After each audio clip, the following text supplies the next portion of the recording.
Madam Clerk, please start the meeting. One moment, Mayor Pro Tem, thank you. Recording in progress. I hereby call the Santa Ana City Council meeting to order. This meeting is taking place in in-person attendance and by teleconference via Zoom. The public may access the meeting via the Santa Ana YouTube channel or the city's website. Please bear with us as technology may disrupt the flow of the meeting. Madam Clerk, please conduct the roll call. Councilmember Becerra? Councilmember Hernandez? Councilmember Lopez? Here. Councilmember Peñalosa? Present. Councilmember Fan? Here. Mayor Pro Tem Vasquez? Present. Mayor Mesua? 4 members present, that is a quorum. Madam Clerk, are there any additions or deletions to the closed session agenda? There are none. Do any of the council members need to announce their absentations on the closed session items? Madam Clerk, do we have any speakers for closed session items? There are no speakers for closed session in person, on Zoom, or via e-comment. We will now recess this portion of the meeting to consider the items listed on the closed session agenda. Thank you. Recording stopped.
hereby call the Santa Ana City Council meeting to order. This meeting is taking place with in-person attendance and by teleconference via Zoom.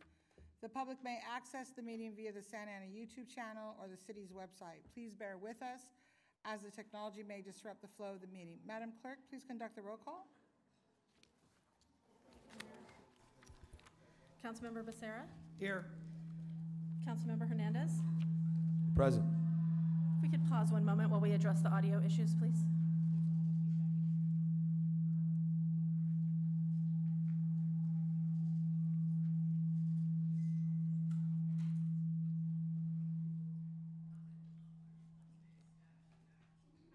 Councilmember Lopez?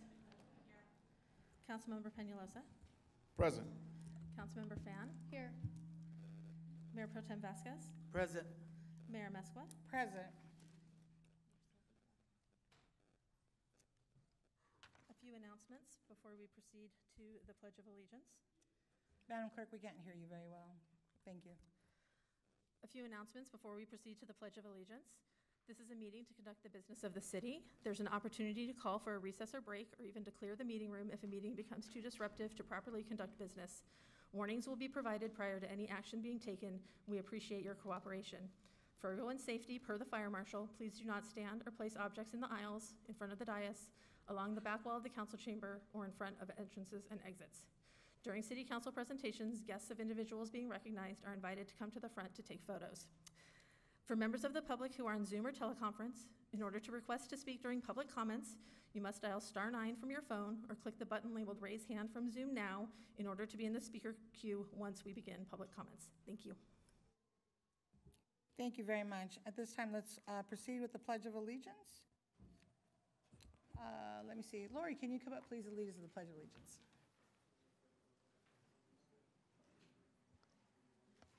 Ready? Begin.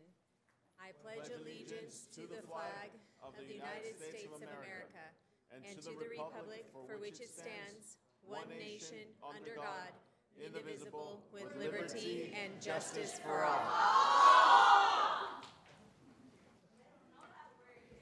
Thank you. At this time, we're going to have words of inspiration by Bishop Gail Oliver, please. Bishop? All right, greetings in the name of Jesus. We want to press upon everyone that God is a good God, one and only true God, and we're going to ask God for peace, the peace that surpasses all understanding, that will guard our hearts and guard our minds. And so we pray this prayer of unity found in Psalms 133, how good and how pleasant it is for brethren to dwell together in unity. Our Father which art in heaven, hallowed be thy name. Thy kingdom come, thy will be done here on earth as it is in heaven. Give us this day our daily bread. Forgive us of our trespasses as we forgive those who trespass against us. Lead us not into temptation, but deliver us from evil. For thine is the kingdom, the power, and the glory forever and ever. In the mighty name of Jesus, amen. And I want to ask Pastor De Leon, can you come on up here and share and close out in prayer, amen? Sure. Amen. Let us continue in prayer. Father, we come before you in this time. Tumultuous times. We know what is going on around us. And as people of faith, we know that we can and should come to you. So right now we pray for the meeting that's going to be happening in these chambers, that your presence would be felt in a powerful way, that your guidance would come into this place, and a peace that can only come to you rule the day. We pray this in your matchless name. Amen and amen. Amen. Amen. Thank you so much. Thank you. Madam Clerk, are there any additions or deletions to the City Council agenda? Yes, Mayor and City Council, there are. Presentation items number 1 and 2 have been postponed to a future date. Items number 7, 8, and 9, appointments to boards and commissions, are continued to July 1st, 2025, as well as item number 22 at the request of the city manager, also to July 1st, 2025. Thank you very much. At this time, we're going to do ceremonial presentations. First one is by Councilmember Lopez, please.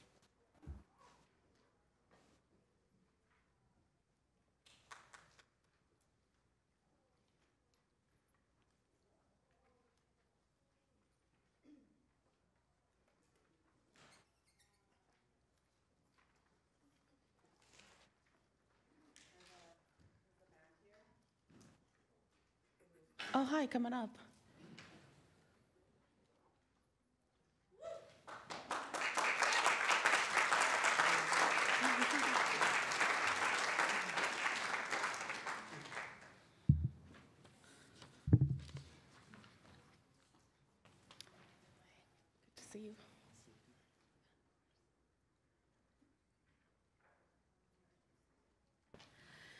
Okay, so you might have seen that article by Dawn News about the nobodies. They like to play on the corner of 17th and Bristol. And so tonight, it really truly is a pleasure to be here on behalf of the Santa Ana City Council to recognize a group of young Santaneros that embodies the heart, creativity, and resiliency of our city. What started as a small local effort quickly blossomed into something much bigger, creating a community around music, forming lasting friendships, and connecting with artists and fans across Southern California. This group has performed just about everywhere, at legendary venues like the Whiskey A Go-Go, local bars, backyard shows, college campuses like UCI and UCSB, and even right here on our sidewalks, bringing people together through sound and spirit. Their journey hasn't been easy. Like many artists, they've had to balance the pressure of work, life, and creative passion. Yet through every challenge, they've stayed committed, investing countless hours and keeping the dream alive. They've also built a strong presence off stage, appearing on KUCI 88.9 FM, being highlighted in the El Don newsletter, and consistently shining a light on the vibrant culture growing right here in Santa Ana. Most importantly, they've reminded all of us what is possible when a community believes and invests in their artists. Their upcoming debut album, set to release this July, is a testament to that belief. So today, with deep appreciation, we honor not just their music, but our impact, their dedication, and the energy that folks are pouring into making Santa Ana a city where art and culture continue to thrive. On behalf of the city of Santa Ana, congratulations, and thank you for making our city proud.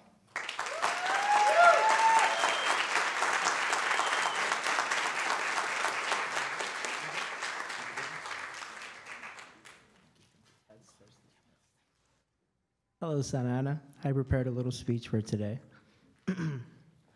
Thank you to the city of Santa Ana for this award of recognition, and I want to thank Brandon Rowley, Caitlin Hahn, Gio Esparza, and their amazing team at Santa Ana College El Don newspaper for writing the article that helped us get recognized today.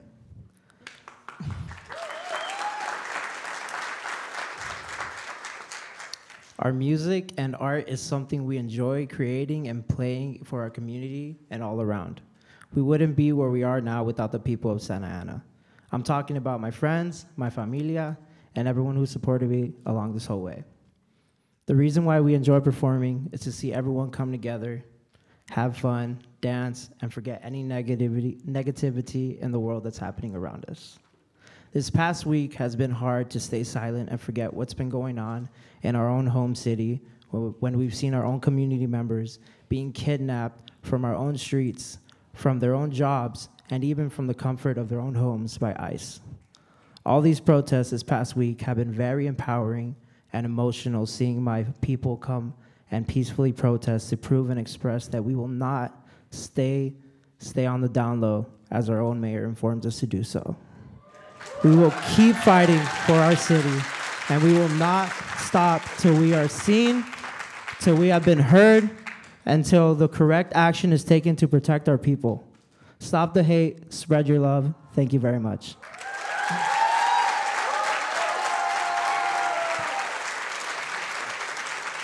I would like to, first and foremost, give all my thanks to my mom for forcing me into music at a very young age. Without that, I don't know where I'd be anywhere. Thank you, I know, very much. Thank you so much, thank you. I would also like to give thanks to my community and my mentors as well for not only making me the musician that I am today, but also the type of person I am today as well. For them, I am very grateful for everything as well, all the lessons they have shown me along the way.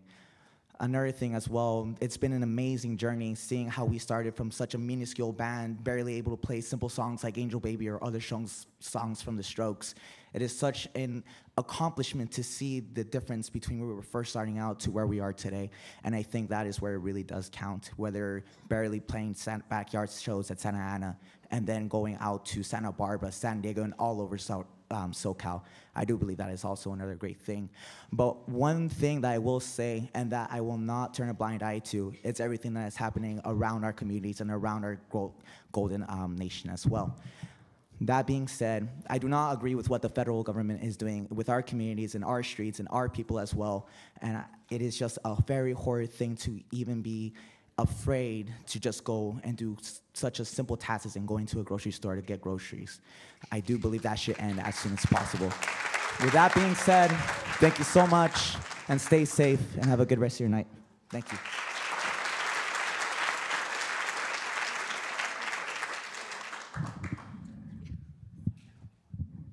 Hello, everyone. I'm Adslan. We're the nobodies. Power to the people, you know. We love all you guys, everyone in the city who fight for their rights. It's amazing, it's beautiful. We were all on the street with everyone else last week, and it was hard to see. So I wrote this little poem right here for everyone to hear, and I hope you guys enjoy it. All right. Love is all you need is what I heard growing up. Though the world is crumbling, hold on another before the end. Because we'll never know when till be. Hate is a heavy feeling.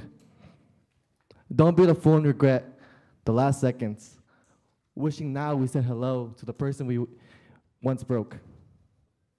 Love is all you need. Why hate with separation?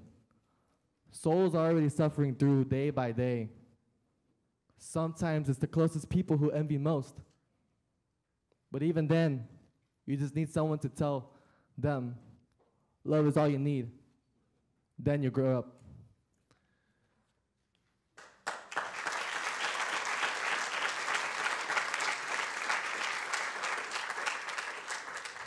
I want to thank my family. I want to thank everyone that has been supporting us and all the music inspirations. But thank you very much, everyone. Love is beautiful, and don't ever let that go, because that's all we have as people. Hate will go away eventually someday. But thank you very much. We love all you guys.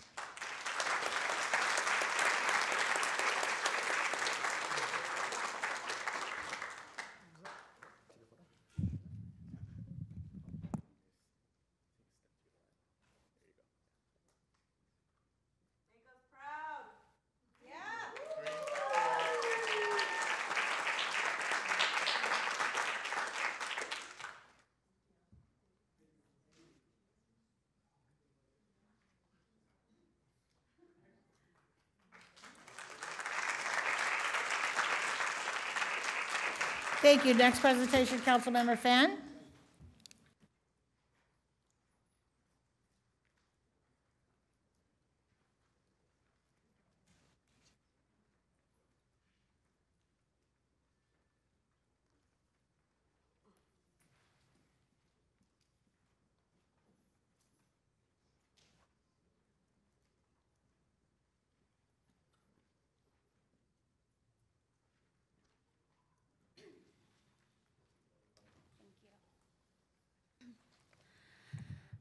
Hi.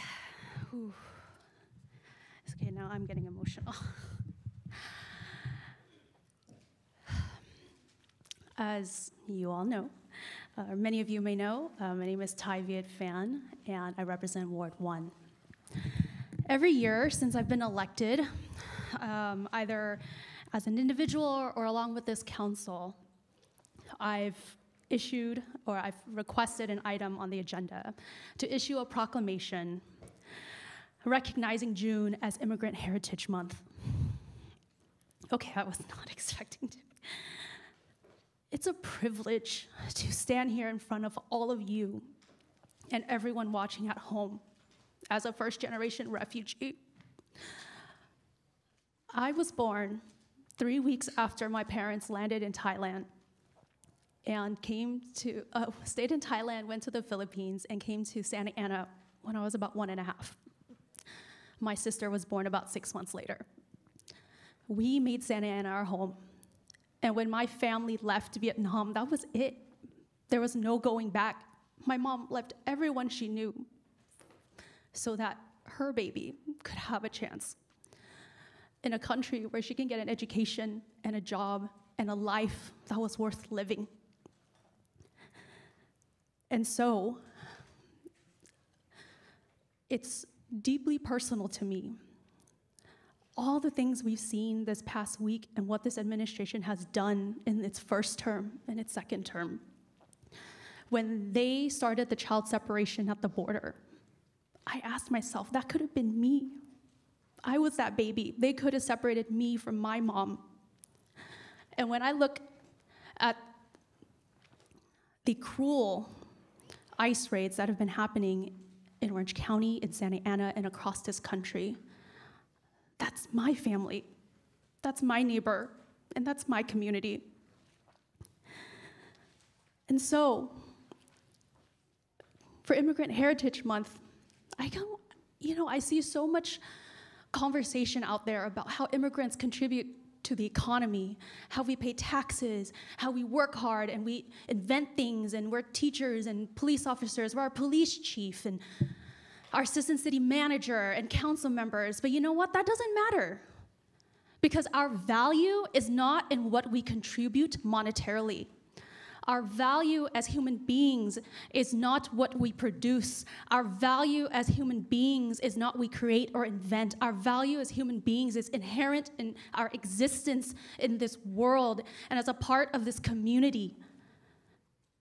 No one decides where they're born.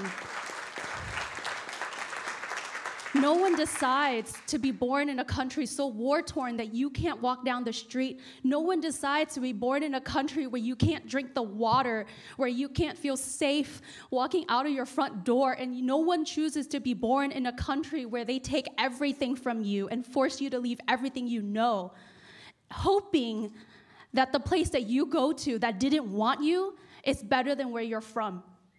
And as Americans, as a proud American, it is my job, and it is the job of every staff member, every community member, everyone in this room and in this community, to say that as Americans, as Santaneros, we want better. We demand better because the American dream and the promise of America is better.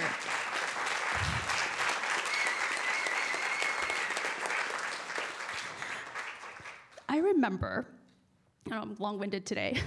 I remember the day, growing up as a Vietnamese American, I think there's a lot of resentment from the Vietnamese American community when you look at immigration. Because, my family, I remember letters that my mom would send to her sister that she thought she was never gonna see again. And my cousins couldn't come here.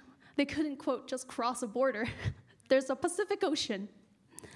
And I remember telling my mom, these people, they want all these rights, they want all these things, but they're not doing it the right way. They're not. And you know what my mom said to me? This Vietnamese refugee with a third-grade education who was a single mom, she said, honey, as a parent, I would do anything for you. As a parent, I would cross jungles and oceans and deserts and landmines for you, because that's what I did. And all these parents want is a better life for their family. And how can we possibly say that is wrong? How can we say that a piece of paper is the thing that determines whether you have a right to a brighter future or not? So this year, for Immigrant Heritage Month, I hope that we all can stand together and say that we believe in the humanity of every person that is born, because you are made of thousands of generations of stardust and survival and love. And all of us have value because we're incredibly special. And there's no coincidence in this world could have made you. And I hope that we support each other and love each other. And when we have disagreements, we can say, I see you as a person and not just as a policy. I see you as a person and not just as a political debate. And I see you as a person and not just as a fight. And with that, I really want to present this proclamation. And I'm so proud to present this proclamation to the Harbor Institute for Immigrant and Economic Justice.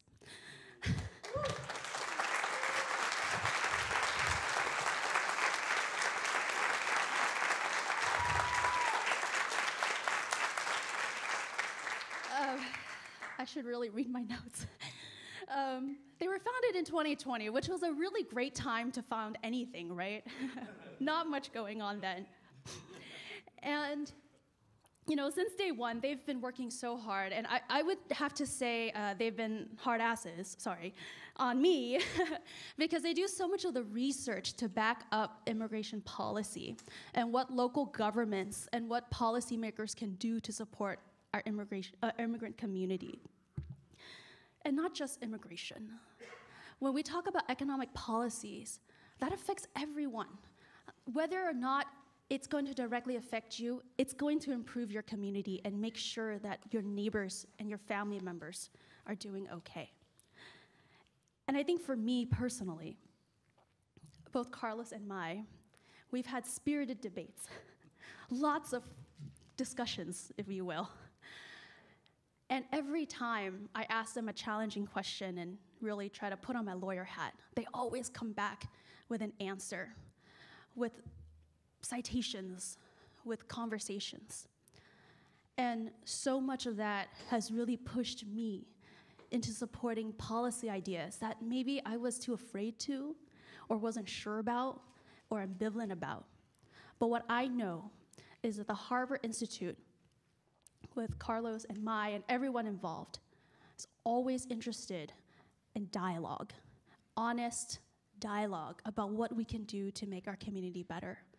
So I couldn't be prouder to present this proclamation declaring June 2025 as Immigrant Heritage Month to the Harbor Justice Institute for Immigrant and Economic Justice. Thank you.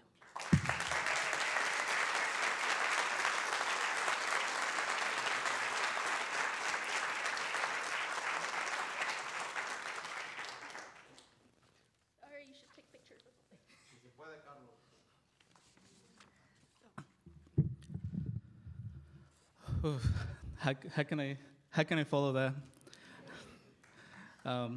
But truly, from the bottom of my heart, and also I can say from the Harbor Institute, we really appreciate you, Councilmember Fan, for being a tireless advocate for not just your community, but all of our communities.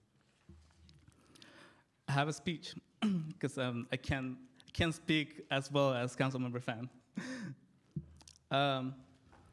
Thank you, Councilmember Fan, for presenting the Harbor Institute for Immigrant and Economic Justice with this proclamation today. Our organization is based in the beautiful city of Santa Ana, and we're proud to have our roots here. Immigrants and refugees are the economic backbone and cultural heart of this city. And there's a long history of struggle and advocacy by the beautiful people of this city to ensure that all of our residents, including those of us that are undocumented, are treated with dignity and respect.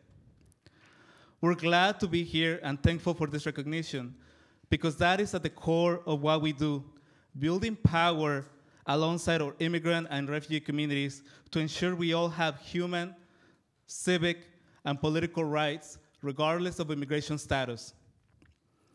I came to the United States at the age of 14 in 2006, and just like many, undocumented. And I have called Santa Ana my home since then. My mom, who had been here long before me, will tell me stories that probably are relatable to many of your parents, and I see many of you that probably remember as well. Of indiscriminate immigration raids in the late 1990s and early 2000s, where La Migra will chase down in the streets and raid factories to arrest migrant workers and anyone that looked brown to be deported. My mom herself was lucky to escape some of these raids in the factories that she was working. And she will tell me to be careful whenever I will go out, to walk to get to the taco stand, to walk to the grocery store, and even to school. Then in 2007, we all saw on live national television how the Los Angeles Police Department violently suppressed the protests, the peaceful protests, the marches, where you had grandmothers, mothers, and children for simply exercising their First Amendment rights and for calling for the legalization of our people. Does any of that sound familiar? I was young back then, and I didn't fully understand why we were being treated that way. But I sure was angry, and I pledged I will refuse to live in fear and that I will fight back. As Councilmember Fan just mentioned, our city is in distress and on high alert. The current administration has targeted our people with racist, militarized immigration raids. We're being racially profiled and taken away from our families and our communities. We cannot keep our heads down when this is happening.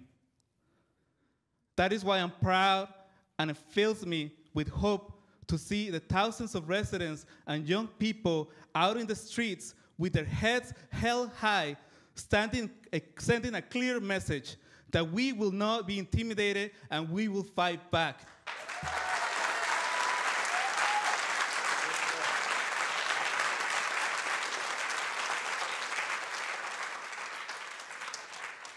We must be the exception to the hate that has been unleashed across the nation by those that do not see us as human beings. At the Harvard Institute for Immigrant and Economic Justice, we will continue to advocate alongside our residents for human dignity, respect, and rights, the right to safety in our own neighborhoods, the right to vote regardless of immigration status, and make our voices heard in our own communities, and the right to prosper and thrive without fear. So thank you, Councilmember Fan. Appreciate this a lot.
Okay, at this time, I'm sorry. You good, Jennifer? Madam Clerk? At this time, we're going to go to the consent calendar. Items 5 through 21 Madam are before Mayor, us. you do have the report out of closed session first. Oh, I apologize. I missed that one. Madam City Attorney, do you have anything to report out of closed session? Thank you, Mayor, members of the council, and members of our community and the public. Tonight is one of those rare nights where we do have reportable action on 4 separate items. Can you do your mic, please? Put it closer so we can hear you. Thank you. Over here today. Let's see. Okay. Is that better? I'm gonna have to lean in. I don't, I'm stuck on something.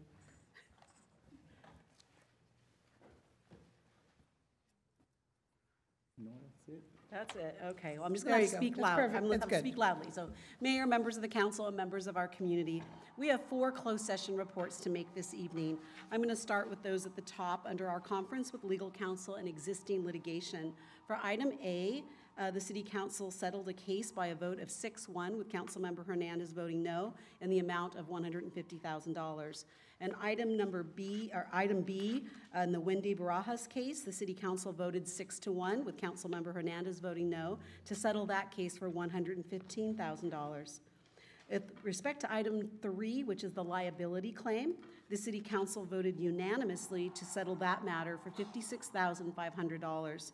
And with respect to item number 2, which was a conference with legal counsel concerning anticipated litigation, one case, the City Council held this closed session this evening to discuss a matter of anticipated litigation related to a letter that the city received on June 6, 2025, from the United States Attorney's Office for the Central District of California. After reviewing the legal analysis and potential criminal liability and consequences to staff and elected officials, our council members and mayor, the council voted to discontinue further work on the council member generated policy proposal that was discussed at the May 20th, 2025 City Council meeting. This action was taken by a vote of 5-2, with Mayor Pro Tem Vasquez and Council Member Hernandez voting no. And that's all the reportable action that I have. Thank you, Madam City Attorney. We're going to go to the consent calendar now. We're going to move some things around so we can hear from everybody who's here to speak. Because we have so many speakers, we want to make sure we get to hear all of them. So consent calendar items, 5 through 21. I don't know what's making noise. 5 through 21 are before us. Council members, please announce any items. Mayor and City Council, we are trying to address the feedback issue, so I do apologize for the audio concerns that we are having right now.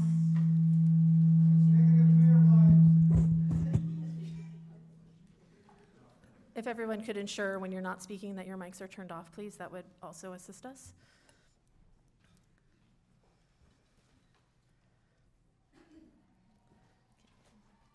Thank you, Mayor. We'll try it again. Okay, 5 through 21 are before us. Council members, please announce any items that you will be abstaining from due to conflict, and if there are any requests to pull an item from the consent calendar for further discussion. At this time, Councilmember Becerra. None, but I'll go ahead and make a motion to approve the calendar. Thank you. I'll second your motion, Councilmember Fan. I just want to state my recusal for item number 20, which is the second reading of zoning ordinance amendment number 2024-02, as a client of my employer, Rattan & Tucker, may be affected by the ordinance. Thank you. Thank you. If everyone could speak louder into the mic, it's a little challenging. Councilman Hernandez? I'll be voting no on item 18, which is a resolution agreement regarding the Santa Ana Police Department and the Department of Homeland Security. So I'll be voting no on that item. Thank you. Councilman Penalosa? No items to pull, Mayor. Councilmember Lopez? No items. Mayor Pro Tem? No items to pull. And I have no items, and there's a motion and second. Yes, Madam Clerk, do you have speakers? Yes, Mayor, and prior to hearing the consent calendar agenda items, we do have 3 speakers specific to agenda items that we will hear from them before you take your final action on this, on these items. So when you hear your name, if you could please approach the podium to make your comments on these particular agenda items only. Again, pursuant to resolution number 2025-004, speakers are requested to address the City Council directly and to refrain from profane language, racial epithets, and libelous or slanderous statements that disturb the decorum of the meeting. Pursuant to the Brown Act, City Council may not enter into discussion at this time, and speakers will have 1.5 minutes for their comments. We did receive e-comments as of 2 p.m. today, a total of 31 comments, 1 on item number 20, 3 on item 22, and 27 on non-agenda topics. Those were distributed to the City Council and posted online. So the 3 speakers on the consent calendar agenda items, please. Selena Gallegos, Owen West, and Kelly Krause-Lee.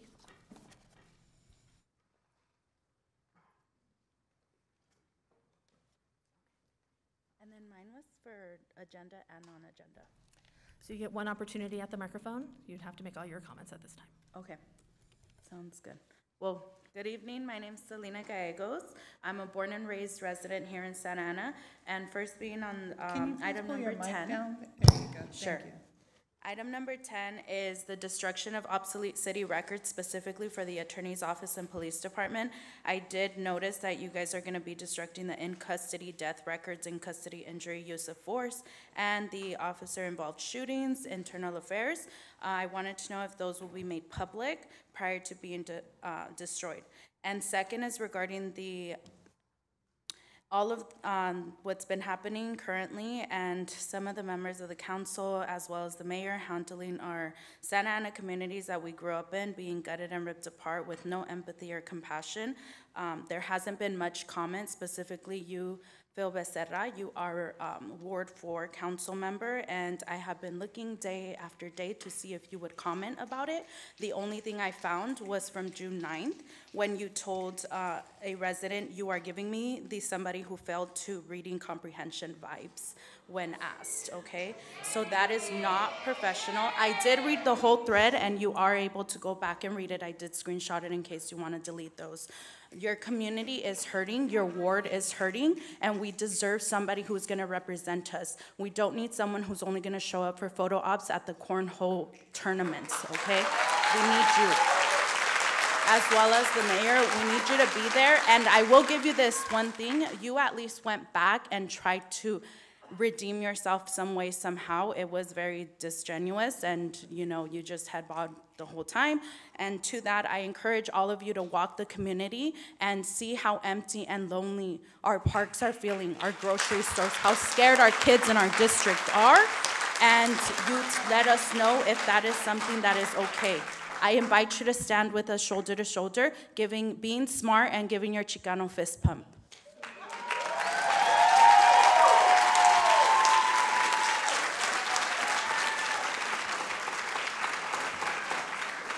Madam City Clerk, just so we know, we're going to do items right now, and then the next section, people can come up and speak. Specifically Thank you. say that, agenda items. Good evening. My name is Kelly Crossley. I live in Ward 6, so I did put in for both other and items 20. So quickly, I'm happy to see that item 20 will pass, so that we'll finally have an end to the environmental injustices faced by the residents of Lacey and Logan. And thank you to the staff for going on that journey with us for over a year. And then, since this is my one opportunity, I'll just say that in the midst of everything that's happening, I'm really disappointed with the finger pointing and politicking I'm seeing from multiple members of the council, when we all need to be united in our message to the federal government to stop terrorizing our streets. I shouldn't have to walk, when I'm walking my dog, why am I looking at National Guardsmen with guns in Sasser Park? Why, when I'm sitting at brunch at Crave, am I staring at tanks? And why are my community members scared to go downtown or go to the store or do daily life? So we need to be united and use our platform in every single manner to tell the federal government to get out of our streets. Thank you. Owen West.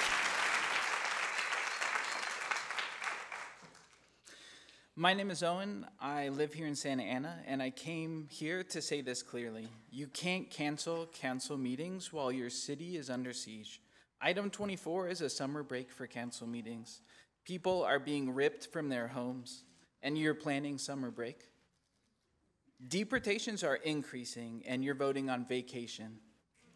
These aren't thoughtful legal removals. These are chaotic, quota-driven raids. These are mass deportations designed to terrorize our community. Families aren't relocated, they're abducted. Kids aren't separated, they're taken. Workers aren't processed, they're vanished. In the face of that, what does Santa Ana do? The council explored being transparent about ICE raids. Congressman Correa commented on that plan and said that the city should avoid warning people about ICE raids because, quote, the last thing you want is legal trouble or losing federal dollars. That's the last thing we want. Not people gone without notice, not families destroyed, not trauma spreading through our streets like wildfire. The right thing is rarely the safe thing.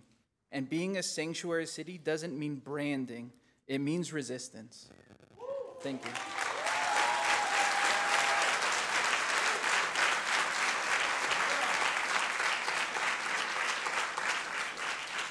Mayor and City Council, that concludes the speakers specifically on agendized item topics. So we do have a motion by Councilmember Becerra, seconded by Mayor Amezcua, to approve consent calendar items 5 through 21, with the exception of items 7, 8, and 9, which were continued to July 1st. And just want to register a no on item 10 for me.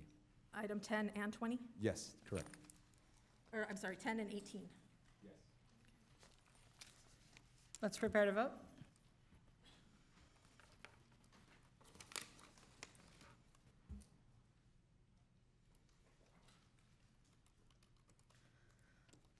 The vote is 7 ayes, no nays, with a noted recusal on item number 20 by Councilmember Fan, and item 10 and 18 noted no vote by Councilmember Hernandez. Motion carries. That concludes the consent calendar, Mayor and City Council. Thank you. We're not going to take the business calendar tonight, as we had indicated in the beginning of the meeting. Council members, if you'd like, we can take item 23 and 24 now before we hear public comments. Do you have a preference? Majority? Item 23 would be fine. I'm sorry? Item 23. You want to continue with this? All right. Go ahead. Item 23, please. Councilmember, Mayor Pro Tem Vasquez, Councilman Hernandez, go ahead. Thank you, Mayor and colleagues. I'm bringing forward this item tonight to ask we provide direction to our city manager to draft a resolution in support of MENA Inclusion Act, Assembly Bill 91. This is not just about data, it's about visibility, equity, and dignity. Currently, individuals from Middle Eastern and North African backgrounds are grouped under the white category in federal and state demographic data. This broad classification erases their identities and hides the very real needs, disparities, and challenges they face. It means that when state agencies, public health programs allocate resources or track educational outcomes, many communities are invisible, left out of the data, and left behind in the policy. California is home to over 740,000 people who identify as MENA, and 100,000 of them are here in Orange County, including right here in Santana. Many of our neighbors are Arab or Iranian descent, yet their culture, struggles, and contributions go unrecognized in official data. AB 91 will change that. It will require state agencies to include a separate MENA category starting January 1st, 2026. This will not only ensure that the state and local governments can more effectively serve these communities, but also allow them to be seen, heard, and counted, not as an afterthought, but as a vibrant and essential part of California that they are. We as a city that prides itself on inclusion and equity should be on the record in support of this bill. This is consistent with the values we've expressed for historically undercounted and underserved groups in our city. Tonight, I ask my colleagues to join me in supporting direction to draft a resolution that reflects our commitment to racial and ethnic equity, and to ensure that all our communities, including the MENA community, are recognized and respected in state policy. Thank you. Councilmember Hernandez. Thank you, Mayor Pro Tem Vasquez. It was an honor to work alongside you and CARE LA to make sure that this was brought to the council. According to 2020 estimates from the U.S. Census Bureau, California is home to approximately 740,219 individuals who identify as Middle Eastern or North African. Abbreviation, we're calling it MENA. However, people from MENA region are currently categorized under the broader white category in both federal and state data collection, as mentioned by my colleague. Part of why this is important to us is because the large population of approximately 100,000 MENA community members are in our city, in our community, in Orange County. Recognizing this population separately would enable both public and private sectors to be able to more effectively meet the needs of these MENA residents, ensuring better representation, equitable distribution of resources, and more inclusive planning for community services and infrastructure. Part of fighting the occupation is making sure that our people are recognized as human and that we are not just checking off a box. And so I'm looking forward to this item, and I hope that my colleagues implore us in supporting inclusion, diversity, and equity. Thank you. Any council members? Councilmember Lopez? Thank you to my colleagues for bringing this forth. This is really important. I actually supported this back in April I sent the letter to the legislative body, and I know that it is now with the Senate. So I really encourage all of our constituents to get a hold of your state representatives and also support this bill. Thank you. Councilman Pelosi? Thank you, Mayor Mesqua. I want to first off thank my two colleagues, Councilmember Hernandez and Mayor Pro Tem Vasquez, for bringing this item forward. It's something that's very important, and I especially want to thank the author of the bill, Assemblymember John Harabedian, who has, I know this is something that's very important to him, and it should be, right? It should be important to all of us because it's important that we're all counted for appropriately. And with that said, I would voice my full support, Mr. City Manager, bringing this resolution forward. I'm not sure if my colleagues asked for any timing, but whenever, I hope soon.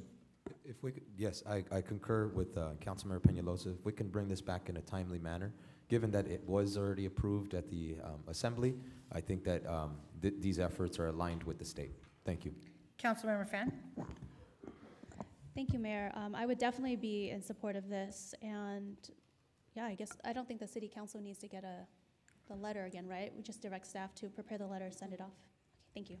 Yeah, I think we're all in support. Did you, Councilman Lopez? Yeah, City Clerk, I'm just getting reports that the Spanish translation has gotten worse. So we need to make sure that whoever is translating is able to do it. And if they're not able to do it, then we need to find someone that can do it.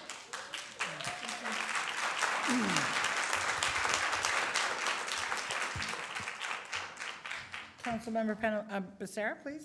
Thank you, Madam Mayor. And I would too like to echo the sentiment of supporting my colleague's item, and as soon as we can bring the item forward, that'd be great. Thank you. Thank you, Mr. City Manager. We're good? Okay. Madam Mayor, point of Yes. clarification. I know Councilmember Fan mentioned the letter, but this is for a resolution, correct? So I think we can do both. Yeah, One, the letter that would be to- my preference. Okay, awesome, thank you. All righty. Mr. City Manager, did you want to finish? I think that since the word got approved in the Assembly, moving to the Senate, we'll send a letter of support, so it's recognized, and they'll also bring a resolution acknowledging the support and the fact that we mailed the letter. Thank you. Okay, moving forward. Item 24, Councilmember Lopez, please. Yes, and just for the public, for clarification purposes, this was submitted to the City Manager's office prior to everything that has happened in our community, and so I understand the sensitivity of not of my colleagues saying no, that they don't in fact want to cancel any meetings, and I would be supportive of whatever this body decides. Thank you. Anybody comments? Councilman Becerra. Thank you, Madam Mayor. I think that the business of the city is very important, and in light of everything that we are encountering today, I would absolutely not support canceling any of the meetings going forward. Thank you. Thank you. Is there any other comments? Madam Mayor. Councilman Panalosa? I just wanted to say that I'm not supportive of this item, of canceling any meetings. I know that when we approved the calendar, we discussed it in length of what the calendar looks like. So with that, I am not supportive of it. Councilmember Fan? Thank you, Mayor. I would be supportive of this. Obviously, in light of everything that's going on, there probably isn't going to be time for something like that. I do understand, and thank you so much, Councilmember Lopez, for bringing up the ability to have a recess to address kind of long-term policy items that have been requested by the public as well as this council. However, I think in light of everything that's been going on, that might not be possible this year. However, when we bring back the calendar for next year, I think that would be something that we can discuss in more detail. Thank you. Mr. City Manager, you good? Just wanted to share the same sentiments with my colleagues. Perfect. I think we're all in agreement. Mayor Pro Tem? I'm in agreement, but can we have one light meeting so we could do police oversight? Or maybe just police oversight on one of those meetings and have a long meeting. I fully support that. And that's what we had discussed. So one meeting would be light with the police oversight, and then regular meeting. We do have a lot of business to conduct in this city. So I think, Mr. City Manager, you're clear? Yes. Perfect, thank you. Okay, that's the items. Let's move on now. Mr. City Manager, is there any comments you want to make before public comments, or are you good? Or what would you like to do? You want to wait till the very end? Yes, I'll wait till the end. Perfect. Okay, Madam City Clerk? We'll now go a minute and a half for each speaker, please. Minute I'd and a like half. to make a motion to allow for the public speakers to have their full time, to have 3 minutes. Is there a second? I second. Is there a second? Councilor Lopez, did you second? Yeah. Let's take a vote. Let's take a vote, please. Can we vote on this, please? Yes, so I heard a motion from Councilmember Hernandez, seconded by Councilmember Lopez, to allow the full 3 minutes for the public speakers. Yes. Councilmember Becerra? Yes. Councilmember Hernandez? See. Councilmember Lopez? Yes. Councilmember Peñalosa? We? Yes. Councilmember Fan? Yeah. Mayor Pro Tem Vasquez? Yes. Mayor Mesqua? Yes. Motion carries, 7 ayes, no nays. As a matter of, should we bring that up? In all fairness to the speakers that spoke earlier and only spoke for a minute and 30 seconds, I recommend you bring them back up to have their additional minute and 30 seconds each. Sure, if they'd like to, if it's regarding the item. If not, they don't need to. It's up to them. I'll let them come up to share that with you. In the meantime, you can go ahead and start, please, and we'll give 3 minutes each. So we will be here for about 4 hours. Thank you.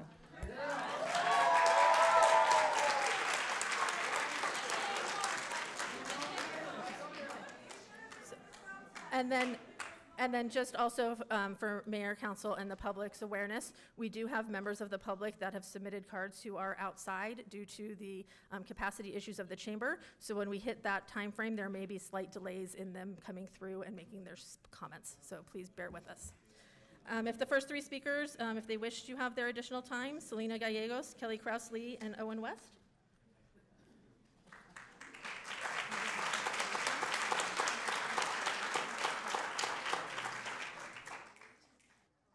Okay, so I did want to address also an issue that I see, being that I work for the Santa Ana Unified School District. I have multiple students, mind you, I'm TK through 5, and I have these students who are not even returning next year because they're so afraid. I have students who cannot be picked up by their parent during summer school because their parent is so afraid. And they're asking us, well, what can we do? What's being done to help us? And us at the district are providing as much support as we can, but they don't feel the same coming from, I'm sorry, Ms. Mayor, but from you and some of the council members here. I would like to say that you don't only represent the South Coast area. There is more to Ward 4 than just that area. So if you can please address that issue with your constituents, it would be greatly appreciated.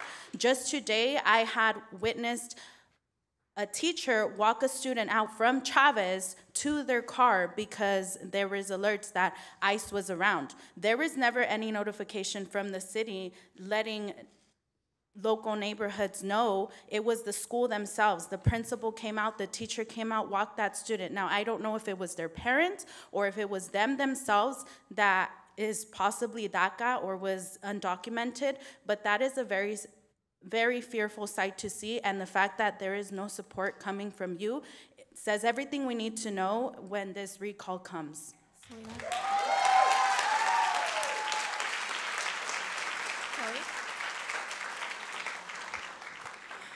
Hello again. I'll just say regarding Bill Asaley's letter, I've met him multiple times because he used to represent an area where I work. He's a joke, and we should continue to move forward with the policy to allow us to be transparent with our residents around when ICE is going to be in the neighborhood. I saw that Kathleen Tresder in Irvine had done that earlier in the week, so I don't understand why Santa Ana can't do it. And then in regards to everyone here, I'm going to step outside. Perhaps we could be organized. When you've already made your comment, go outside to make room for someone else to come in, and hopefully the police will allow them to come in. Thank you.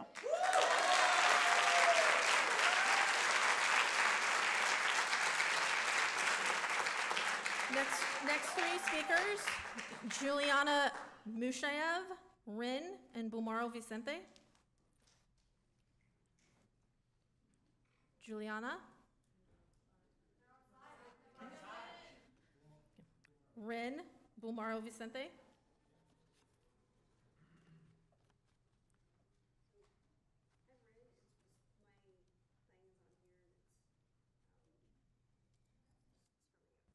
You can hold on a minute and come up next after him if it works for you.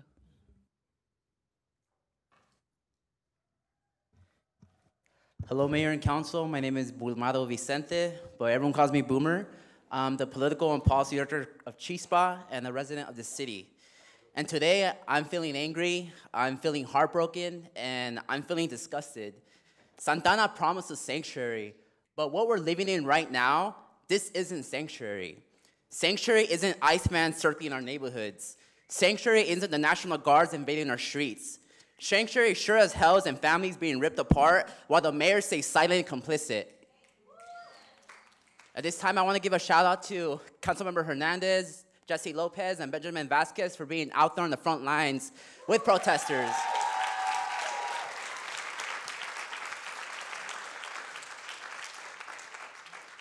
Now I want to take this time to publicly shame SAPD. SAPD says they won't enforce ICE raids, but they'll shoot rubber bullets and tear gas at people protesting ICE.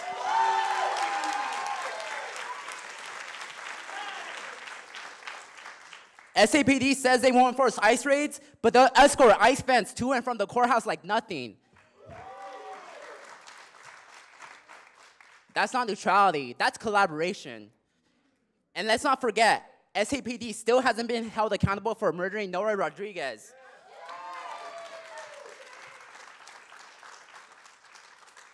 These cowards don't deserve our trust, let alone over half of our city budget. Get these tanks out of our city. Defund SAPD. And to my queer and trans siblings, happy Pride. There is no pride for some of us without liberation of all of us. Thank you.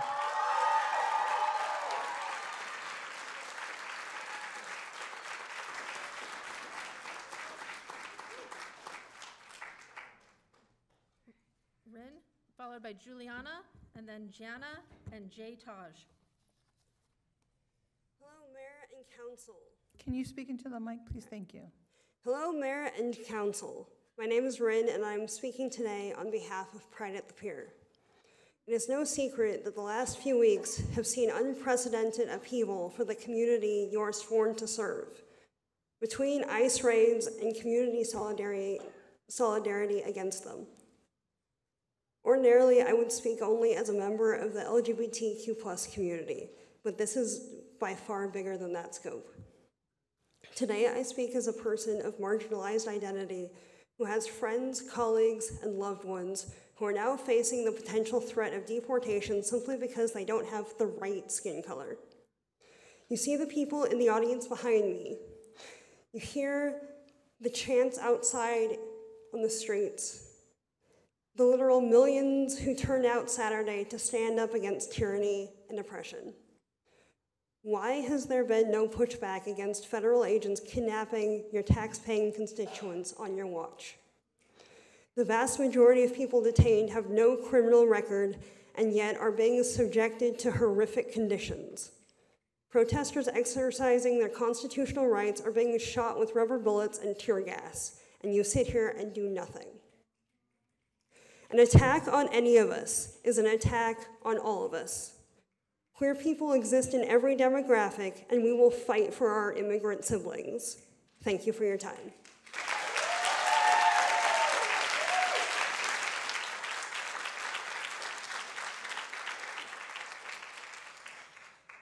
Hello, my name is Juliana. I am a Santa Ana resident, and I am the chair of the Orange County Peace and Freedom Party.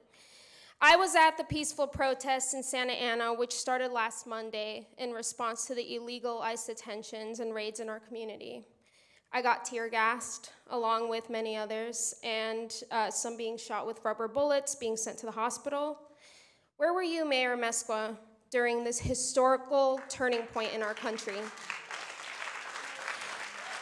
As your constituents were being kidnapped, abused, and terrorized, not condemning the criminal ICE agents and the trigger-happy SAPD, but instead condemning your own constituents.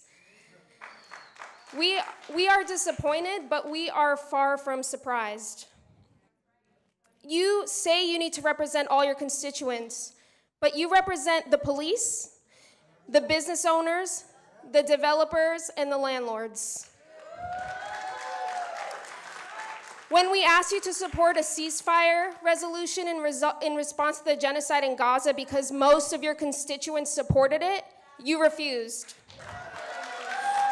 When we asked you to support non-citizen voting because 23% of your residents are non-citizens but still need a say in what happens in their city, you refused. When we asked you to support rent stabilization because most of your constituents are tenants and can barely afford to live in this city, you refused.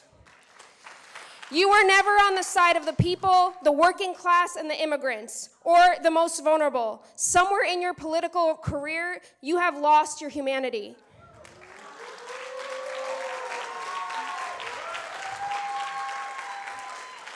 We are now demanding, not asking, that any collaboration with the SAPD and ICE be stopped immediately, and all protesters and undocumented residents be protected, and furthermore, that the police get demilitarized so they're not meeting our communities with AKs and tanks and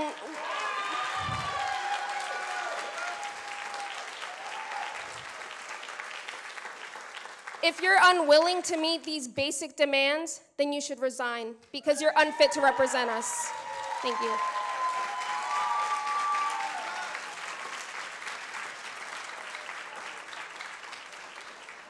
Jana, J. Taj, Elizabeth Orozco, Nathan Tran. My name is Jana, and I'm an organizer with the Party for Socialism and Liberation. And I just want to speak on the fact that these protesters, peaceful protesters, right, who are protesting the violence of ICE, kidnapping families, ripping families apart, right, deporting them, detaining them. How is that comparable? How is that something that we cannot condemn compared to the violence of SAPD against protesters? What is real violence? Is it not violent to rip a father from his daughter? Is it not violent to send someone to a country they haven't been to their whole life? Is that not real violence? How can we condemn protesters who are trying to defend their immigrant communities, their neighbors, their loved ones, their friends, their family? How can we condemn any of that? How can we meet that resistance with police violence? When the fact that any of us, everyone in this room, is in this room because people before us fought back, because they resisted against police repression, against state repression, against politicians who said that they were in the wrong, right? MLK was the most hated man in the country in the 60s and 70s. So how can we not remember that, look back at that, and think to ourselves, oh, we should condemn these protesters. We should condemn these protesters and instead protect business interests. We should protect the police. We should let them shoot our constituents, shoot people, and tear gas them. And not even to mention, our tax dollars are funding our own repression. How insane is that? The fact that our tax dollars are funding the tear gas that's being thrown at people, the fact that people are being severely injured, funded by our tax dollars, that's reprehensible. That should not be the case. It is our First Amendment right to protest, right? It is, again, the reason why any of us are here is because the people before us exercised that right and demanded justice and demanded true liberation from repression. And we know who the real criminals are. The real criminals are not in the streets protesting for immigrant communities. The real criminals in the White House. The real criminals are ICE, kidnapping families. It is our First Amendment right to protest. We are not the violent criminals. Thank you.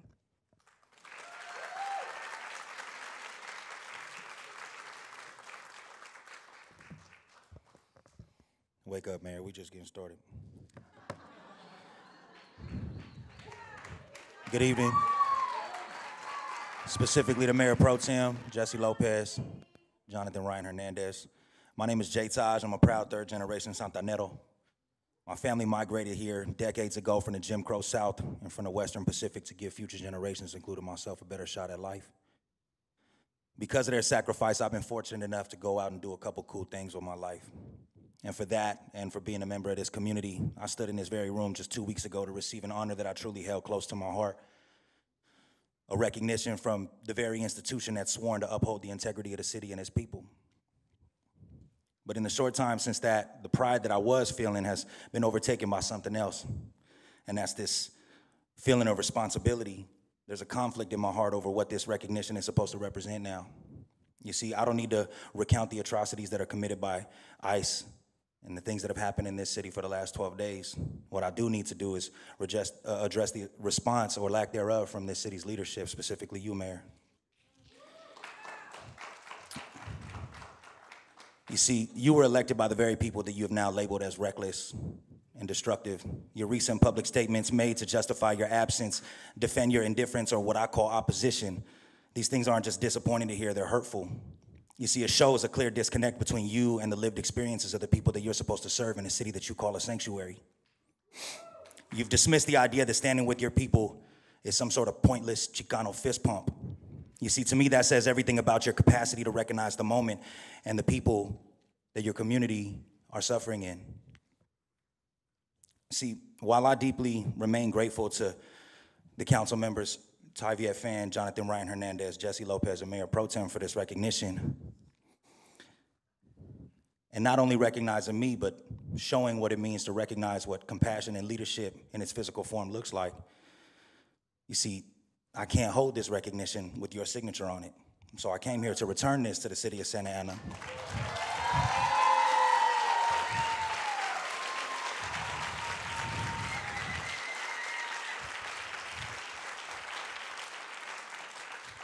You may not understand why it's important for you to stand with us, and I'm sure this doesn't mean anything to you for me to return this. You said going out there, you're not for a photo op, but you were totally cool with taking a photo with me 2 weeks ago, and you don't know a single song that I've ever rapped. So I say that to end with this. Valerie, maybe one day when there's better leadership here, we'll revisit this conversation. But for now, I want you to remember that you standing with us means that you're present, and right now you're absent, and that's the opposite of leadership. I yield my time.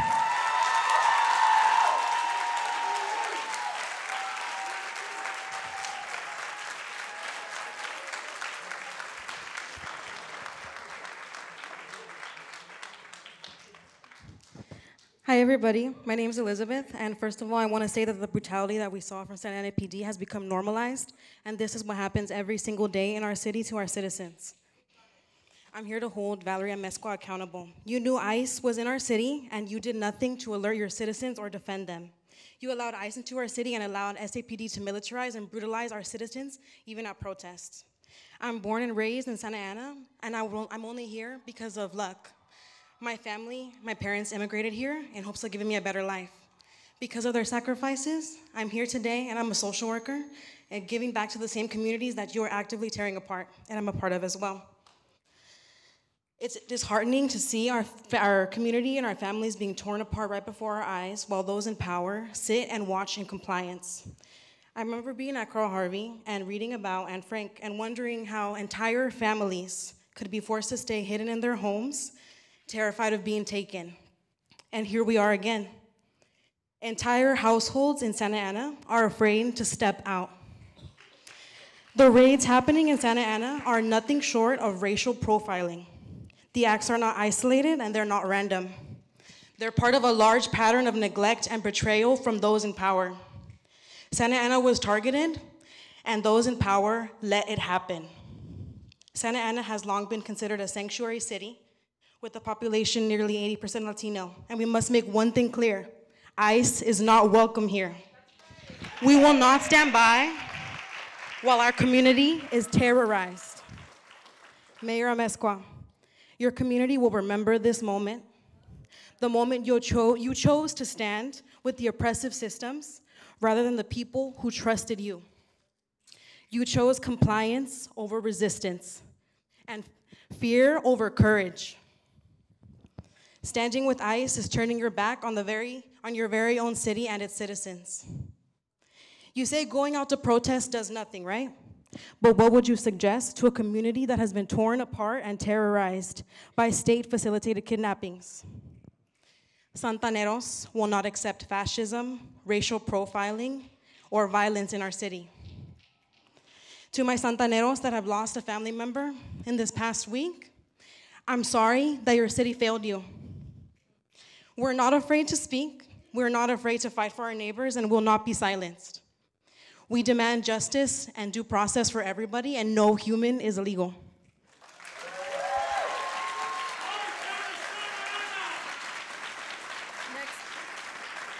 The next four speakers: Nathan Tran, Isaac Garza, Gazette Delgado, and Natalie Mejias. Madam Clerk, can you try that again, please? Yes. Nathan Tran, Isaac Garza, Gazette Delgado, and Natalie Mejias.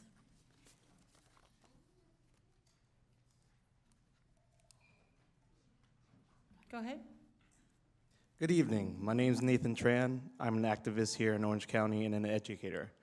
I'm not sure if you remember my face, Mayor, but I'm sure you remember the feeling at that breakfast on Wednesday morning. On Monday, June 9th, I participated in a protest in front of the federal building in which ICE was detaining our community members. Santa Ana showed up in full force to protect its most vulnerable individuals, as the SAPD had shown up not to protect and serve, rather to brutalize and arrest the individuals standing up for our people.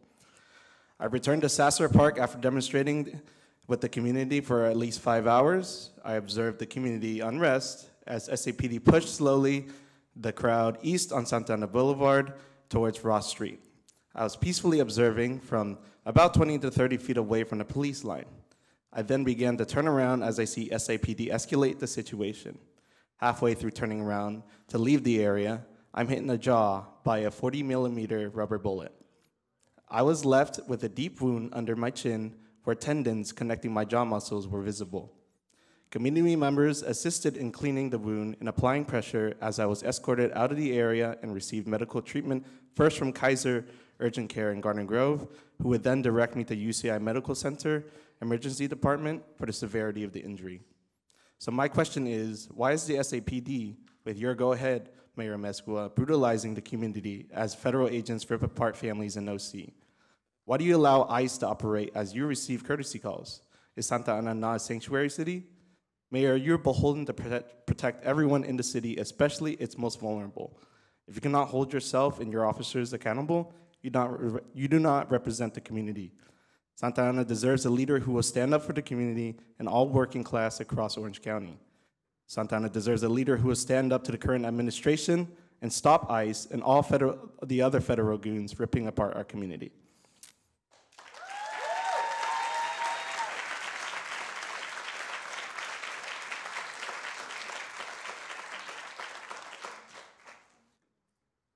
Hello, my name is Isaac Garza. I've lived in Santa Ana since 2021, but I have deep roots here. My parents were both raised here. My mom came here when she was 2, very similar to your story, Councilmember Fan. My father was born and raised in Santa Ana and fought in the Vietnam War and has Purple Heart. Like many in Santa Ana, I am a worker for one of the largest employers in the county, Disneyland Resort. I'm also a shop steward for Workers United Local 50 and a delegate for the OC Labor Fed. My fellow coworkers who are residents of Santa Ana, some undocumented, are scared. They're scared for themselves, their parents, and their neighbors due to the invasion of ICE and the National Guard into our community. People are being snatched up off the street and shipped off to countries they do not remember by masked strangers who often refuse to identify themselves. They deserve to feel safe when they come home from work. Instead, many of us feel betrayed by our mayor and some on our city council. It's very disappointing that the loudest response to this crisis is more police and a doubling down on criticism of the mostly peaceful protests against these ICE invaders.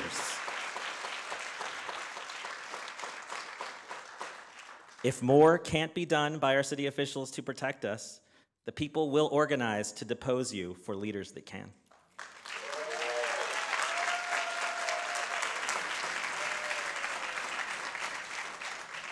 Gazeth Delgado, Natalie Mejias, Wendy Romero, Christopher Tazuka. Hello, my name is Gisette Delgado. I'm a small business owner and a resident of downtown Santa Ana. Right now, ICE's presence is hurting our city. It's scaring people and slowing down businesses. Even citizens like me are afraid to step outside. It feels like we're being hunted just for existing, just for being Hispanic. People are afraid to take the bus to work. I've never seen that in my life. It's so unfair. It's a nightmare. I can't sleep at night watching my community live in fear. I want to be clear, my family is law-abiding. We have college degrees. One of us is an active duty Marine serving this country as we speak right now. We're Americans, we work hard, we follow the law. Yes, ICE has always had an office here, but this feels different. It feels like targeting. I've been told to go back to my country right here in Santa Ana. Ever since the race started, I've never experienced that in my life. I was born here. Sorry. Last week during the protest, peaceful people like myself were blocked from going home to the parking structure in downtown Santa Ana. Families were tear gassed because kids were throwing water. Water is a liquid substance. It's not a weapon. You drink water, okay? Doesn't hurt people. A man was arrested just for buying a burrito and trying to walk home. A burrito is not a weapon either. It's food, okay? A local business had its window shattered by law enforcement, and no one said a word until it went viral on social media. Yes, there were fireworks, but they were brought by kids. You would think by now law enforcement would know how to navigate that kind of situation, but shooting rubber bullets at everyone is reckless and it's dangerous. Why do we have to put things on social media to get attention? Why isn't the city stepping up to protect us? We have rights under the Constitution, the First Amendment, the Fourth Amendment, and the 14th Amendment. Police took a note to protect those rights. Crowd control is part of your job. But if someone is peacefully trying to walk home and gets arrested, that's not control, that's abuse of power. I don't mean any disrespect. I'm telling you what I'm seeing here happen. We deserve better.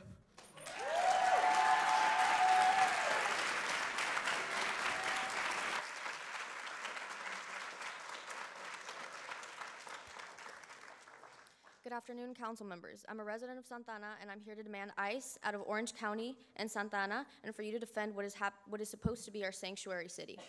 Mayor Valeria Mesqua, your silence has been loud, and your lack of support to your community has been appalling. Your choice to remain silent in times where your community is being attacked, mistreated, and abducted is a choice and a privilege.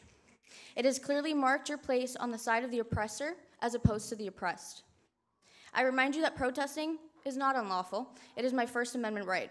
And as someone who attended just about every single protest in Santa Ana, I want to be very clear and vocal about how peaceful the protesters were. We were the ones that were met with violence and attacked by law enforcement with tear gas, mace, and rubber bullets. And had you been present, you would have been aware of that. You said, and I quote, "I don't just represent one group of the community." Well, this is the group of people that are being targeted, abducted, and being ripped apart from their families. Nearly 80% of the Santa Ana population identify as Hispanic or Latino. People are scared to buy groceries, go to work, and overall just step out of their homes. It's become very clear that your political career is your only priority. Your job is to serve people, the people. The people are not here to serve you. May I remind you that no one is illegal on stolen land. I want to thank the council members, especially Councilmember Hernandez and Lopez, who I personally witnessed at the front lines, who have been incredibly supportive and present at the peaceful protests. I would also like to demand for Ms. Lopez to be released and for the police officers to have their badges properly placed with their names and badge numbers visible at all times as they're supposed to. Thank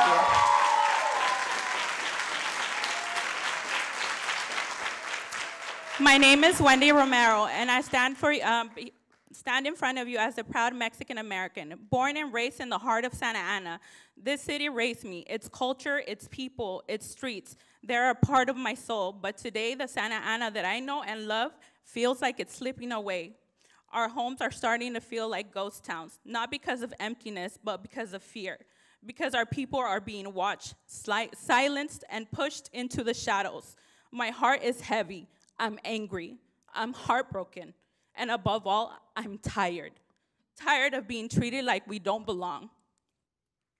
Since when did it become a crime to be brown, to speak Spanish, to come from immigrant roots?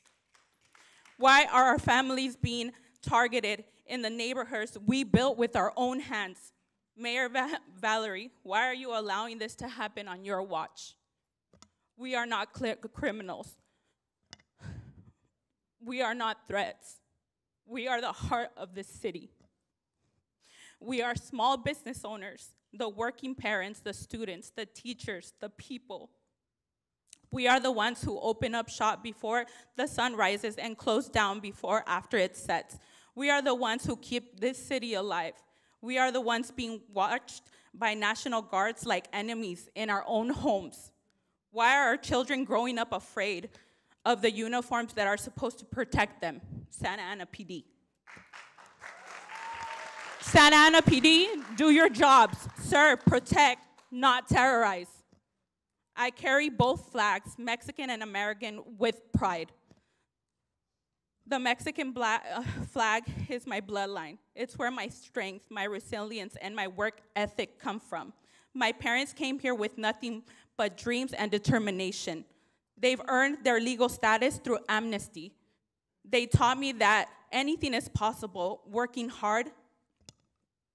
The American flag is my birthplace. It's a land of opportunity, the promise that if you work hard, you can build something real. And I did. I'm a proud Latina business owner. I represent both, and I will never apologize for that.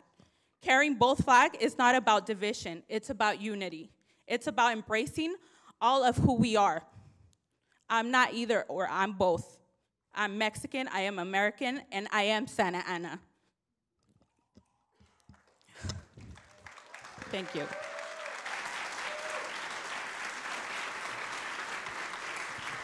Mayor, Mesqua, point of question, just really quick, if I can. Sure, Councilman. Thank you, Mayor. Apologies for the interruption. Madam Clerk, if we can, I see about a dozen empty seats in here. Is there a way that we could bring in?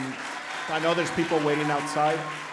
I wanted to make sure that if they're wanting to come inside, they can. Yes, we are. So DC Andrade is actually bringing people in with staff. You can see them coming in. He's bringing them in. Oh, okay. That's what they're doing. They're bringing seats in. So All thank right. you, Councilman Penalosa. Thank you, Mayor. Yeah, he's bringing them in. Thank you. Yeah, okay. Go There's ahead. about a dozen here, so if we could, we that's could bring what them in they're big doing. groups. Okay, thank you. Thank you so much. The- Go ahead, sir. 3 minutes. The next four speakers, Christopher Tezuka, Tanya Navarro, Itzel Espinoza, and Kevin Trujillo. Good evening. I'm here to call on the council to free Ms. Lopez. I'm also here to call on the assembled to end all cooperation with ICE immediately. ICE isn't here to make us safer. They're here to tear apart families to achieve arbitrary quotas. They don't care about our community or the lives they upend. Their actions go in the face of why Santa Ana even is a sanctuary city. That ordinance passed because we all know where you were born is irrelevant. That's what makes us safer. That's what makes us better. And in that way, I'm calling on you to uphold the law that's already on the books. The protest will continue until policy improves. Thank you.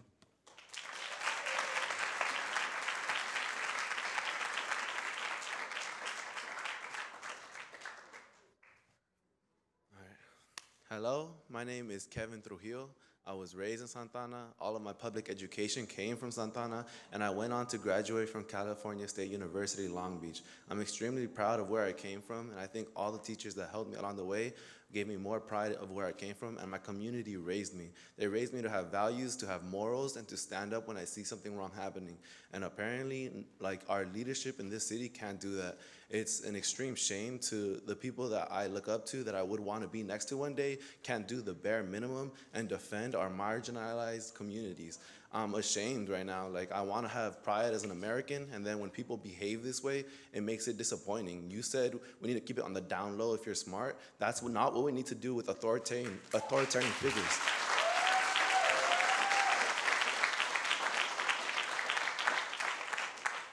You have failed this city, and it is so embarrassing, shameful, disappointing. I could keep going for a very long time. I want to say thank you to Jonathan Hernandez. Thank you for being out there.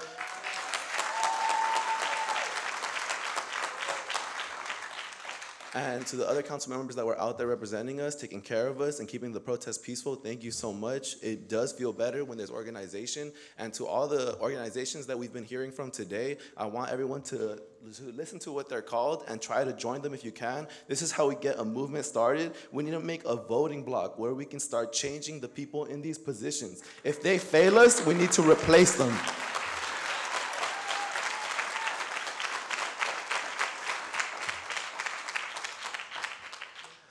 I graduated at Cal State University Long Beach with a history major, and one of the things I chose to study was the Zoot Suit riots, where they were chasing Latinos in public spaces, where they were coming into our neighborhoods and they were hunting us down. And I don't want to go back to 1943. I'm happy where I live and I'm proud of where I live. So please, everyone, thank you for showing up. Thank you. You are not alone. Listen to the people outside. Look at this room. We are not alone, but we still have to keep going and keep trying.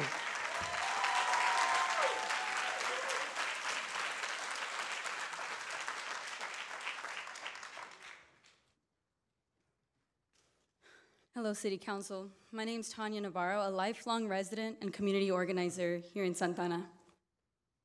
Mayor Mezcua, you call yourself the people's mayor. But while you were laying low and playing it smart, our families were being hunted because of their race. Our communities were facing kidnappings from courtrooms, bus stops, their jobs, while getting a donut, pumping gas, picking up their kids, walking into graduations, and even just now we saw a community member taken from this council meeting, and I joined the demand to release her. I bared witness to horrific family separations. I saw terror in community members' eyes, and I saw the trauma burned into their faces and their children's faces. The kind that doesn't stop with one moment, the kind that echoes and tears across generations, across a city, across a community. But this won't keep us down. Dave, Phil, and Mayor Mezcua, you talk about violence. You talked about violence? What do you mean, water bottles and cardboard signs? Where is your outrage at masked federal agents tackling our neighbors like animals? At SAPD rolling in like it's war, unloading tear gas and rubber bullets on our youth who resisted, not because it was easy, but because they had to, because you didn't. The once vibrant city, the city that I love, that raised me, that I have so much pride in, is quiet. But it won't stay quiet forever, because even in this chaos, our people are dancing, they're marching, they're cooking for each other, they're getting each other groceries, they're showing up for each other, and that joy, you can't take it from us no matter what. Santa Ana se ama y se defiende siempre despite your failures. You allowed the National Guard to occupy 4th Street, you allowed the ICE to terrorize our neighborhoods, and then you had the audacity to turn around and scapegoat the youth, the ones who stood on the front lines to make their pain known, their betrayal heard, their love for this city visible, and their resistance to the violence of taking place in the city, of state-sanctioned violence approved by you all. You weren't there. But thank you, Jonathan Hernandez. Thank you, Jesse Lopez. Thank you, Vicente Sarmiento. Thank you, Ben Vasquez. And thank you, OC Rapid Response Network, because they were there.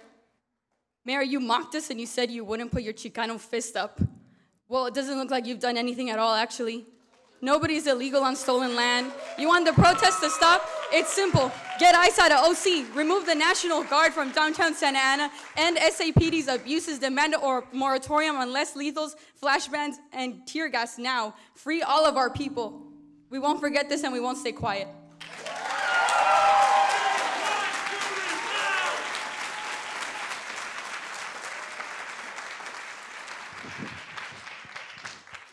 Good evening, City Council and Mayor.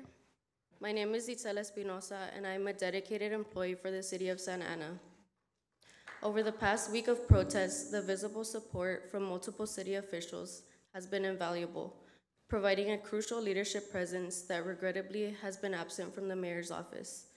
We demand protection from ICE. Your residents are being illegally detained, abused, and thrown to the floor by ICE. You have residents who are too afraid to go to work, to go to school, and to the store for essential needs, in fear of getting kidnapped by ICE. I implore you to recognize that the passion of those speaking today stems from deep commitment and not disrespect.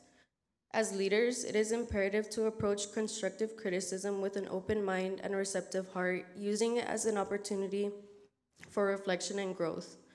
The ability of the people of Santa Ana to mobilize a week-long series of protests in solidarity with the entire nation underscores the profound passion we share for protecting our community. While I understand that the mayor represents all constituents, I beseech you to prioritize the protection of those who are currently most vulnerable.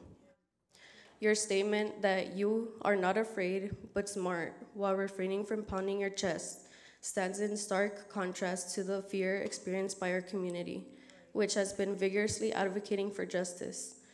Our anger is justified, and our protests have been peaceful. However, the violence you've heard about is being perpetrated by your own police department that you, the mayor, claim that the police are there to protect. SAPD was deploying rubber bullets, using militarized weapons, throwing tear gas at residents, in addition to the destruction of Santa Ana businesses, as caught on video. I urge you to hold the police department accountable for their actions. Furthermore, it is imperative that you refrain from speaking to the media about these protests unless you have been present alongside your community.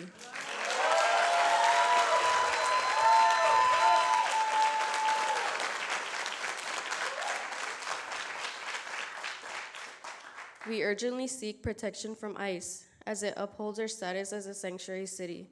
It is time to do better and fulfill your obligations to our community. Amesco, why are you so against us? Thank you.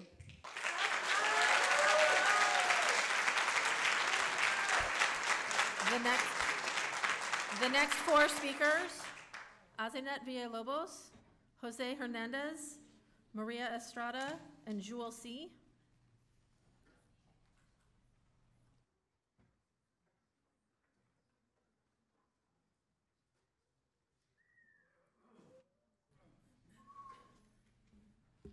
You can come up in any order, please. Azenet, Jose, Maria, and Jewel.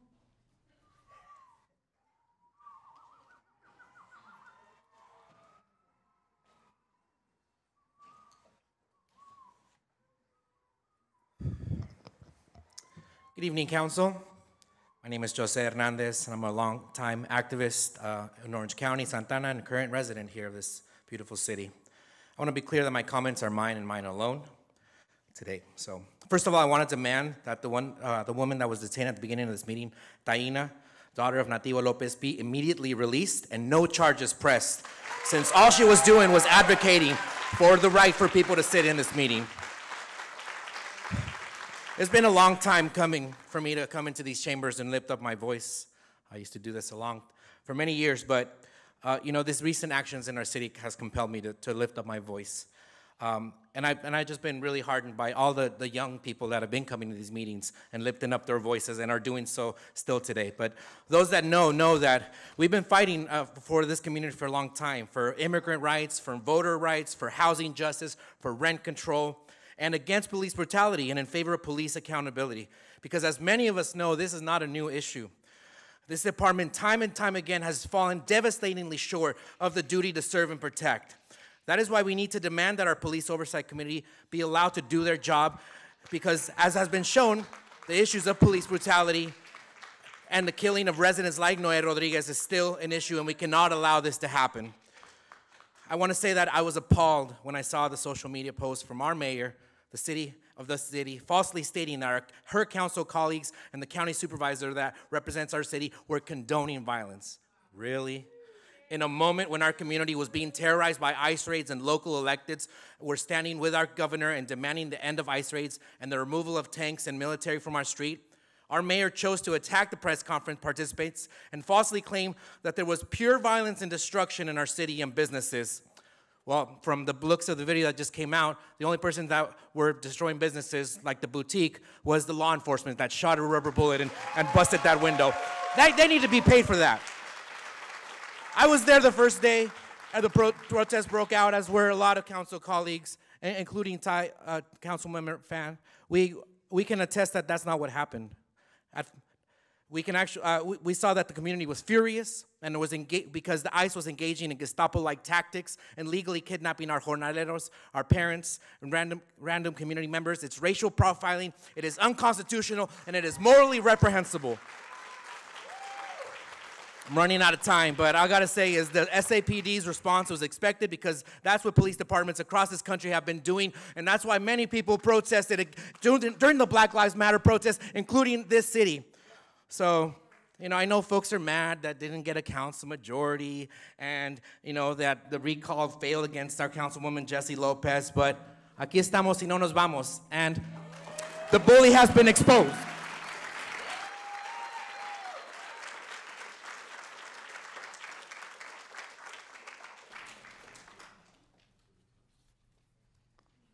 Hello, Council. My name is Maria Estrada. I'm a Santa Ana resident, and I'm also Chicana. So today I come out here to speak for the people who can't, for my family members who are afraid to come out here. So I honestly just have one question for you, Mayor Valerie. This is what you really call a sanctuary city? This is what it is? It's really disappointing. And that's all I gotta say today. Thank you.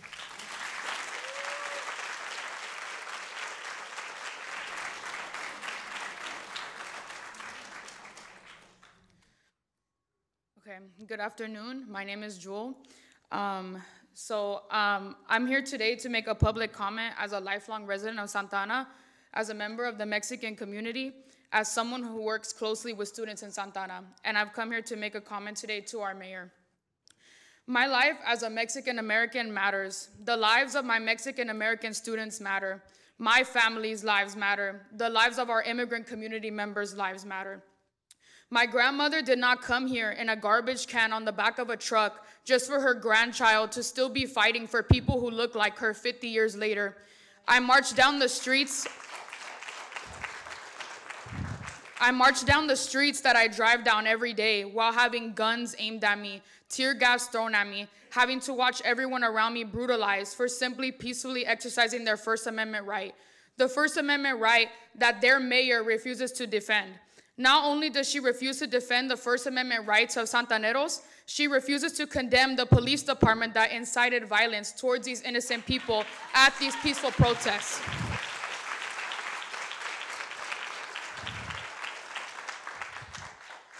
Our city council is supposed to represent the constituents, yet I only saw Ty Viet Fan, Jonathan Hernandez, Jessie Lopez, and OC Supervisor Vicente Sarmiento alongside those constituents. If representing your constituents is too much for you, then I'll raise my Chicano fist and ask you to resign, Valerie.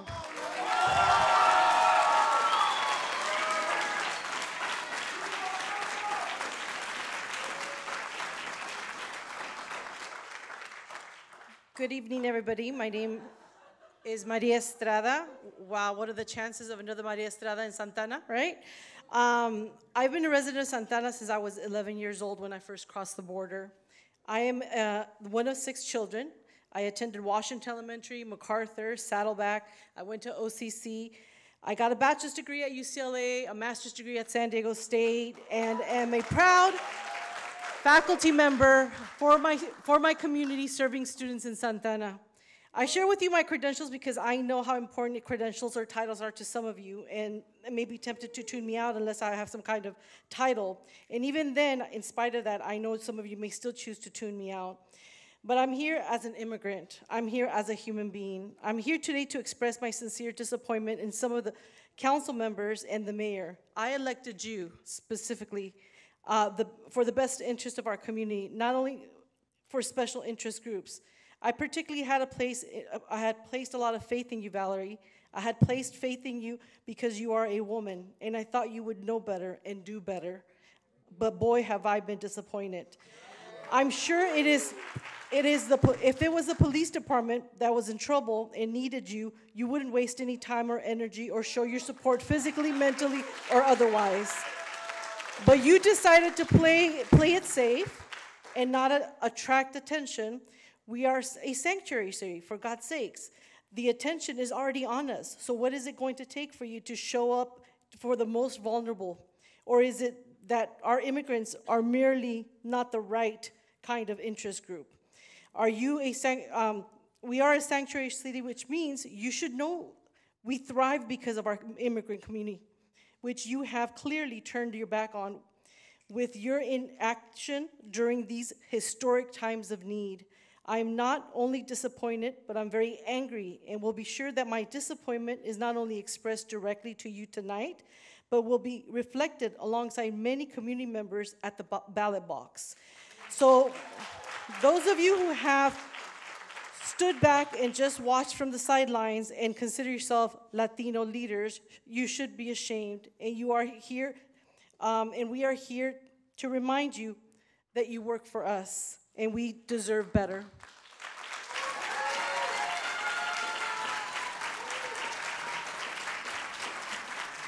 The next speakers, Azenet Villalobos, Mia Verdin, Ana Cecilia Fierro, and Vanessa Cerda.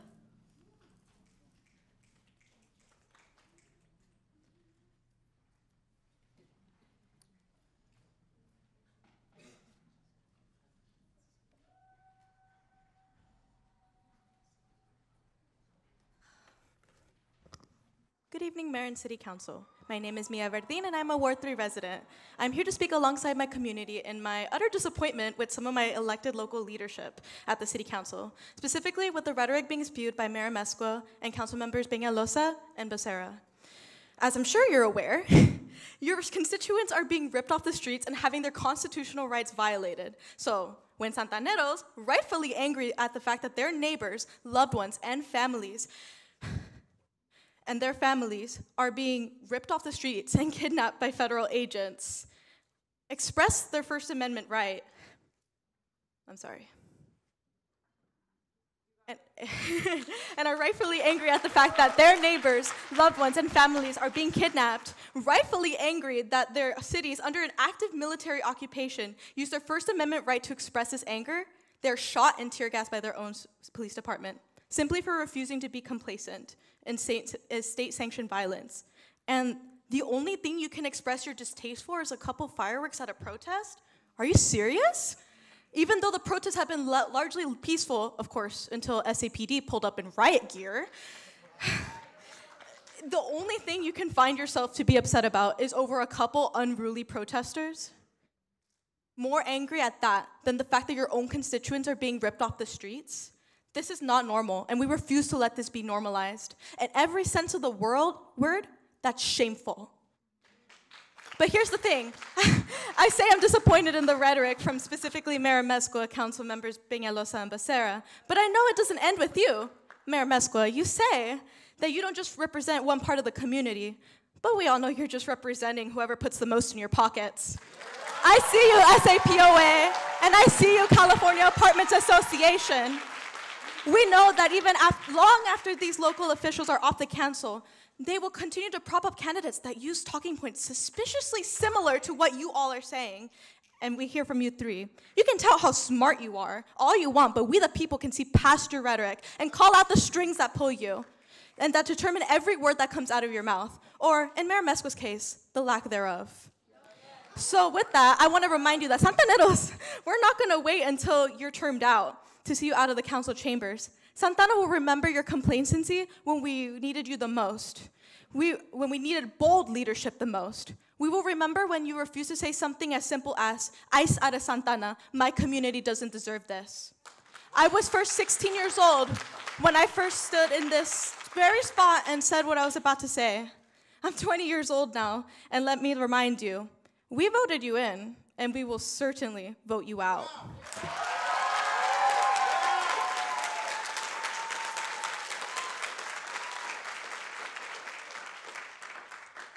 Good evening, council members and Mayor Mescua. My name is Ana Cecilia Fierro. I'm a public policy student at Cornell University who was raised in Santa Ana, Ward 3.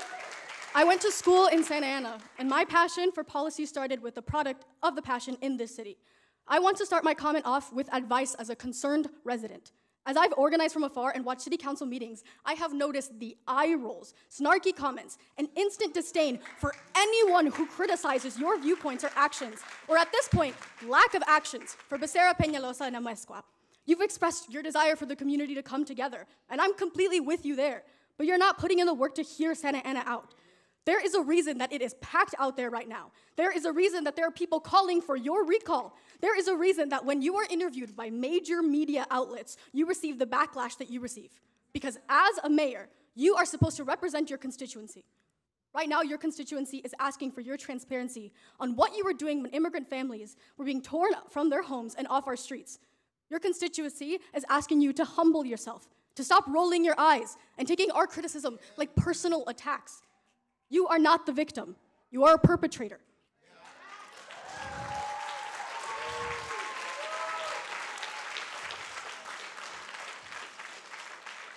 And let me make this clear. Your strategy did not work because Santa Ana is unique. We are a community of predominantly immigrant and Latino residents. We cannot put our heads down, simply not wave a Mexican flag at a protest, because the reality is that our community is a target. Regardless of what we do, we will stand out. And I'm asking you to reconsider your so-called smart strategies that you proudly boasted about that did nothing for us. Because our race will never slide under the radar. And this is a direct attack on our community based off our skin color and status. You chose this job. This is in the description. You are a public servant. Publicize what you are doing behind the scenes, Amezcua.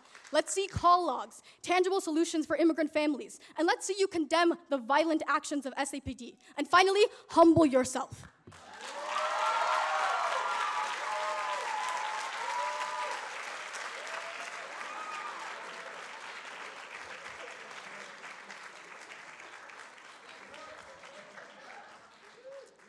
Buenas tardes. Good afternoon to everybody here. And I just want to thank Vicente Sarmiento for being present in the protest. All the staff right here that were present, we all know exactly who they were. My name is Vanessa Cerda, and I am a Santa Ana resident. I actually work in LA in Lincoln Heights. I commute every single day. And do you know how sad and distorting it is that it first started over there in my job, learning how everything has been impacted, and then coming home to where I call to rest, to lay my head, and then see everything that is going on, and not having our representatives that are supposed to be representing in those areas speak up. They rather speak up when one of the Senate gets arrested over there with ICE. They rather come out in the social media and express how they shouldn't be getting treated that way. I represent the community that has been under attack for a very long time, including myself. I haven't been a perfect angel here in the city of Santa Ana, but I know I have redeemed and I have paid my dues as a constituent, and I have learned to accept those failures because I believe myself and also as a Christian person, I'm gonna go ahead and boldly say that because God comes first in my life. But you know what, as having God in my heart, I could express that I could feel his pain. And if you can't feel his pain the way that we all feel it out there, I mean, I don't know. I mean, God could like spare some love to everybody, but I know that when I see that man holding that cross, and guess what? I'm holding that cross right with him, and that's why I'm here for my gente in Santa Ana. I grew up in the 92701 over there in the neighborhoods, because let me tell you, ICE talked about how they want to go against these gang members, criminals of the La Salvatrucha and the 18th Streeters. Guess what? Santa Ana has a whole history of independent gang members out here. But you know what? We're all coming together in unity, and we ain't fighting each other. We ain't doing none of that. We actually protesting. And you want to know what SAPD went ahead and released a 4 hours ago? They went ahead and released a video for all of you constituents to go ahead and watch of how we were all reckless out there and doing that, like on a city council meeting. Like, come on now. Like, you know what? I attend Templo Calvario, you know. Thank you, Pastor, for being here. And I also want to thank you guys for posting up that social media with Valerie Amezcua. And genuinely from my heart, you know, I'm going to go ahead and say this, like, you know, can we put some caption in Spanish for our people that don't understand that language? Cambodian, Santa Ana has a large of Cambodian community out there. They also need it translated. And our Vietnamese people also need to hear that, because the word needs to be spread out of love, and it needs to involve everybody in this audacious right here. So I'm going to go ahead and just walk out, and thank you.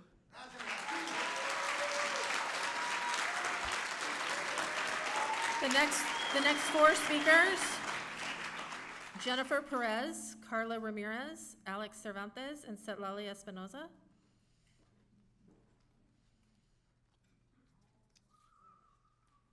After that will be Sandy Ariza and JC.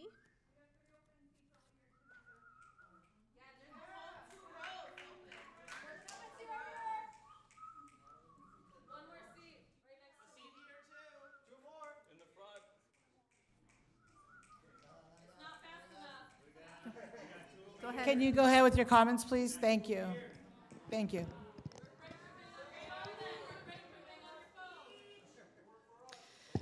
Hi, my name is Jenny Perez Resendiz. I was born and raised in Santa Ana.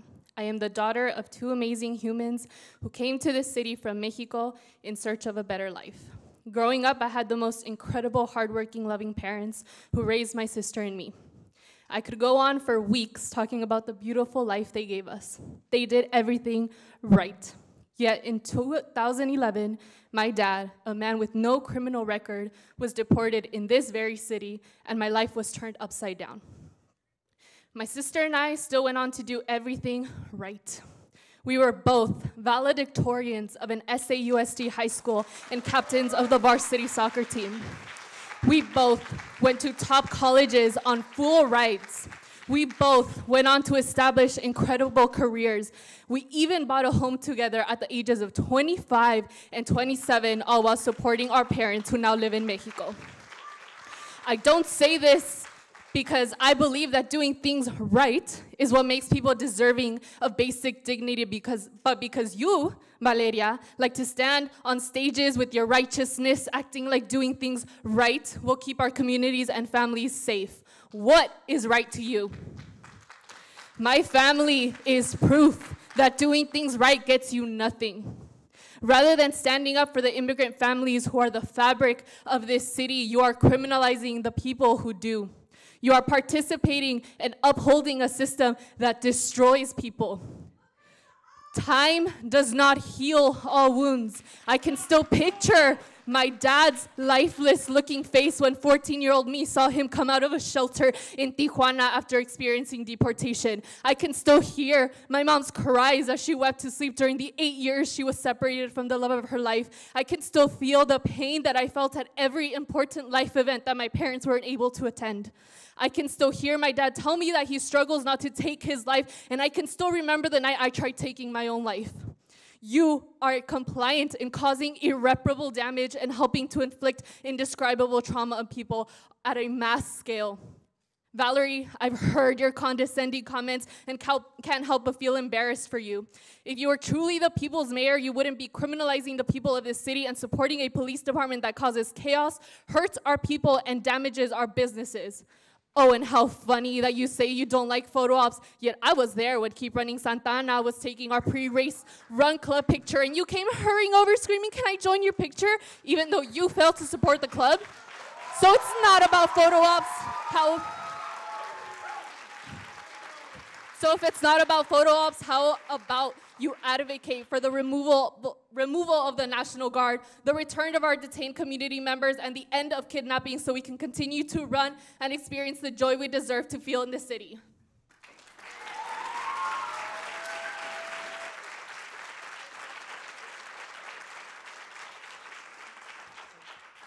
Hi, Council. My name is Carla Ramirez. I speak to you today not just as a concerned citizen of Santa Ana, but as a daughter of immigrants, an immigrant myself from Mexico, whose status has changed, yet whose fight for justice remains unwavering. I stand here for those who cannot, out of fear of being taken by agents, people posing as agents, bounty hunters, and even compliant law enforcement. While this issue has affected so many of us, it is important to acknowledge that despite the gravity of the situation, Mayor Mezcua has not taken significant action to address this crisis. Instead, the leadership shown by our ward members has been far more commendable and genuine. Maybe you should take tips from them, as they're not afraid to, your quote, represent just one group of your community. I'm sorry, are you listening? Okay, thank you. Santa Ana has been my home since I was 2 years old, raised here. All of my education has been here, taught under the guidance of predominantly Hispanic faculty. I've engaged in numerous extracurricular activities founded by those who shape and uplift Santaneros. I witnessed firsthand the dedication of our migrant community to pushing us forward.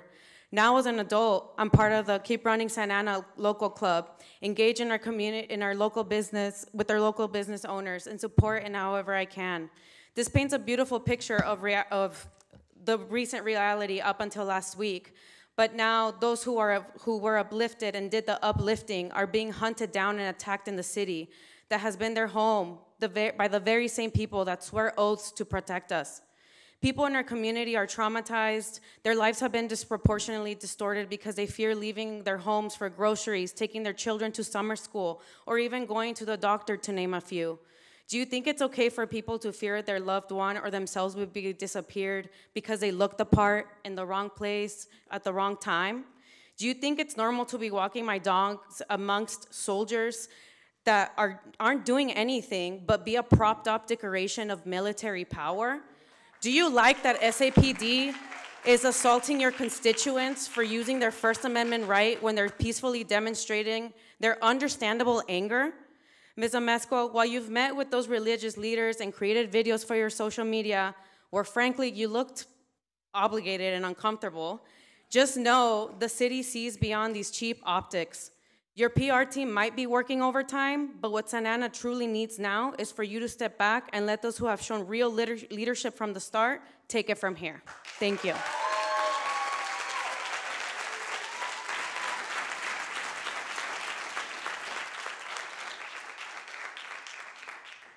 Good evening, council members. First and foremost, I want to express that my family is built from hardworking people, and I stand with my birth-given right to be here in this moment with all my privileges and being the first in my bloodline to earn a master's degree. You're smart, well, so are we. Thank you to the city officials who support us in every possible way. Your efforts never go unnoticed. Unfortunately, it's with great sadness that I am here to discuss the traumatizing tragedy and pain occurring throughout our city of Santa Ana. We have come to see officials, police, and agents in riot gear and militarized vehicles in our city when we walk these same streets with nothing but our signs, voices, and everyday lives. I was appalled to hear the mayor of our own city generalizing our peaceful protests and efforts as violent. For some reason, we have heard you address this more than the separation of families, violence, and kidnappings against the people of Santa Ana. It's amazing that with all the evidence and videos circulating, you still are not believing your people about demanding change and protecting peacefully. Mayor, do you believe us now? The mayor has been too busy to speak for the people, but was not too busy to show up for interviews, post on social media, and constantly mention her sponsors. You mentioned collaborating for resources and prayers, but it's hard to provide that for the people as they're being dragged out of their homes, beaten, and kidnapped off the street. I wanted to read a little something. As mayor, I've worked with the first responders to make neighborhoods safer and build stronger partnerships with our schools and youth programs. This is from ValerieAmezcua.com. This is from an excerpt right under where you ask for contributions, Mayor. In regards to our SAUSD schools, why are we as educators doing more to protect our communities, children, and families without tactical gear or any protection?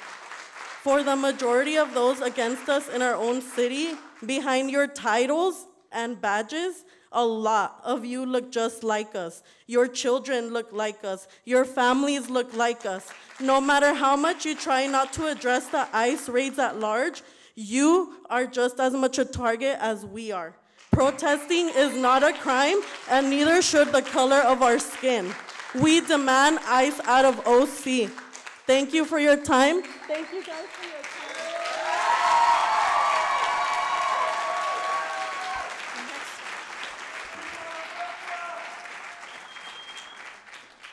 Good evening. I'm Sandy Araiza, a resident of Santa Ana.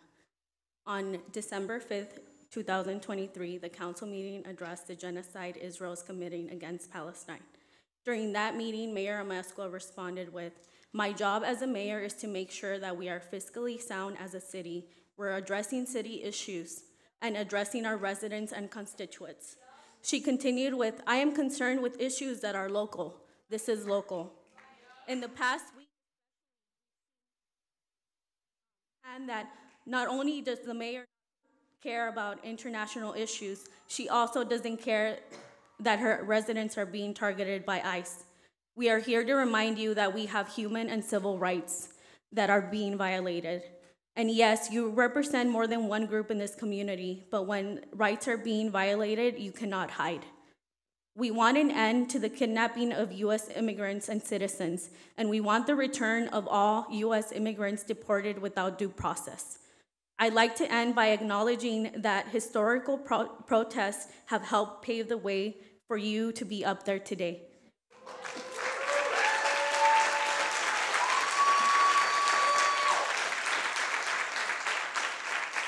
Council, we invite you to stand with us because we are not going anywhere.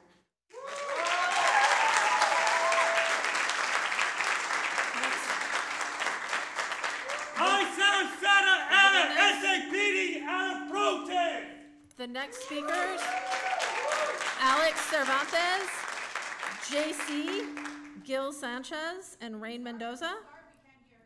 Yes. Alex Cervantes, JC, Gil Sanchez, and Rain Mendoza.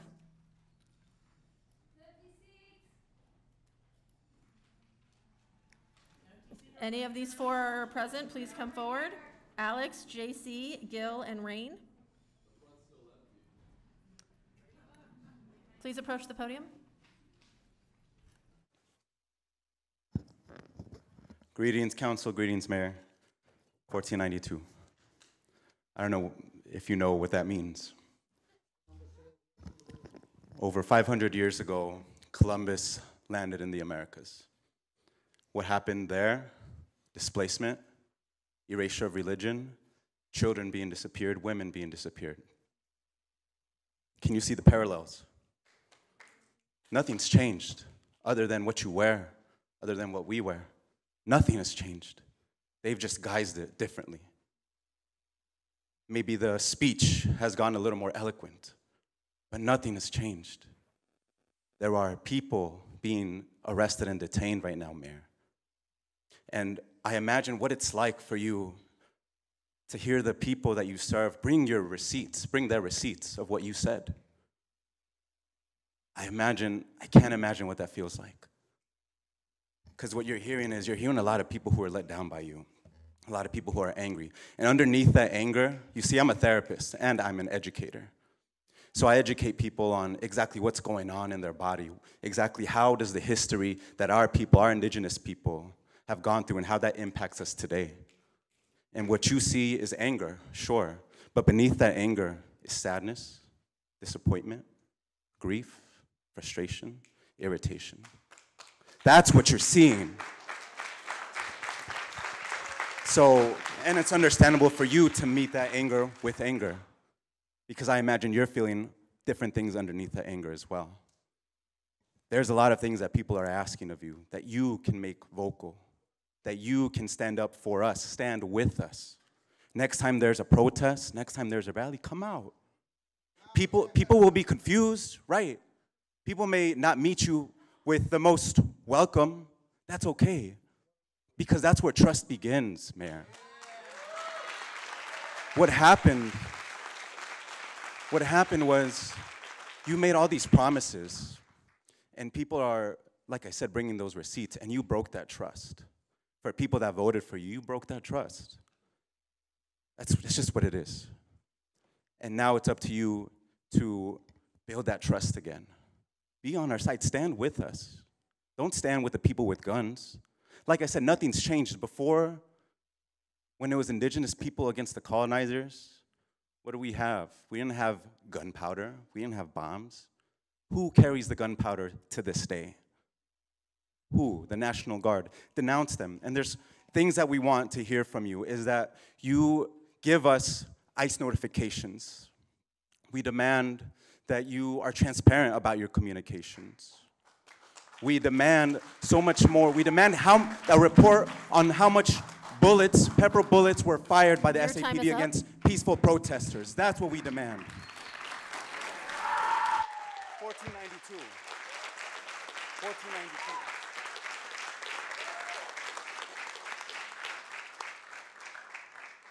Good evening, Mayor, council members, staff, and the good public of Santa Ana. My name is Gilbert Sanchez. I'm 72 years old, lived all of those years here in Santa Ana. I've had a family in every war, civil war, all the way down to Afghanistan. I'm a business owner, and I'm also a member of AFSCME Union Local 3299. Solidarity. Anyway, I'd like to ask you if you could accomplish a few things for the public here. I know maybe your hands are tied with the ICE issue, but at least don't cooperate with them. We should have our police department have no involvement with them at all. In fact, they should be kicking them out, in my opinion. The other thing is, there are people in Santa Ana that are posing as ICE agents. They have no badges, they wear masks. How do I know who's coming to get me? Even though I'm a citizen, I have to fear that, just like an immigrant that's recently arrived. To add a personal touch to this story, me and my wife were riding bicycles near Mater Dei when a person in a truck stuck his body and started yelling racial slurs at my wife and actually tried to run her over. And when I reported it, I was told, well, did anything happen? I said, no, but he could have killed us. And I was told, well, we can't do anything until they actually touch you. Well, you know what? Excuse my language, but bullshit.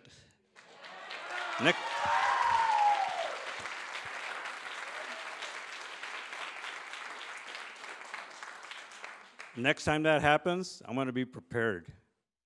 Since the city and my officials don't want to help me, I'm going to have to defend myself and the public too.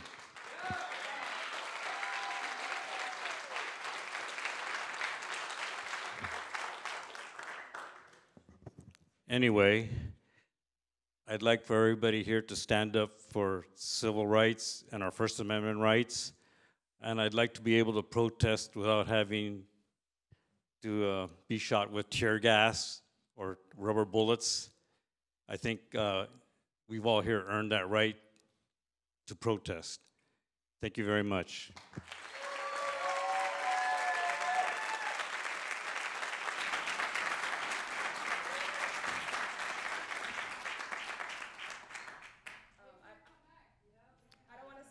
The next.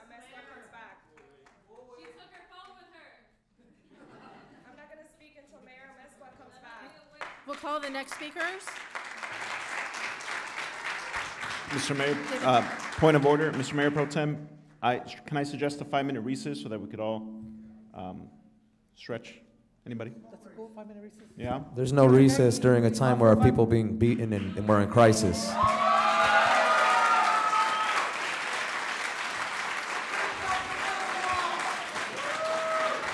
We're going to engage in transparency. Council member, this isn't a debate. I'm pretty sure the mayor stepped into the restroom. Let's call our next speakers and we'll wait for this one to, Okay. for the mayor to come back. David, That's why I said 5-minute recess. There's people up here that need to use the restroom.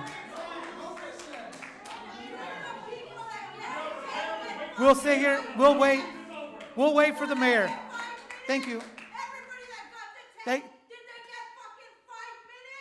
We're gonna, thank you. No recess.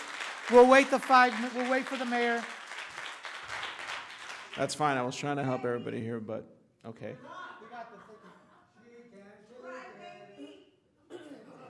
Can you call the next three?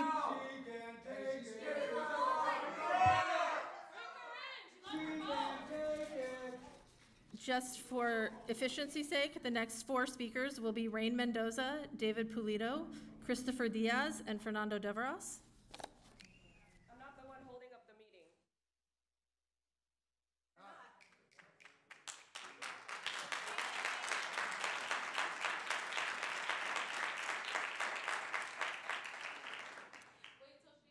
We have a quorum of the council, so we should continue the meeting.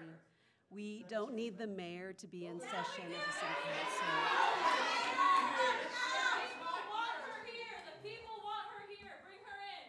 We just,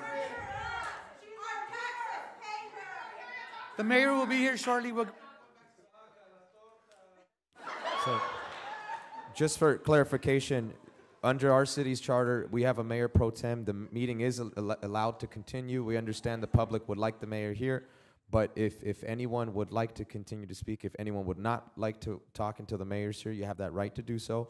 But if anyone would like to speak while Mayor Pro Tem is running this meeting, you do have the right to do so, and we just want to inform you of that.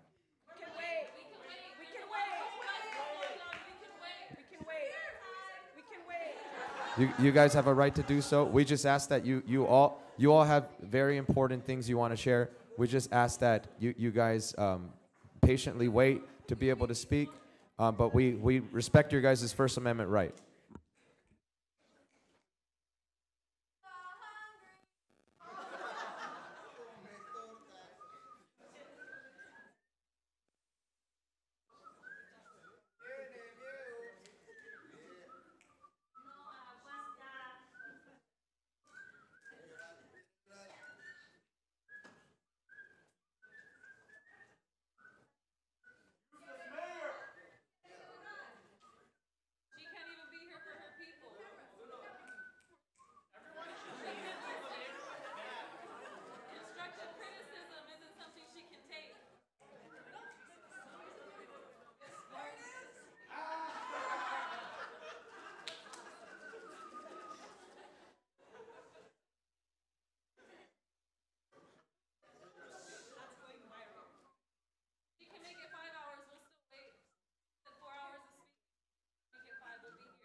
Listen up, we're gonna continue the meeting. If you want to speak, you can speak, but the mayor will not be back for a few minutes.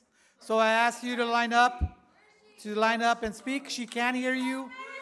She can't hear you from the back, so we're gonna move forward, and we hear your words.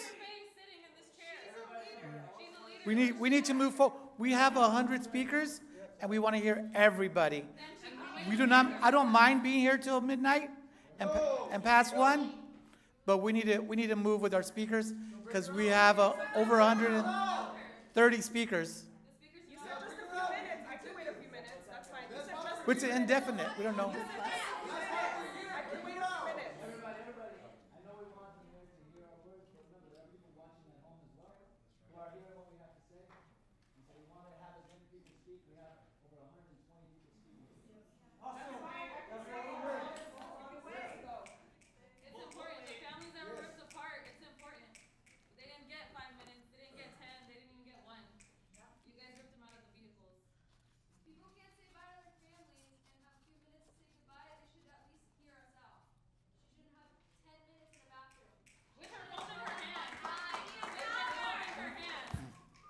Folks. I'm not defending, but we are going to wait. If you guys want to wait, or we can move on and have the next speaker. Do you want to go home? Is that it? I want to go home at 1 o'clock, as we're going home at 1. Then it's not a problem.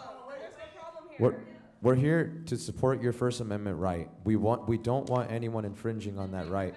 But I just want to be clear, we cannot control any of my colleagues. I don't have that control to be able to tell my colleague to be out. And I share the same sentiment with you, which is why I'm going to patiently sit here. But I want to implore you all, we are in the same place. We want to hear you. We want to listen to you all. And part of why we're sitting here is because your comments are that important to us. We too need to use the restroom, but we're going to hold it as long as we need to, because what you have to say is important. And I just want to stress how important each of you are, which is why we're not going to walk away. But please stand with us. We're not going to abandon you. We're going to make sure that y'all can share what you have to share. I'm trying to be as patient as I can with all my colleagues so that everyone can have a chance to speak. Just know that we're standing there with you. Otherwise, there would be a recess, and there's none. We want to hear from you. So just please be patient with us. We're all in this waiting together. I stand with seeing, you know, the community come together, share what they have to share. Oh, okay. Listen, give me a minute. The last thing we want is for them to end the meeting, which then gets in the way of all your First Amendment Give me a rights. minute. Thank you. The mayor does not want to return. And this is not, I cannot force her to return, neither can any of us. So we can wait, or we can speak.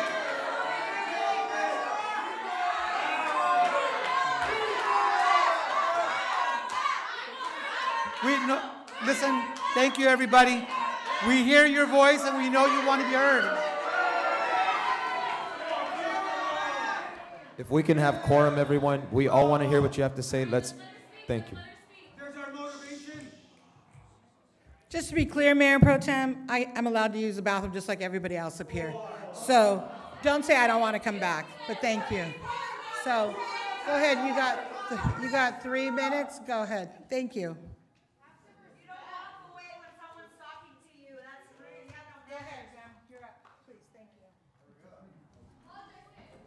I don't see myself on there.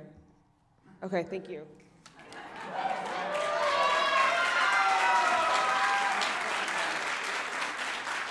I'm Rain from the CSO-OC Immigration Committee, a proud Chicana and daughter of immigrants.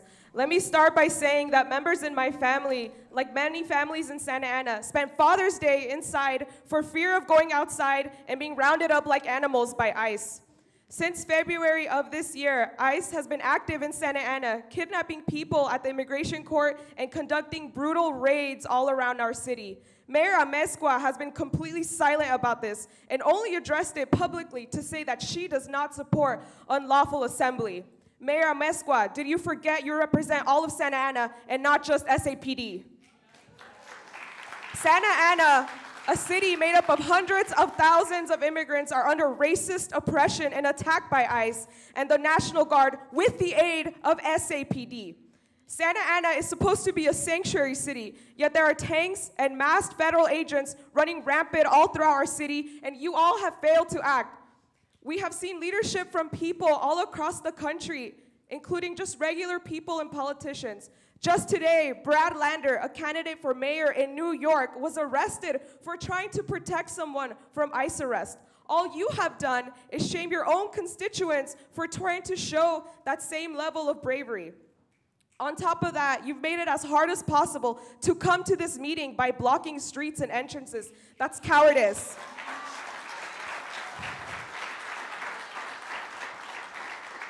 We, CSO, are here to demand ICE out of Santa Ana. We demand SAPD stop repressing people and stop its aid to ICE operation and the National Guard. We demand justice for Noe Rodriguez. Thank you.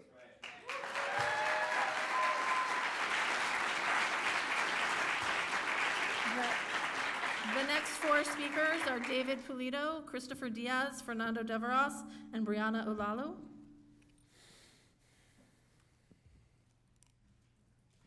My name is David Pulido. I'm a resident of Ward 5 and member of community service organization, the Police Accountability Committee. We're here to demand that City Council, City Manager Alvaro Nunez immediately remove Santa Ana killer cops Luis Casillas and Isaac Ibarra. That's right, without pay. Without pay.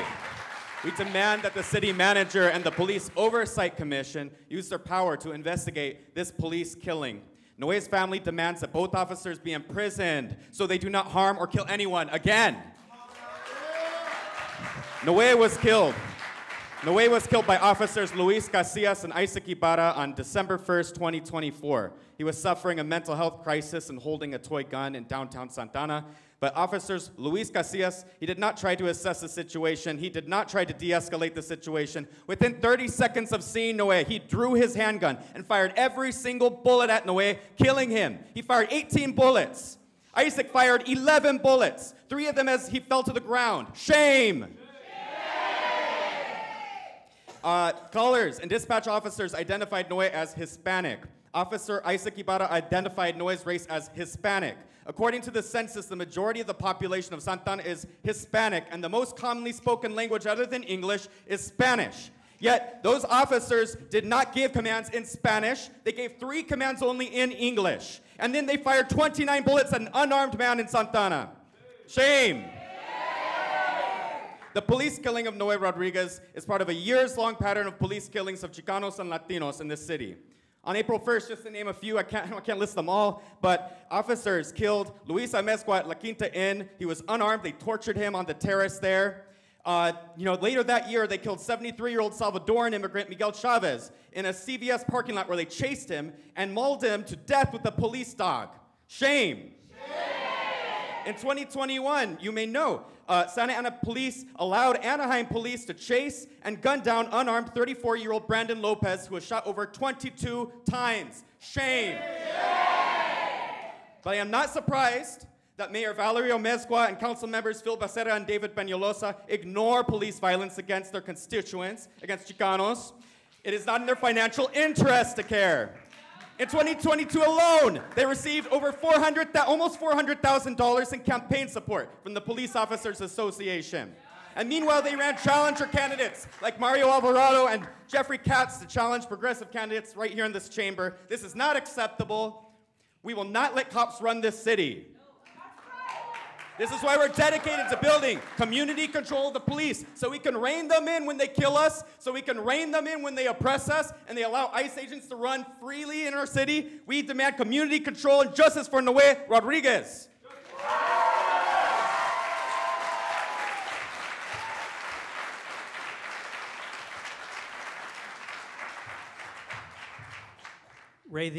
Ray Diaz, Ward 6, Executive Director for the Francisco Torres Center for Racial Justice. I grew up on Durant Street in the Willard community, where my tío Gabi was ripped from our family by ICE, taken as collateral while simply trying to work. My entire family, my entire life, I've watched my grandmother, a mother, hug her son goodbye at the US-Mexico border, forced to endure the cruelty of family separation. I know this pain because I live it. It is my life. I know the pain of militarized policing because when my friends and I were protesting against the genocide in Gaza, we were used with that militarized equipment. It's personal. When Anaheim police executed Brandon Lopez, we sounded the alarm. When Santa Ana police killed Noe Rodriguez, we sounded the alarm. Now ICE and the National Guard occupy our streets, terrorizing our communities, and how many more families must be destroyed? How many more lives must be stolen before this city council stops enabling state violence? We demand an end to these raids, an end to the police terror, and justice to our people. And Mayor Mezcua, I brought this rubber bullet back for you.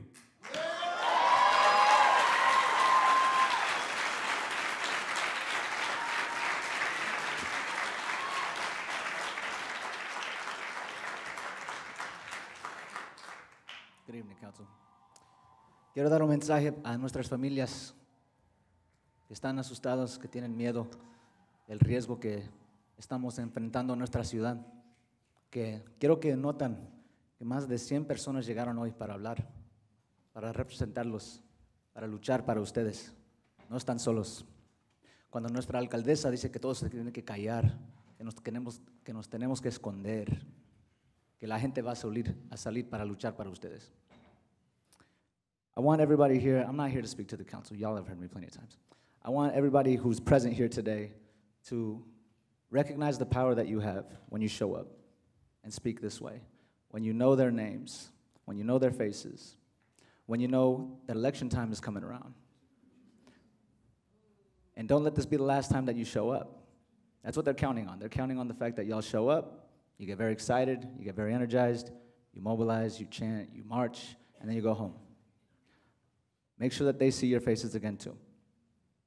To people who are watching at home, I want to also bring attention to the media campaign that Santa Ana Police Officers Association endorsed candidates like to weaponize whenever criticisms are waged against them. Neighbors of Santa Ana on Facebook is a very popular page online. It is run by Danny Vega, who is a police commissioner appointed by Mayor Valerio Mezcua.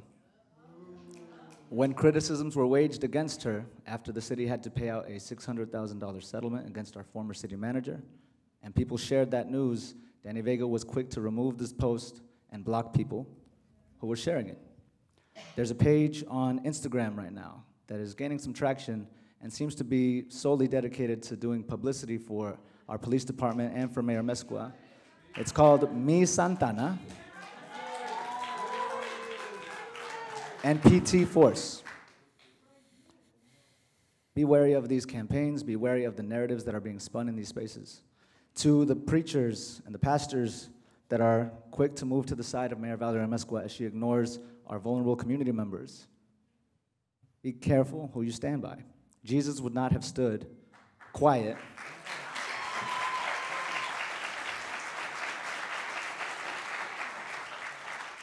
Jesus would not have stood quiet when vulnerable people were in danger. He would have put himself in front of them. So thank you everybody for being here. Thank you to everybody who's watching at home. There are more council meetings this year, and there is an election coming up. I hope to see y'all there.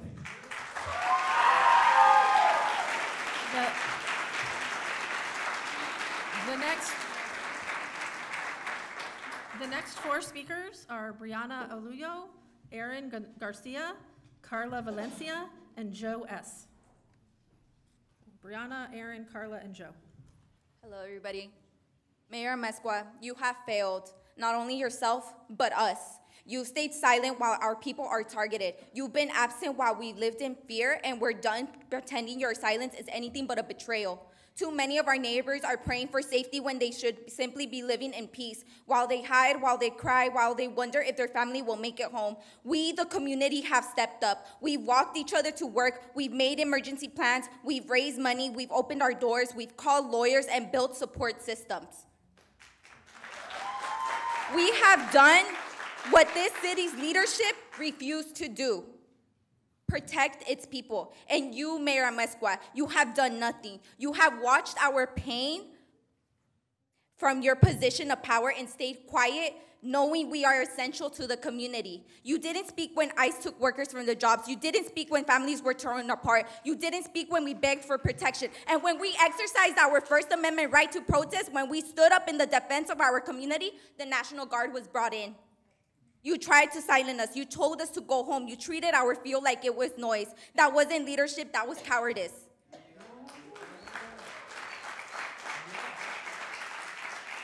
Then you have the nerve to say, stay humble on your Facebook bio.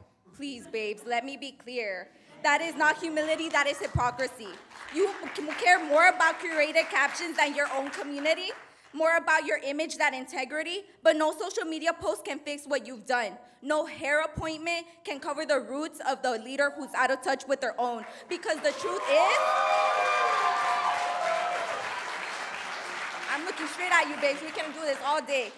But the truth is, you've abandoned us and you've looked even more out of place pretending you haven't. We deserve leadership grounded in justice, not just a polished look and fake humility. We're not fooled and we're not afraid, and we will not forget. We are protecting each other with or without you. We are the future. We come from families who left everything behind, not out of comfort, but out of love and courage. We've seen their struggle. We've carried their hope, and now we are their legacy. Change begins with us. We speak out. We rise. La lucha sigue, but so does our power. And in November, we'll make sure the next leader of this city actually shows up. Mayor Mezcua, will you finally speak right here, right now? Not for the photo ops, as you say, or from a piece of paper you hold behind the screen since you've ignored us. We're all watching. What do you have to say to us? The floor is yours, babes.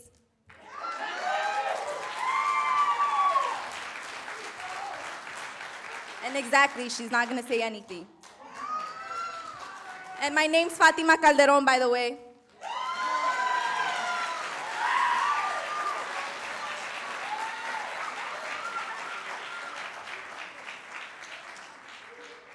Good evening, everyone. My name is Chelsea Alvarez, the owner of Chelsea's Bridal and The Perfect Day, located in downtown Santa Ana. My family and I have been a part of the Santa Ana small Latina-owned community for over 20 years. Our streets are lonely. Our neighbors are nowhere to be seen. Our clientele is afraid of stepping foot on our street because of the intimidation that is down the street. I receive daily calls asking to cancel or to reschedule clients' appointments because they're afraid. I'd like to emphasize that they're not afraid of the peaceful protests that have been going on, but more so the aggressive enforcement that is seen at every corner. As a business owner, I worry.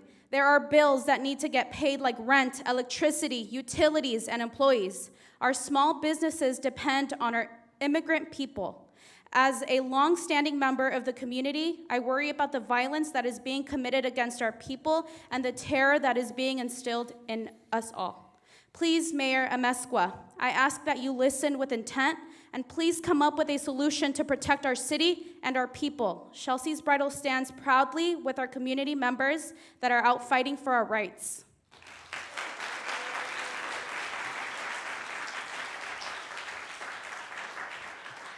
I shared time with my cousin today, not only as being part of these businesses, and I always like to tell my community, if you open me up, there is glitter in there because of those dresses.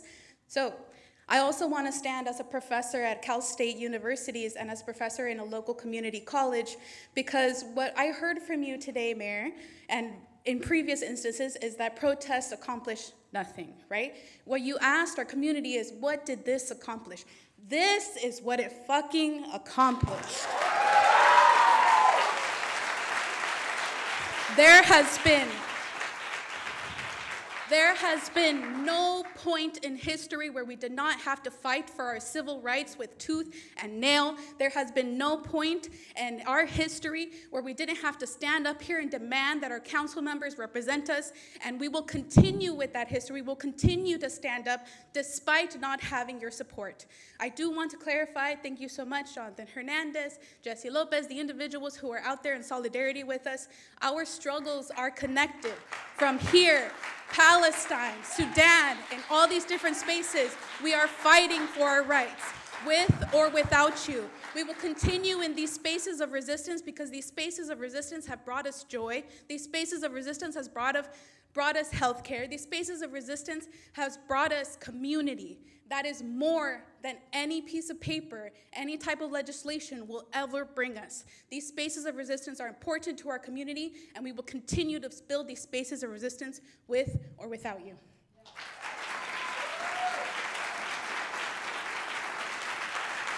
The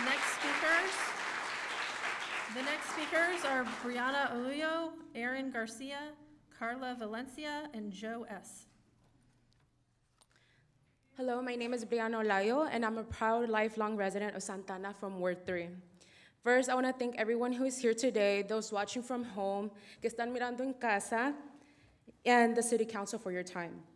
I'm the proud daughter of immigrants attending the University of California, Irvine, and I'm here today because I'm sick of the response from some of our representatives and call on Mayor Amezcua to take accountability for her lack of leadership and respect toward our immigrant community, especially our undocumented residents and families who are an essential part of Santa Ana. How many more families need to be oppressed and ripped apart from their homes, jobs, and their city of Santa Ana for you to care enough? But this is not about you. Our community deserves dignity, protection, and respect, just like every human being. Right now, our neighbors are hurting. People are scared to go about their days and live comfortably, and yet our community continues to show up. Whether it's organizing, checking in on one another, helping with groceries, or going on errands, or verifying any potential law enforcement activities such as the increased activity that we have seen in our community, because we support each other. But we shouldn't have to do this alone, because we need leaders who know, love, and stand with every part of our community, because we are not violent, we're not a threat, we are people fighting for the future of our families who have sacrificed everything for a future full of opportunities, safety, and justice. We need to invest in our schools, parks, small businesses, and youth, not law enforcement. When our city leaders make dismissive comments or issue statements that ignore the fear and pain our people are experiencing, it only deepens the harm. This isn't about personal politics, so I encourage you to stay involved and register to vote and show up in 2026 next year and every election after, because we will remember those who have stood up with us and who have been there with us. We are calling for transparency, initiatives that uplift Santa Ana and bring justice and the opportunity for people to actually be there who claim to serve us. Santa Ana merece mejor. We deserve better. Thank you.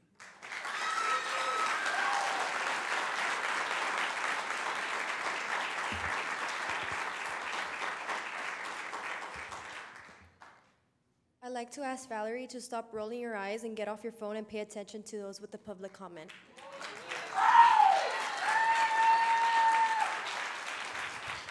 The fear I see in my neighbor's eyes and the empty streets I've been seeing these past few weeks shouldn't be something normalized. You claim you're here for your city, but yet you're letting your community drown in agony.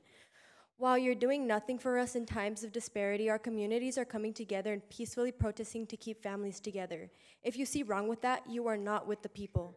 In February, I stood here talking about this same situation happening in Santa Ana. It's now June, and yet you have managed to let things get worse. We want more, we want change, and we will vote you out of our city. Thank you.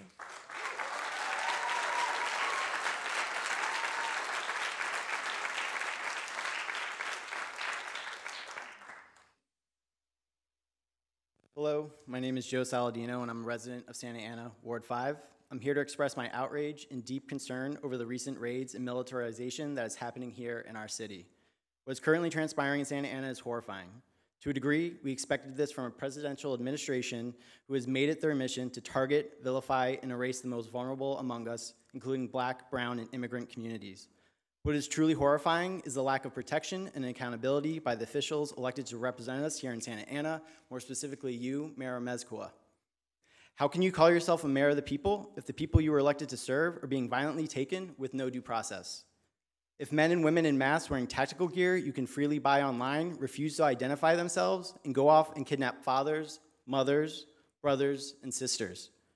If people who attend their immigration hearings or check-ins are still abducted despite following the legal process this country makes them jump through hoops for. If concerned citizens and community members who go to the streets to express their First Amendment rights are met with militarized officers in riot gear who don't see them as human, but instead objects that can harm and discard with tear gas, batons, and rubber bullets. What happened to Santa Ana being a sanctuary city? It's disgusting, inhumane, and we as a community are here to say no more. These are your people, your constituents, Mayor Mezcua. You represent us, the people, and we're here to remind you of that. We will not allow it. Why do you? Power to the people, ICE out of OC, ICE out of Santa Ana. Thank you. And thank you, council members Lopez, Hernandez, and Vasquez for standing with the people.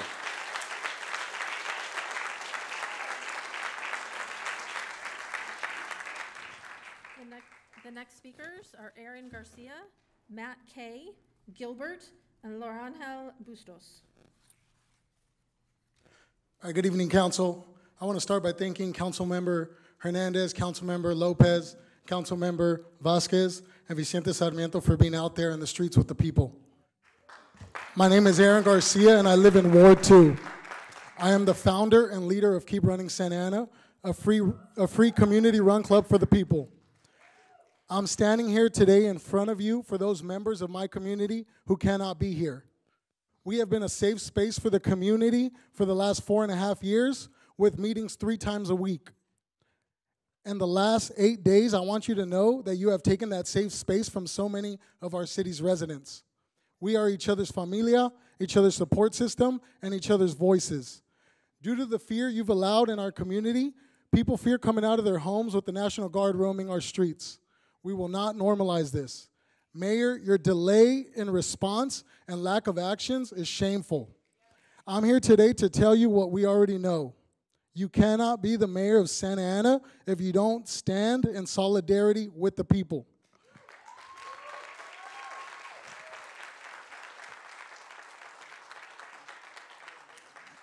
You are not the people's mayor. Thank you.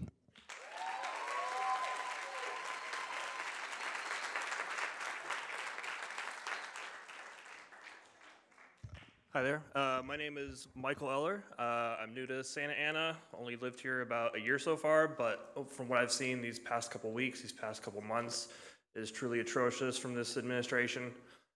You claim to be a sanctuary city, yet ICE is allowed to freely roam, National Guard is allowed to do whatever they want, and there seems to be Santa Ana PD is only furthering the violence. What can Santa Ana PD, who we have clearly seen is well weaponized, well militarized. What can they do to help protect our constituents? Can we deploy them in places that are common for ICE raids? Can we send them out on the streets to stand along with the National Guard, to police the police? What can we do as a sanctuary city that's aside from just the simple glam of saying hashtag sanctuary city on all of our Instagram posts? Thank you very much.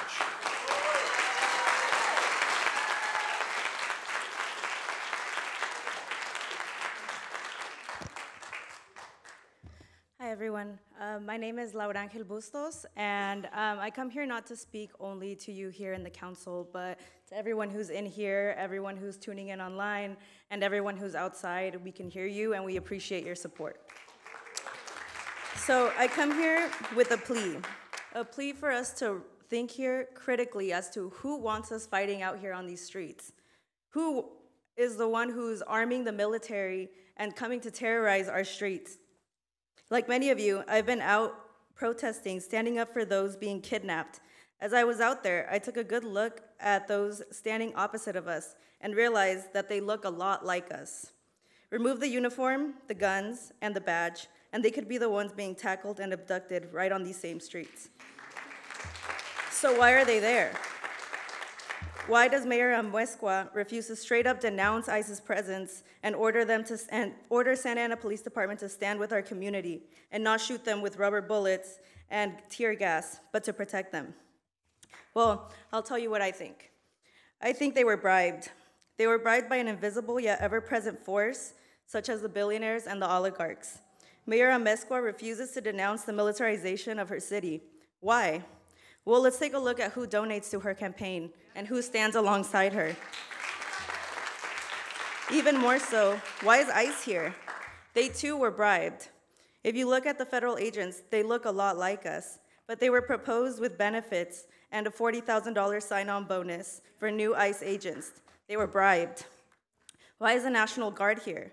The US military bribes our fellow citizens with those with undocumented parents, and they offer them status to their parents upon enlisting in the military. I also ask you to question your media and who you consume. Disney releases movies like Coco and Encanto, and they also own Fox News, which actively spreads lies about our people and labels us as dangerous. They manipulate our fellow working class neighbors to hate and shame one another, to divide ourselves between race, sexual orientation, gender, wealth status, and education status, as we've seen from our fellow leaders. So I leave my time with this. Today, our people are under attack, and we need to continue to show up for them. But I hope after all this is done, and it will be done because we are a resilient people, I ask that we keep showing up for our Black and Native American neighbors who are incarcerated, punished, and killed at a disgusting rate. Our queer and trans neighbors.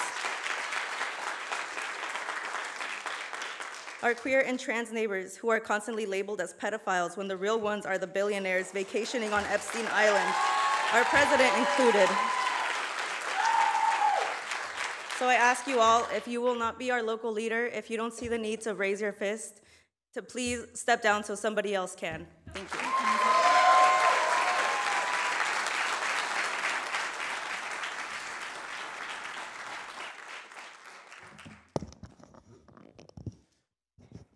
Good evening, City Council and disgraced Mayor, in my opinion.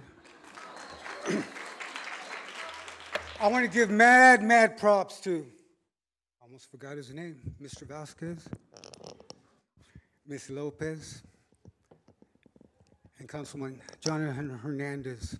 I have much respect when somebody's down there in the trenches in the battle with me. Thank you.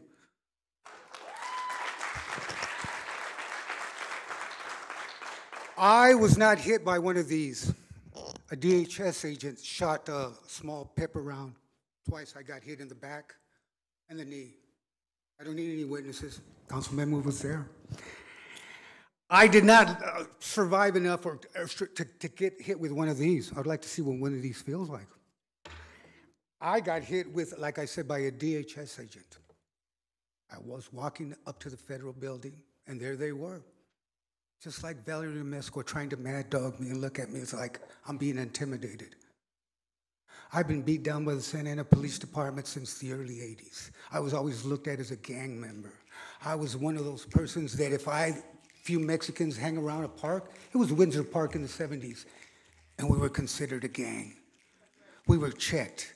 We were ID'd. We were white carded. We were pulled over. We didn't know anything about our rights and what we could do. No, I don't have a college education, but I have been to your jails. I've been in prison. I've been to the state prison. I don't say it proudly, but I'm here, and I know what it's like to be caged, to be treated like an animal. So when I see your DHS agents come here and look at me and try to intimidate me, you don't fool me. You don't scare me. I know there's a lot of people that are scared. And as long as I'm breathing and I have to use a cane, I will be out there. Okay? And you, Valerie, you deserve everything that's coming to you. Everything. Because you weren't out there with the people, you were out there with the developers. We know who butters your tortilla.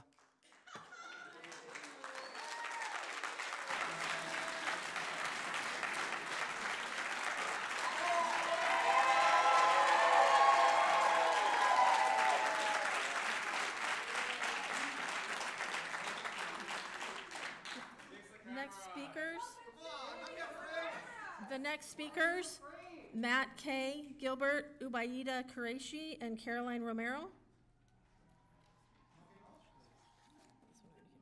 No. Ubaida Qureshi. Miguel Carretero. Graciela Castaneda.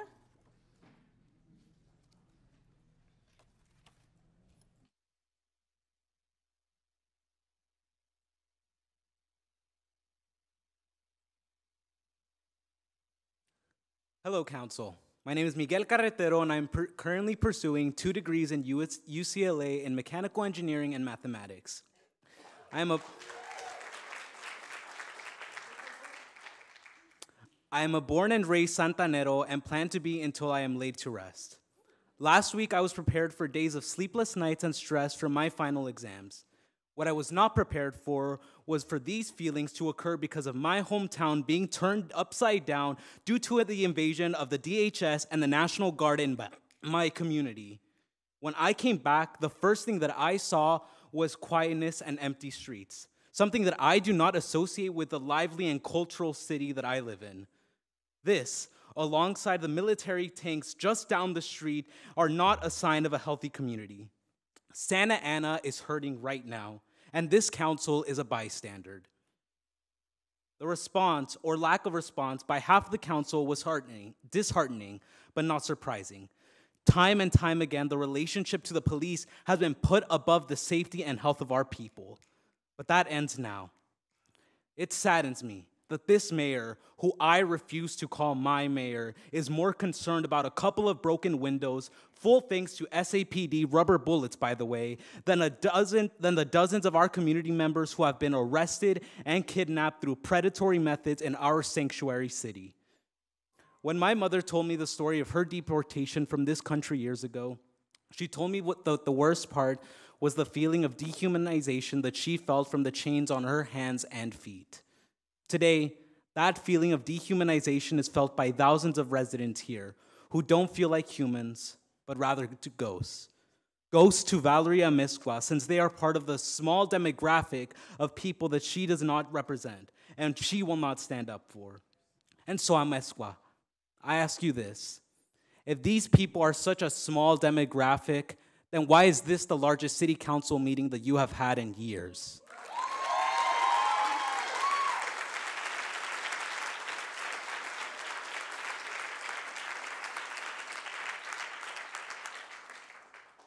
And on that note, I do want to also add that these chambers are not full. And there's rooms full of people outside waiting to be let in. So why are they not being let in?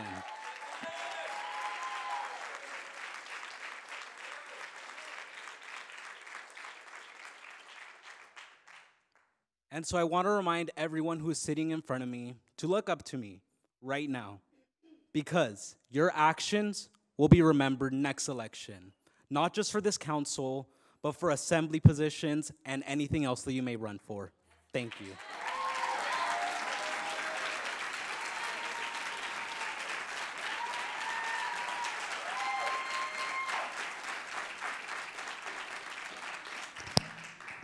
Good evening. My name is Graciela Castañeda. I'm a resident of Santa Ana, and I'm a small business owner. You were silent, Alcaldesa. Madam Mayor, a big title for you. When our people cried out, ¿Dónde estaba usted? Where were you? Not in the streets, not by our side, not standing with the families you swore to protect. We weren't asking for speeches. We weren't asking for fame, just courage, presence, just your voice in our name. El pueblo habló con dolor, con dignidad, y usted nos dio la espalda en nuestra necesidad. You scolded us for gathering. You called us disorder, but we were speaking for those who can't speak. For the immigrants who make our community stronger, who build, who serve, who love this city. You chose silence. El silencio no es liderazgo. Leadership is standing in the fire, not watching it burn from a safe, silent distance, which is what you did. We're not just voters. We're not just noise. We are the heartbeat of Santa Ana. Somos el alma del pueblo. Todos nosotros, everyone. All of us people standing out there, all of us fighting for this cause. And we remember who showed up. We remember who hid. Una líder no se esconde. A leader doesn't run. A leader doesn't shame the people for speaking the truth. She stands with them or steps down. So hear us clearly. Santa Ana merece lo mejor. Santa Ana deserves better, and you're not it. And if you won't stand with us, we will rise with you. Without you, we don't need you, because you're just warming up that seat. Because the people have a voice. El pueblo tiene poder. And this time, we will not be silenced.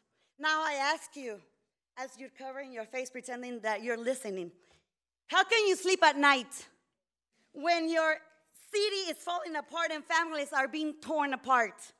Have the decency to step down. And I really hope you find it in that heart of yours, that it might be very hidden, to find it in your heart to do the right thing for all of us.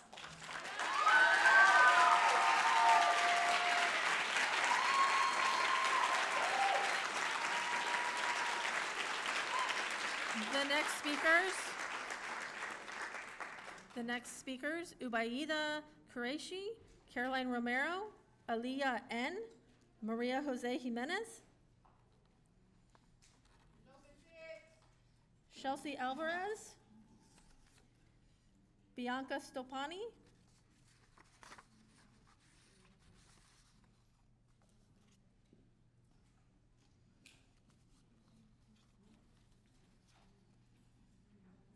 when you hear your name, if you could please line up in the center aisle, and when you approach the podium, if you could please state your name for the record. Good evening, City Council members. My name is Maria Jose. I'm a resident of Santa Ana, Ward 5 to be specific, and I would not be here had my parents not left their home in Mexico. I'm proud to say I am a daughter of immigrants. I am also so proud to say that I'm from Santa Ana when anyone asks, which is why I'm so outraged and so disappointed in the way the city has failed its immigrant community, Mayor Amezcua, you in particular. Thank you for not looking at me. Instead of notifying your city of ICE presence, you chose to remain silent, and you scolded your reps that told you to apply pressure. Instead of showing support to peaceful protesters, you chose to paint them as rioters and chose to defend police using excessive force on unarmed citizens. I was there June 9th. I was tear gassed twice as I yelled, "We have no weapons, we are peacefully protesting." I was also there June 14th, not as a protester, but as an organizer. for a fundraiser. Resistance through dance is what it was supposed to be, and even that ended with police and National Guard pointing their weapons in our direction. Not to mention that that night, Santa Ana Police Department shot and shattered a window of a local business next door, next to where we were, which I know that was one of your concerns on June 9th, damage on small businesses. Well, it did happen, but at the hands of your police department, not the protesters. Yet you label protests violent because one or two people out of the thousands peacefully protesting threw a water bottle.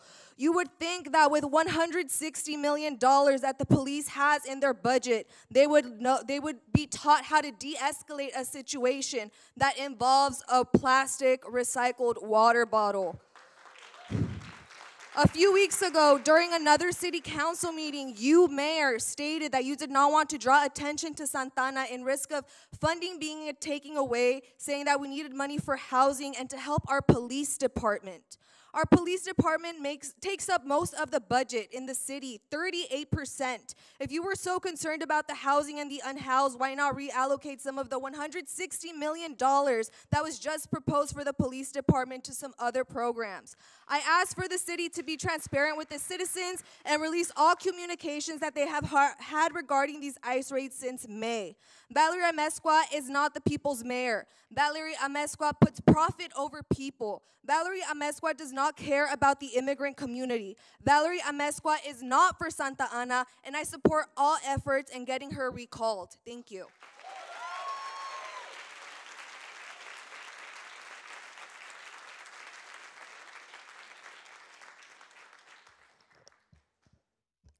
Good evening. My name is Aaliyah Nunez, and I'm coming here from the 3rd Ward.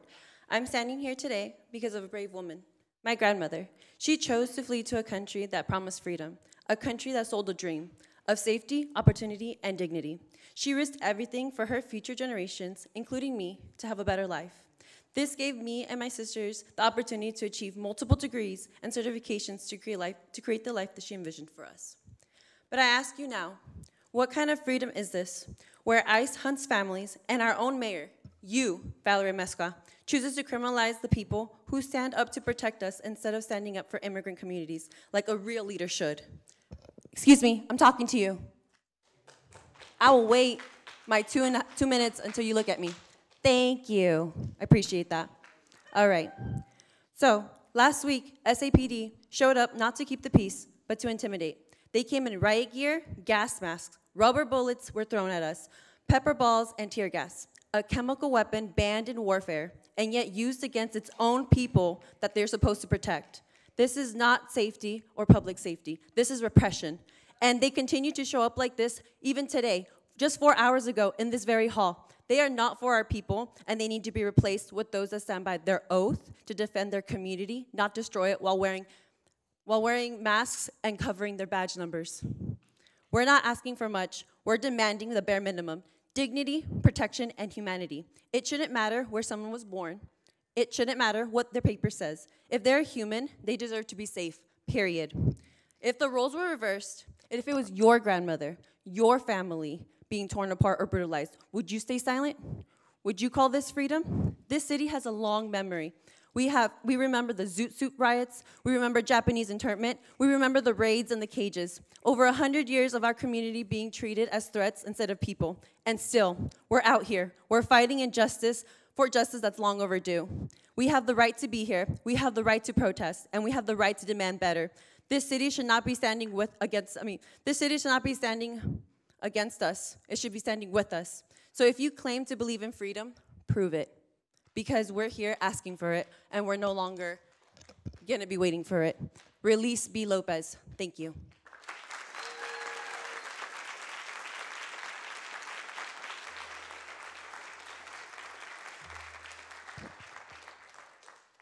Good evening, ladies and gentlemen of the City Council. My name is Bianca Stopani. I'm an advocate. I'm a veteran who actually did serve in the National Guard for 6 years, and I'm glad I got out in 2014.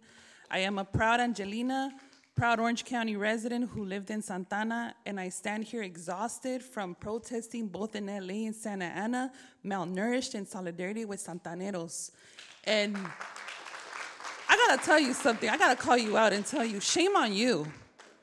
Because how can you call yourself a leader in a Latina and not stand in solidarity with your brothers and sisters out there in the streets? And you claim that this is a sanctuary city, yet you handed your people to ICE the way Pontius Pilate handed Jesus to the Jews. Yeah. And you sit there and you say in the last council meeting, saying that you're being smart. No, what I see is cowardice, a lack of IQ, a lack of, how can I say this, a limited vocabulary, if anything, okay?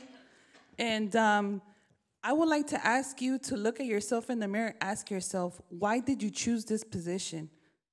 Because honestly, what I see is somebody that's just stuffing her face, looking like Mucinex and Ash Trevino on TikTok. Yeah, I said it. And you know what? Your fellow colleagues, Ryan Hernandez, Vince Sarmiento, and Jesse Lopez were out there in the streets doing what you failed to do as a leader. And Santa Ana PD is attacking the people with smoke bombs, projectiles. And yeah, you can drink your water. I'm still talking to you. Yeah, thank you. And they're sitting here throwing tear gas at peaceful protesters exercising their First Amendment right to freedom of speech and using the only weapon that we have, which is our voice. And so you have two choices, baby girl. Either you step out into the streets and fight with us like a real leader should, or you step down. Your choice. But either way, you're out. Y que viva la raza, cabrones!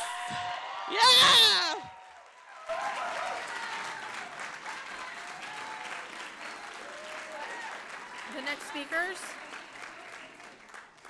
The next four speakers, Ayana Garcia, Vi P, Carla T, and Ariadna. Ayana Garcia, Vi P, Carla T, and Ariadna. Maciel, and Clarabelle Vega.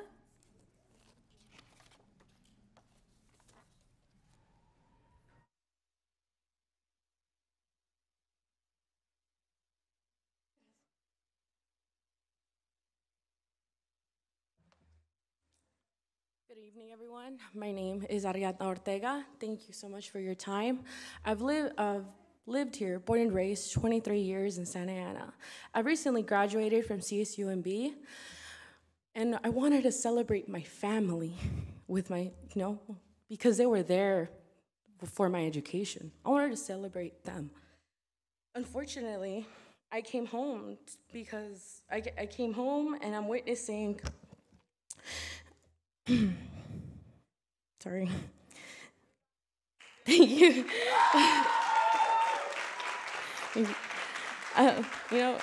And through these years, we lived through injustices, and my family has persevered through all of them.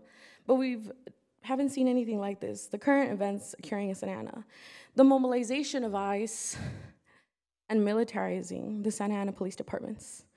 And I want to invite you to listen to one of the realities we face. Someone dear to me, her son, a U.S. citizen, was assaulted last September. The kind of, a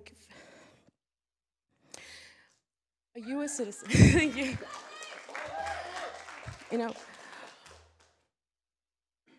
and they were, just coming around the corner, coming from groceries, and an unhoused woman hit the baby. He hadn't even turned one. He hadn't even turned one. And the cops had said if the dad had, defended the baby, he would have been in prison because the dad wasn't hit. And he ended up hitting, if he were to hit someone else. And so I think that's just an injustice, and they struggle not wanting to go out and living in fear. They have paperwork, but they're discouraged to speak up. And this is a poem written by the abuelito of the boy that I invite you to listen. ¿Qué estoy haciendo lejos de la tierra que me vio nacer? Siento que estoy muriendo, alejado del amor de mi querer. ¿Qué está pasando? El tanto no estoy con mi familia. Por la vida voy naufragando, con sed de amor en vigilia. ¿Qué estoy haciendo? ¿Ganar billete verde? Si el amor de mi familia estoy perdiendo, que hasta la conciencia me remuerde. ¿Qué me pasa ahora? Si la felicidad es la mayor riqueza, siento que mi corazón llora sin mi familia que lleno de tristeza. ¿Qué estoy haciendo? En un país de jaula de oro, el ave sin alas va sufriendo, y mis alas es mi gente que adoro. Valley, I'm sorry, but the last week, all I've heard from you saying, like, I don't do photo ops, but all I've ever seen you is through a photo op. You know, until now, you say you don't represent a community, then I hear you don't represent any. You say, please stay home. Santa Ana is my home. Ariadna, your time is up.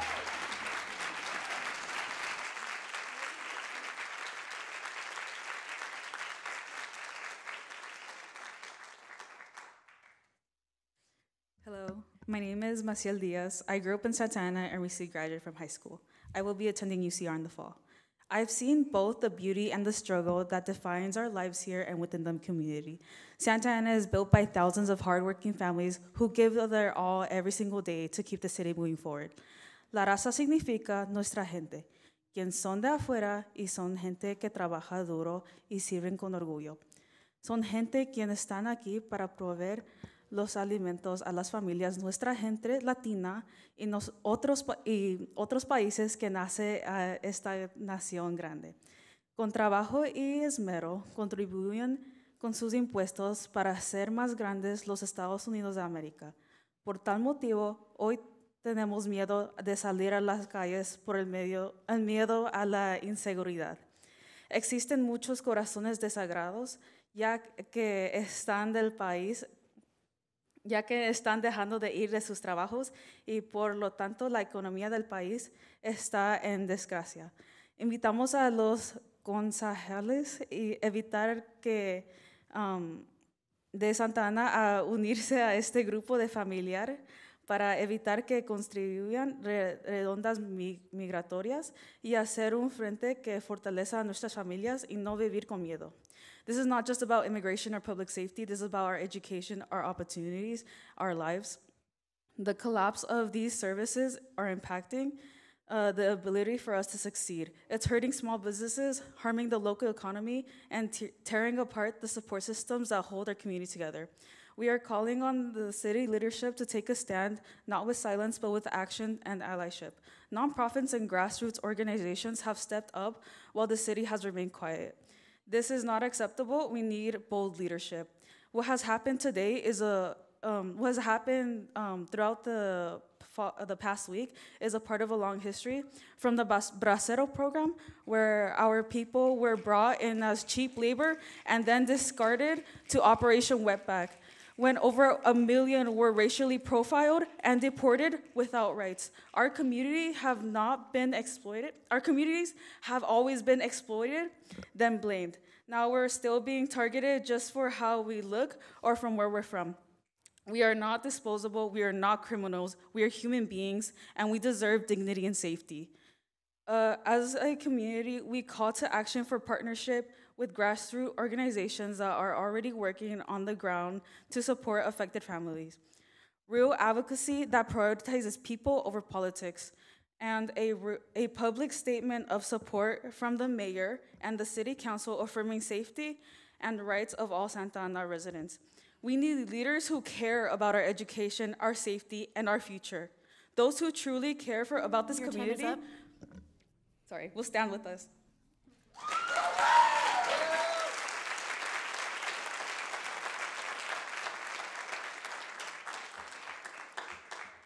Hello, my name is Carla, and I'm a proud Santa Ana resident and immigrant. I was in the 5th grade when I dealt with problems of insomnia due to not being able to sleep at night, fearing that I would never see my parents again, of going home and finding an open door with an empty mattress. When this happened, my 5th grade teacher did not stay silent. She shared resources with us and created safe spaces to talk. Her words and resources inspired me to do the same. Now, my sister, who is in the 2nd grade, cries so hard that I can hear her choking on her desperate gasps for air. Do you know how hard it is to tell an 8-year-old child who still believes in unicorns and rainbows that the mayor who stands for her is busy funding the very people who shoot us down. Qué pena. Without community, Santa Ana is nothing. Seeing so many people show up today makes me wonder one thing. That being how one can look at this community and demonize its people in the same way that you have done, Mayor Amezcuza. From the paletero to the humble business owner, we are being made out as rioters and lunatics for simply wanting a better life for ourselves. My parents, fellow immigrants, and friends in Santa Ana are the very definition of American values. So many have sacrificed everything to be able to be here, and ICE is threatening to take that away. My father works several jobs, my mother takes care of several children, and my parents even missed their mother's funeral just to see their mayor continue to support the very troops that kidnap and attack with no mercy. This is a plea, not just to you, Mayor Amezcua, not just to the people in this supposedly full council chamber, but to the people. Si me entiendes ahorita, este problema es una problema tuya también. Y aunque no entiendes mis palabras, estoy seguro que entiendes nuestras lágrimas, nuestras llantas. Find your humanity and protect the people you are supposed to support.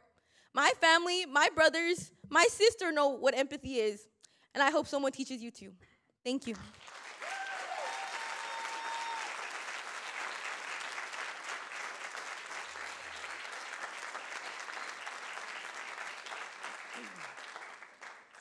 Good evening, council members, mayor. My name is Adriana. I wanted to ask you a question. Do you play cards? I would advise against it because your poker face sucks. The contempt and arrogance written across your face while your constituents speak is infuriating. And I know I'm not the only one that feels that way. I think you also vastly underestimated the bravery and intelligence that your constituents have shown tonight despite the fear they feel. Your appalling lack of response to ICE brutally invading our community speaks volumes on where your priorities are, and they are sold to the highest bidder. As activists always say, follow the money. SAPD has a long and violent history, and the mayor knows this, yet she enables them to continue to brutalize the people of Santa Ana. Where is your humanity? What will you do at the end when you look back at your misspent life? I don't know if you're a woman of faith, but search your soul. What I've seen here tonight is why I'm an activist for years. The people here tonight give me and everyone else here hope. We are one community, and you are not part of it. The people united will never be defeated.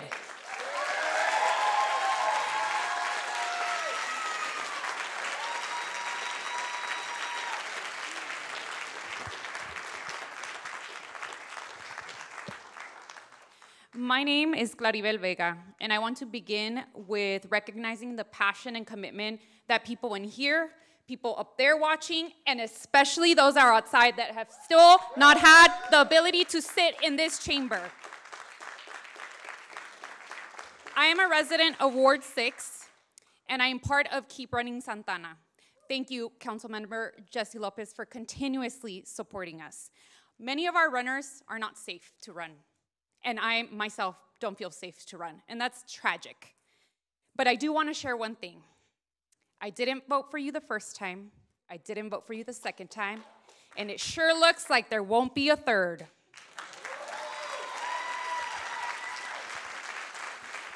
So like many here, I'm disappointed with the actions or lack thereof that has been shown by you, Mayor Amezcua. In democracy, protest is not a threat. It is a vital expression of community voice and accountability, which there is none. But when leadership attempts to silence dissent, it betrays the very heart of democracy. To be against the right of protest, we deserve leaders who will protect our freedoms and not one who will suppress them. I want to remind you of something, Mayor, if you remember. This is a vision that is actually stated in the city's website in case you want to review it. I quote, "Every decision I make is guided by one question. How does this help our families thrive? I believe in a Santa Ana that honors hardworking roots while creating new opportunities where our historic neighborhoods flourish, our students dream bigger, and every resident sees themselves in our city's bright future. Do you really think the residents see themselves now? No, they do not. Because we are not building the Santa Ana that our children deserve, while allowing policies that endangered those very children. We cannot talk about opportunity, safety, legacy, while defending the use of excessive force by Santa Ana PD. By allowing ICE to kidnap people from our neighborhoods without proper identification, being masked. And when you allow ICE to terrorize in our free city, when you excuse excessive force, we aren't protecting families. We are traumatizing them. We can and must choose a different path. A different path, one where safety does not mean surveillance, and one where justice does not mean violence. Let's truly build a Santa Ana our children deserve, one rooted in dignity, equity, and real safety for all families.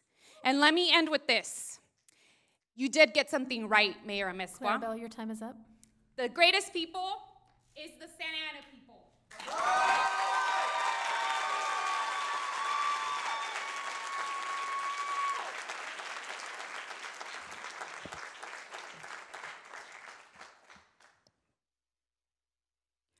My name is V. I'm here to say that all of OC, from Garden Grove to Westminster to Anaheim to Costa Mesa and beyond, the whole OC community is watching.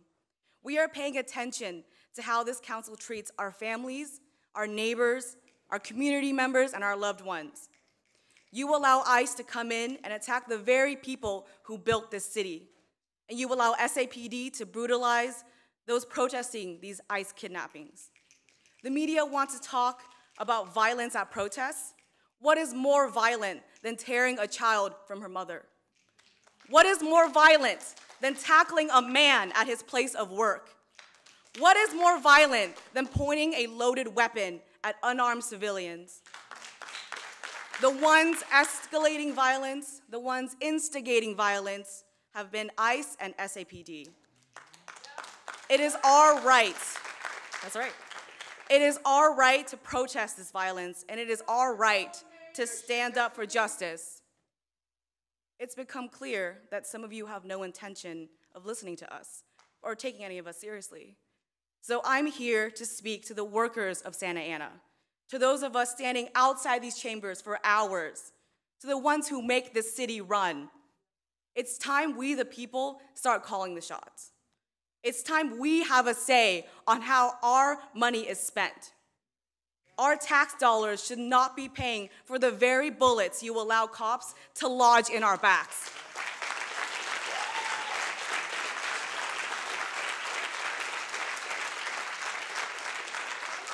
We make society run, and we should get to decide what kind of society we live in. One where no human is illegal. And instead of investing in weapons and bombs, we invest in our children's futures.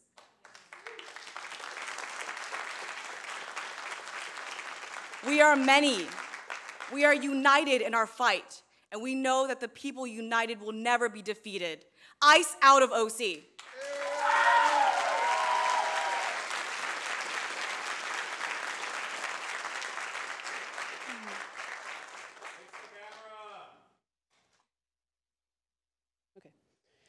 I am Kate Guadalupe Bustamante, born and raised in Santa Ana, proud alumni of Santa Ana College and the El Dot newspaper.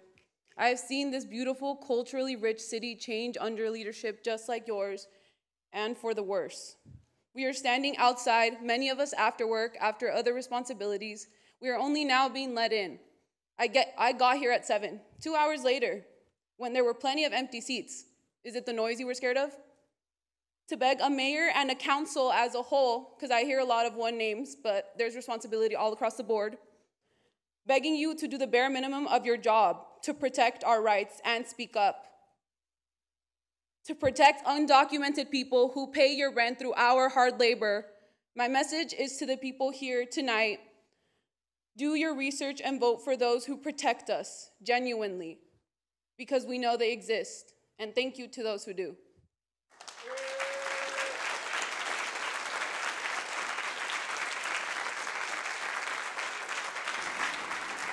The next speakers, Ayana Garcia, Karina Munoz, Kat Quinn, Leticia Castro.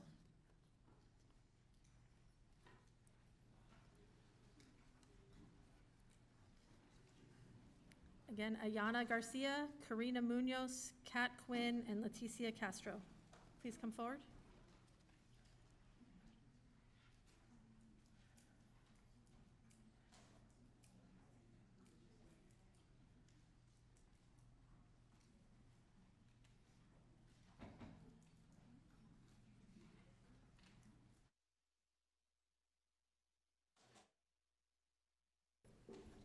Please come to the podium.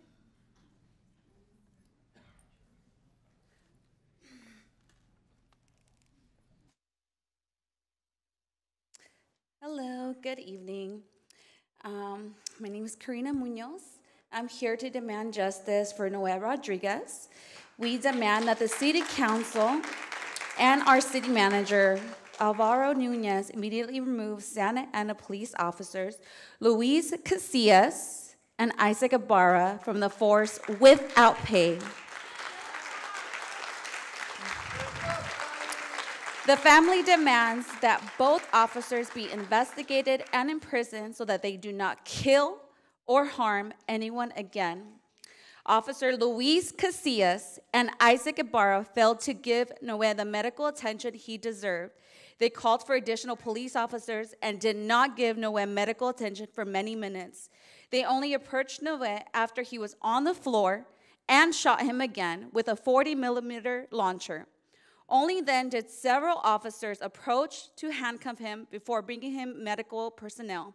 More than 13 minutes after the officer shot him 29 times.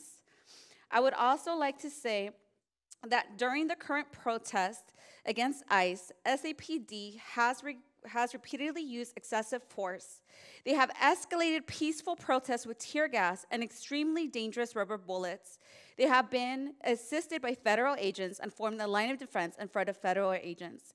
While ICE is out on the streets kidnapping members of our community, SAPD does nothing to protect us and say they shoot us, gas us, and arrest us.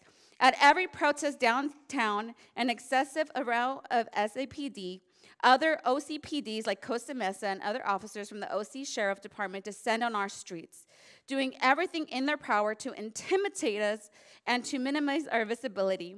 But we're not afraid of SAPD. And shame on SAPD for choosing to protect Border Patrol instead of our community. That is all.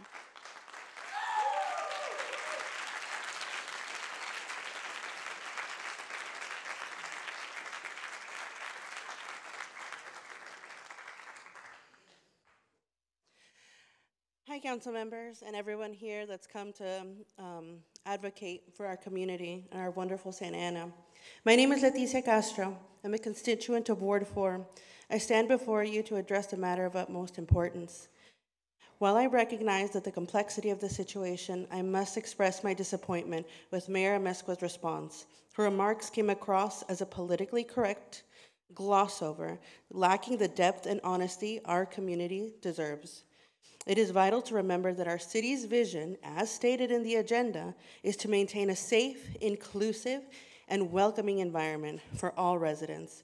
The recent actions taken by immigration officials starkly contradict that vision. Rather than using SAPD to protect our community and foster an atmosphere of collaboration and trust, these raids and law enforcement have incited fear among our community members, particularly those who are already vulnerable. The motto, serve and protect, well, that's just a cruel irony now. The City Code of Ethics emphasizes the responsibility of our leaders to prioritize the safety and well-being of all residents. However, the mayor's ambiguous response alienates those in need of our protection and support. Instead of addressing these concerns head-on, it seems she has chosen to avoid engaging in difficult yet necessary conversations. Additionally, I want to highlight my disappointment in Councilmember Becerra. As a white presenting cisgender individual sitting at the table, you have a unique opportunity to be a catalyst for change, yet your responses have often mirrored the mayor's and lacked urgency needed during these challenging times. We must assert with clarity that ICE should not operate in our community whatsoever. Redirecting individuals in adverse conditions to a website, as stated in your response, is not the response. We have to have more concrete actions in order to safeguard our residents. As we move forward, I urge the Mayor Amezcua to embrace her role as a leader who facilitates dialogue and fosters inclusiveness. If you're unable to make those changes, please do the honorable thing and step down. So the needs of your constituents can be met, because we need a leader who will cultivate Santa Ana that reflects our shared values and one that is safe for everyone. Thank you.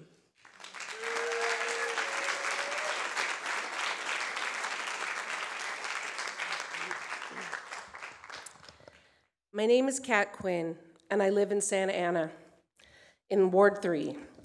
I first want to thank Councilwoman Jessie Lopez, Congress members Ben Vasquez and Jonathan Hernandez for all you have done for our city, and especially for your presence this past week at numerous events and spaces, speaking out against what has been occurring in our city with mass illegal raids and the presence of ICE, police, and the National Guard. I saw you all there. Mayor Amezcua, I have not seen you at any of the events when the public needed you to be there. I only saw you 3 days later on an Instagram video. One of the last times I spoke at a city council meeting was when we were discussing being a sanctuary city, which was overwhelmingly supported by the community. How are we here now? As a community health nurse for over 30 years, I've seen the devastation that is caused by ICE raids and the trauma it causes for families as they are inhumanely ripped apart. As a community health nurse in the early 90s, I was part of a group of nurses who did home visits to follow up on families after ICE raids when they didn't come to pick up their children from the local Head Start. Witnessed people running away from immigration. I am devastated that this is happening again, and it needs to stop.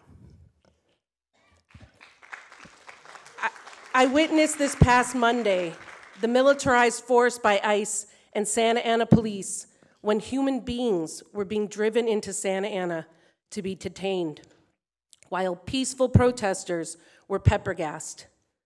These actions and presence of militarized forces and the threat of daily raids is causing terror and trauma to the families here, and it needs to stop.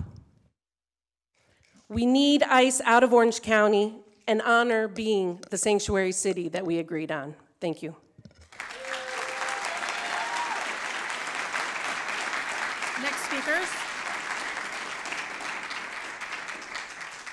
The next speakers, Jocelyn Pacheco, Amalia Mejia, Maria Burroman, Wade Garcia. Jocelyn Pacheco, Amalia Mejia, Maria Burroman, Wade Garcia.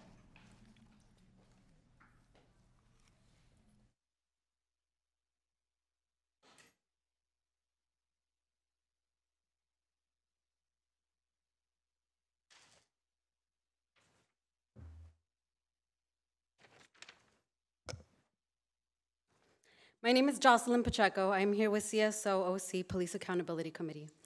I was born and raised here in Santa Ana. I am a proud first-generation daughter of immigrants who came to this country for a better life for my siblings and I. It is because of them that I am who I am today and have the opportunities I have to be an educator here in Orange County.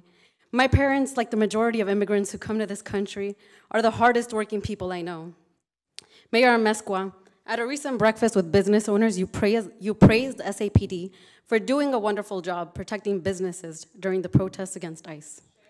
But let's be clear, no amount of property or profit is more valuable than the lives of the people who actually live in the city, especially when those lives are under threat from the very institutions meant to protect them. You said you won't raise your Chicano fist because you represent more than one group in Santa Ana, and you're right. Can you look at me? I can wait.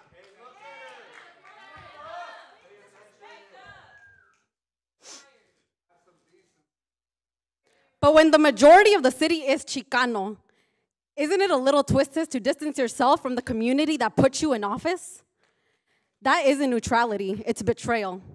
You've shown yourself to be just another politician who invokes our culture for votes, but refuses to show up when it truly matters. I've been at the protests. I've seen our community come together peacefully to demand an end to this city's collaboration with ICE and to call out the police department that continues to harm instead of protect. We are not the violent ones. We are reclaiming our dignity, our voices, and our right to feel safe in what's supposed to be a sanctuary city. And how does SAPD respond? With rubber bullets, tear gas, intimidation, and mockery.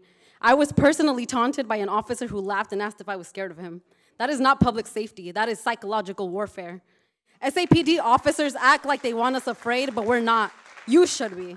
Not of violence, but of the truth, of the people you claim to represent holding you accountable. You see, judging a demonstration by its most violent participants, but not judging a police force by its most violent cops, is the language of the oppressor. Like my comrades have said, SAPD continues to protect officers like Luis Casillas and Isaac Ibarra, who shot Noe Rodriguez 29 times rather than de-escalating the situation and providing him with the help he needed as he was in the middle of a mental health crisis, killing him and leaving his family, his young daughters, to advocate for him because you refuse to, and you expect us to trust this department? I'm not gonna waste my time asking for empathy. Your body language already tells us you're not listening. So let me speak the only language politicians seem to understand. We voted you in, and we will vote you out. We demand full transparency about any collaboration with ICE. We demand accountability from SAPD, and we demand justice for Noe Rodriguez. Until then, no justice, no peace.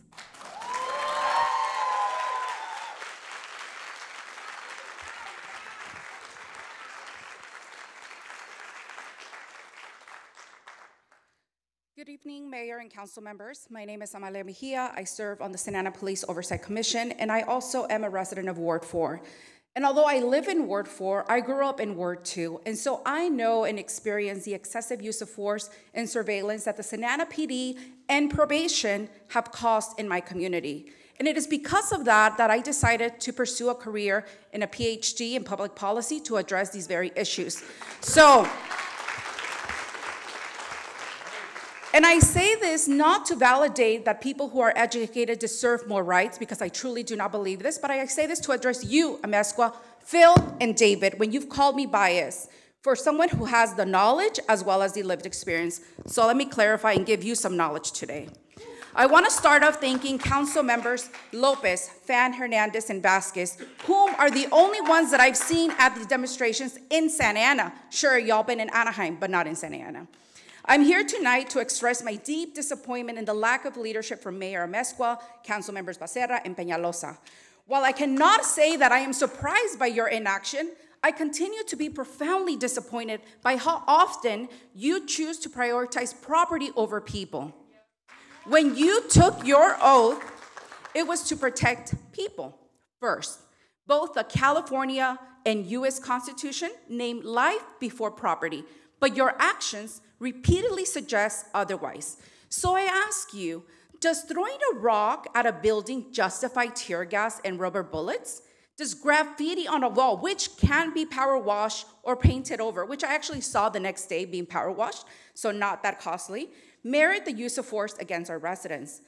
The federal building was not looted. There was no looting in Santa Ana, and yet Santa Ana PD caused significant damage that, in fact, one of the business owners experienced. And in fact, Councilmember Peñalosa, you went to go see the business owner the following day.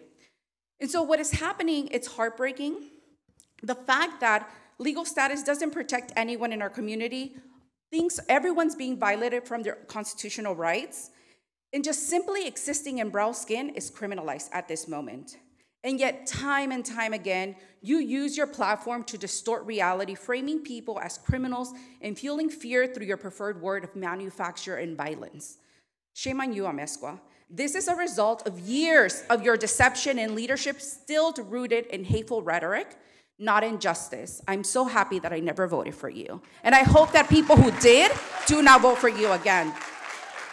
as you mentioned in your video, you represent multiple groups. So does that mean you represent the racist groups? Because at this point, I don't know who you're really representing.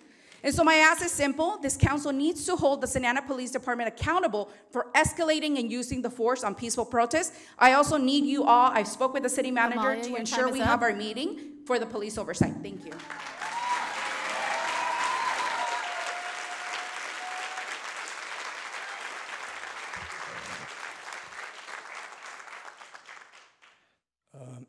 Excuse me. My name is Wade Gracia. First, I'd like to thank you all for being here and giving us the opportunity to speak on behalf of those that cannot. And thank you to those staff members who have been protesting with us. You know who you are. As a Japanese Mexican American, like my ancestors who have been subject to illegal incarceration in the internment camps during World War II, I would just like to ask, what efforts have been taken part in order to show that the local authority of Santa Ana and the Santa Ana Police Department are with us and on the ongoing issue of the violation of human rights within the community? Local authority and police are a crucial part of a community, right? Yet not once has any leader at least tried to bridge a gap between civilians and local PD during these times of tension and protest. They are constantly seen as unapproachable beings standing next to the National Guard soldiers, ready to quell protesters the second they deem us to be out of line. We all know underneath those uniforms, most are just reasonable human beings just like us and just doing what they're told. But if they are part of our community, why aren't they walking with us during the protest? I truly believe it would be beneficial if they did. It would show solidarity regardless of their occupational identity, while their presence can deter those who supposedly just want to wreak havoc and taint the message that we are trying to convey.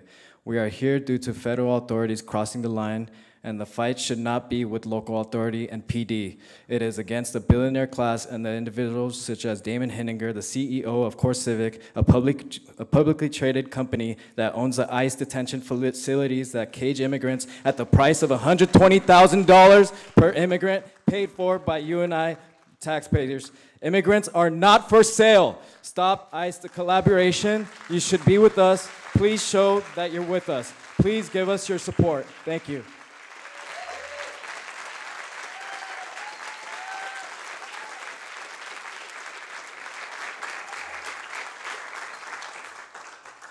Good afternoon, my name is Maria and I'm a proud daughter of immigrants. As you know, the majority of our community here in Santa Ana is Hispanic. And right now, many of our neighbors are living in fear. ICE is terrorizing our streets.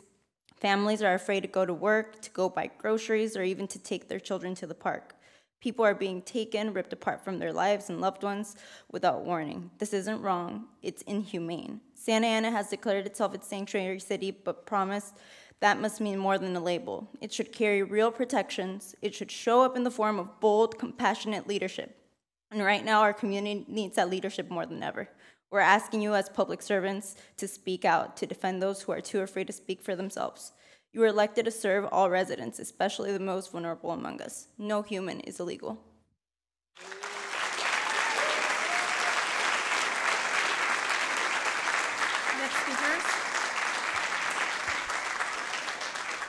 Next speakers are John Straw, Angelica L., Jasmine O., and Jose Sanchez.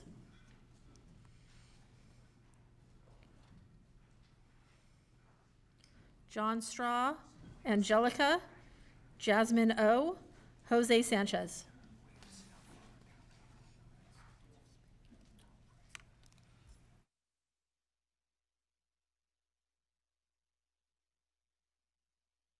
Good evening, Mayor, council members. My name is Salvador Abrica. I'm not on the list, but I just drove from San Diego to make sure you hear me. First of all, I'm a former United States Marine Corps member, sergeant in the United States Marine Corps, and I fought for the very rights that these individuals back here are standing up and exercising that right, number one.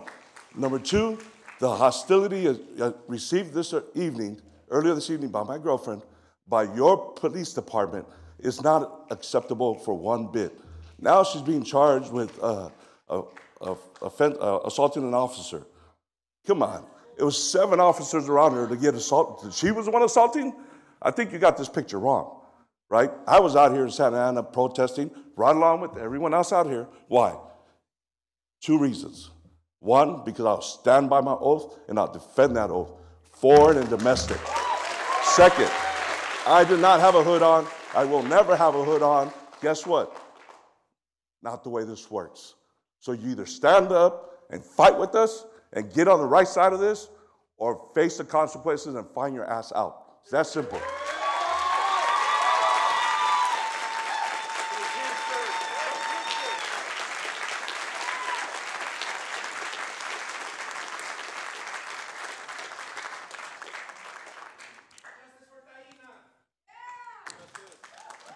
The following statements are addressed for Valerie Amezcua, for our mayor of Santa Ana. On June 10th, you commented that what you were seeing in Santa Ana was, quote, pure violence and destruction of our city and businesses. This was your response as mayor to those protesting and resisting mass men coming into your city in unmarked vans with weapons and storming the streets, snatching men, women, children, the elderly, in plain daylight, some of which have yet to be heard from again. Your people are afraid to walk the streets, to go to work, to open their doors, because they know what awaits them outside. We've all heard the stories of those who are taken by these armed thugs. They are kept in prisons without a trial, denied due process, unable to access lawyers or anyone who might be able to defend them. They are harassed, kept in solitary confinement, in cold concrete rooms for years. And you, as mayor, urge for peace and civility as people are kidnapped and sent to be tortured and assaulted in these internment camps. I ask myself, why do you praise these efforts for putting down the only people who are defending the rights when people are being terrorized in your city, specifically by the federal government? Well, the answer is money. Because you, as mayor, when you got elected, the police spent $97,728 to get you elected.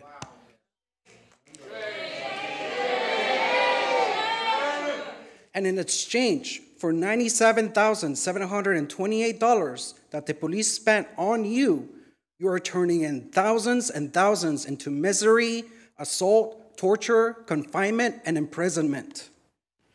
When you should be fighting for your city with all your might to defend it from the terrors of this government, you instead bravely speak out against the only people who are willing to defend them against this terror. When the terror incarnate, that is ICE, came to my community, to my neighborhood, when they came for the baker, for my neighbor, for my friend, I know the people behind me have their backs. They will defend my community. But all you will ever defend is money, specifically the cops' money.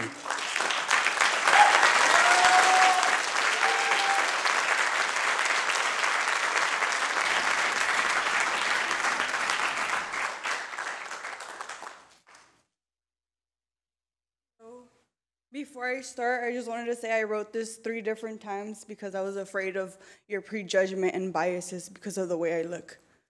I was also told by my job that I should tread lightly on what I say because they were afraid of getting their fun taken. Hello, Mayor Amezcua and council members. My name is Jasmine. I'm a proud resident of Santa Ana, a direct community worker, a proud daughter of migrants, and a mother. I'll be honest, I came here today angry. Angry about what's happening in our neighborhoods, angry that families are being torn apart, but I refuse to let the anger disrupt my message because this moment calls for clarity, not chaos. Our people are scared. ICE raids are happening at job sites, parks, car washes, schools, places that used to be safe. Families are staying indoors. People are afraid to simply exist in public. Businesses are suffering. Workers, many of them sole providers for their families, have lost their income overnight. Lives are being disrupted in every corner of this city. The fear is real and it is spreading. Santa Ana calls itself a sanctuary city, but how can we stand by that title when the very people who built this city are being hunted down like criminals? And when the vast majority of our community took to the streets peacefully to stand up for one another, what we saw from our city was heartbreaking. Instead of being protected, we were met with tactical gear and police information. That wasn't about safety, that was about sending a message. say enough but don't do too much, as if the deployment of military forces wasn't already too much. Mayor, I heard your statement that you don't represent just one community, but let me be clear. This city is over 78% Latino. Many of us are immigrant and children of immigrants. When one of us is targeted, we all feel it. We are not asking for special treatment. We are asking for compassion, for humanity, and for a response that reflects the values Santa Ana claims to hold. So today I'm asking for one thing. Challenge the presence of federal agents in our city, make it clear that Santa Ana will not be a place where our residents are hunted, harassed, or silenced. Stand with us. We are not criminals, we are caretakers, youth, workers, and students, people who love the city and call it home. The idea that anyone doesn't belong here is a product of collective imagination. Used to divide us, dehumanize us, and justify harm. I came here angry, but I'm speaking out of love for my community, for my child, and for the future of Santa Ana. I'm asking you to leave with love too. And if standing with your people makes us agitators, then let it be known. We will never stop showing up, not in fear, but in truth, in dignity, and in power.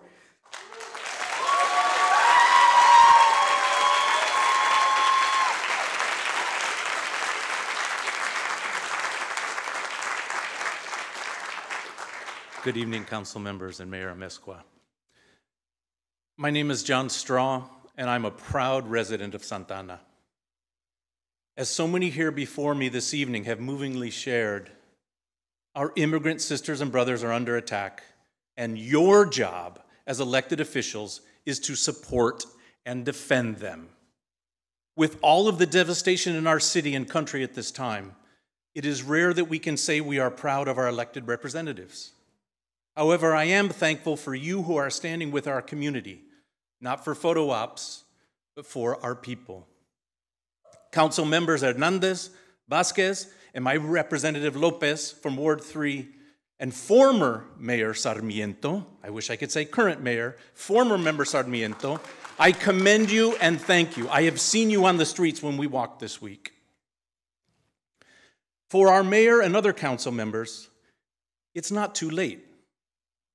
This nightmare is not over. I call on you to be on our streets tomorrow with your people and every day after until safety is returned to our community. And if you keep ignoring your community, you will be voted out.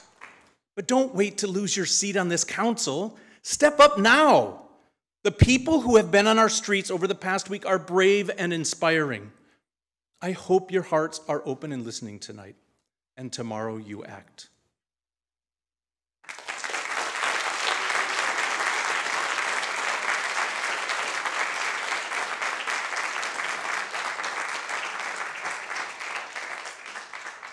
Good evening, council and the beautiful community behind me and outside waiting to come in and online. Today I'm here to speak up against the inhumane, disgusting actions that are happening in this community and to voice for the people who don't have a voice. As a mixed race woman, it disgusts me seeing the human beings treated so horribly. Your community is built on the Latino community. Why rip these families apart that have built your city from the ground up? Come on, it's literally called Santa Ana. That is not English, that is literally Latino. We have done all of your dirty work that nobody else wants to do. No one else will take these jobs. Only the hardworking Latino immigrants have come to this country looking to start a new family and community of their own. These are your people, your family, your children, and your citizens. As you may roll your eyes, look bored and exhausted from listening to your community, me and many other people are out here standing up and protesting against the disgusting policies you have backed up. Shame, it's not okay. You are failing the community. Take care of your people. We shouldn't have to be begging you and have over 100 people asking you to take care of your community you signed up to take care of. We are people.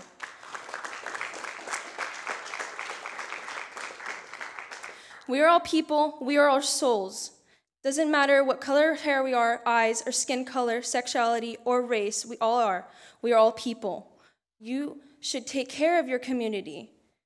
The people in this courtroom who were here at the protest could maybe do, or honestly, I think a lot of people would agree with me, a better job than you by showing how they would come out and fight for their people. Instagram accounts are alerting the people about ICE raids more than the city has. I've never seen the city account post about ICE raids.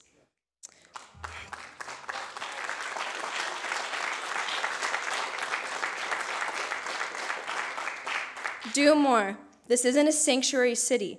How sad is that, to think that some place that people come to live in and have grown up their whole life isn't safe for them to live in or their families to live in. As a community, we must continue to fight and continue to stand up for what is right. Thank you.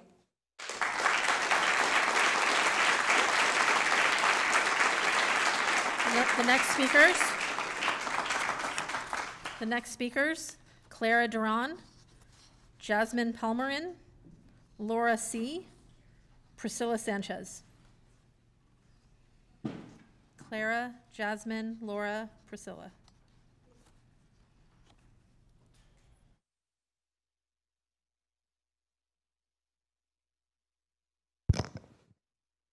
City Council, disappointing elected officials, and Santa Ana Police Department, hear me now.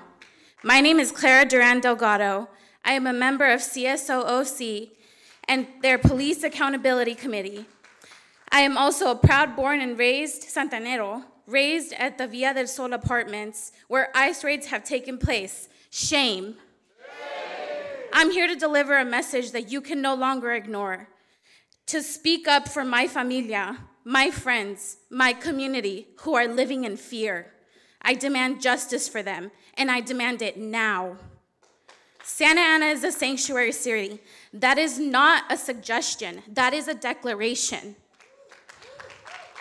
We will not stand idly by while ICE agents terrorize our neighborhoods, racially profile our community, tearing apart our families, men, women, children of all ages. The presence of ICE in our city is a disgrace to everything we stand for, and we will not tolerate it any longer. I am here to demand an immediate end to all collaboration between the Santa Ana Police Department and ICE.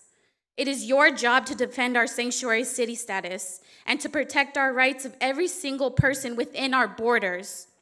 Shame on you, Mayor Amezcua, for allowing this to happen under your watch. You have betrayed the trust of the people you swore to protect. Santa Ana is known to be a majority Hispanic community and has had this reputation for a very long time. You know very well the people that live here in your city are the same ones that are being racially profiled by ICE. Shame on the Santa Ana Police Department for instigating violence against our community and the peaceful protesters. We are here to remind you that you work for us.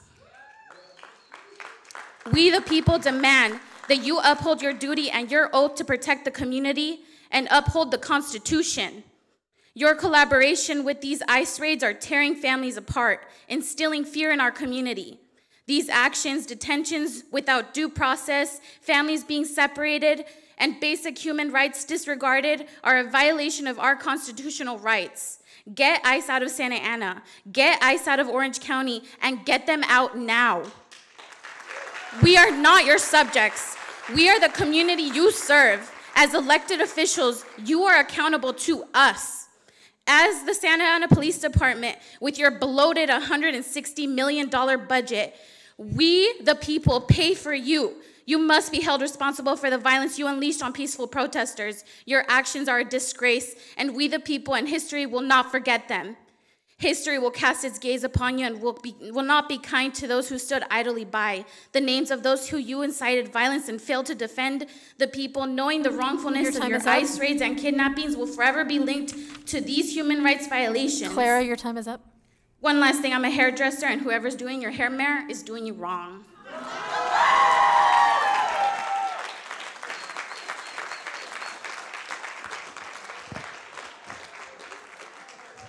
My name is Priscilla Sanchez, and Valerie, you stand here disingenuous. You can't even say excuse me when you go and use the restroom, as we're here to speak to you for our people. I had written out everything. I rewrote it a couple of times, and honestly, you don't care. I will speak about the events that happened on Monday of last week. I go out in a peaceful protest, and I had a sign that said, "You don't look for missing children this hard." And for whatever reason, your officers of the SAPD found that funny. And I went to the other side of the street. You guys had pointed me out. I am not a threat. I was just exercising my right to protest.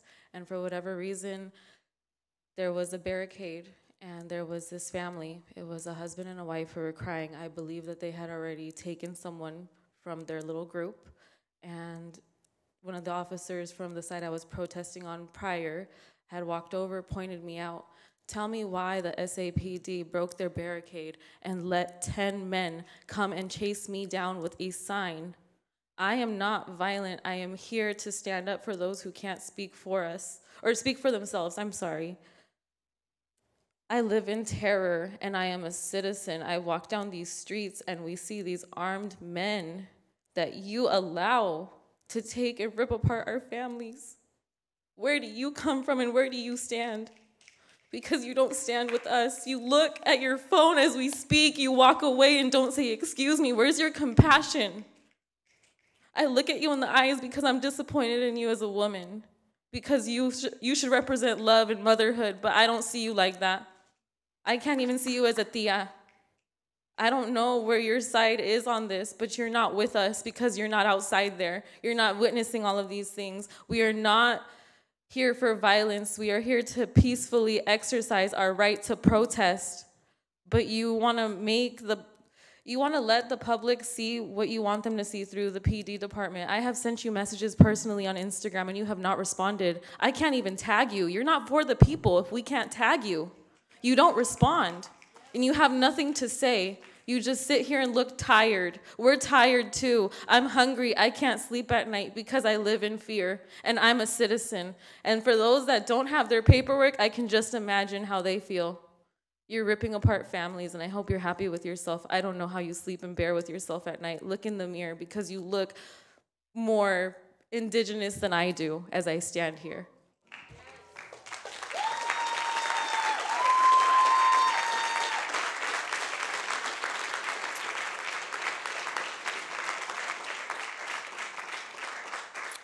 Good evening, council members. I am here as a peaceful protester and a concerned member of this community. Mayor Amezcua, with decades of experience with the probation department and working with the youth and gang prevention, you of all people should understand the trauma caused by over-policing and excessive force. You built your career protecting people. Now is the time to prove you still stand for that. I met you when I was a teenager, sometime around 2003, and I loved your story back then. I remember your speech. I don't know if you remember it, but it was about a car accident and some pills. Do you remember that speech? And I actually believed you back then. You made me want to turn my life around. And now I'm disappointed in you. You have let down this city and this community. I went out there last Monday with a poster, peacefully protesting, using my voice, my First Amendment right, and I was shot at 5 times. I'm 4'11". What threat can I freaking be? 5 times. I was gassed, but little do they forget that my grandma used to cook those chiles de árbol in the fucking comal. That gas didn't do shit to me.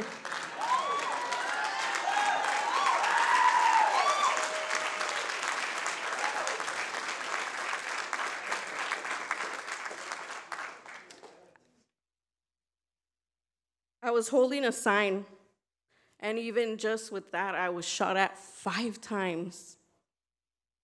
A block away from my home. I live in Ward 5. That night, you guys didn't allow us to drive our car into our parking community. At 11 o'clock at night, my daughter came home from work. She couldn't park her fucking car where we live. 700 West 3rd Street, that's where I live. Do I need to see this every day? I'm here to speak for the people, my neighbors and friends that can't.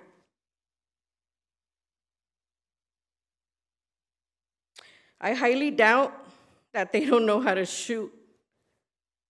And if your officers don't know how to shoot, then you guys need to send them to training. Because shooting me 5 times was uncalled for. I'm here to demand change, transparency, and accountability. I want to know who will answer for this, who will ensure this never happens again, who here will stand up for the rights of peaceful citizens, not just with words, but in action. I deserve to be heard, we all do, not hunted. Your time is up. You're a sellout, Amezcua. You're a brown noser, and you're for the police.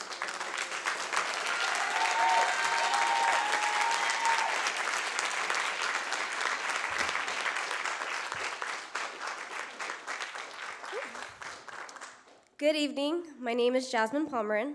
First and foremost, I demand the release and drop charges of Ms. Lopez, who was aggressively detained by SAPD prior to the City Council meeting. I stand before you today as a deeply concerned community member who has witnessed firsthand the escalating dehumanization inflicted upon our Santa Ana community by both ICE agents and SAPD. Speeches and 2-minute video clips are not enough to keep our city and its residents safe. It is time for you, our elected officials, to defend us.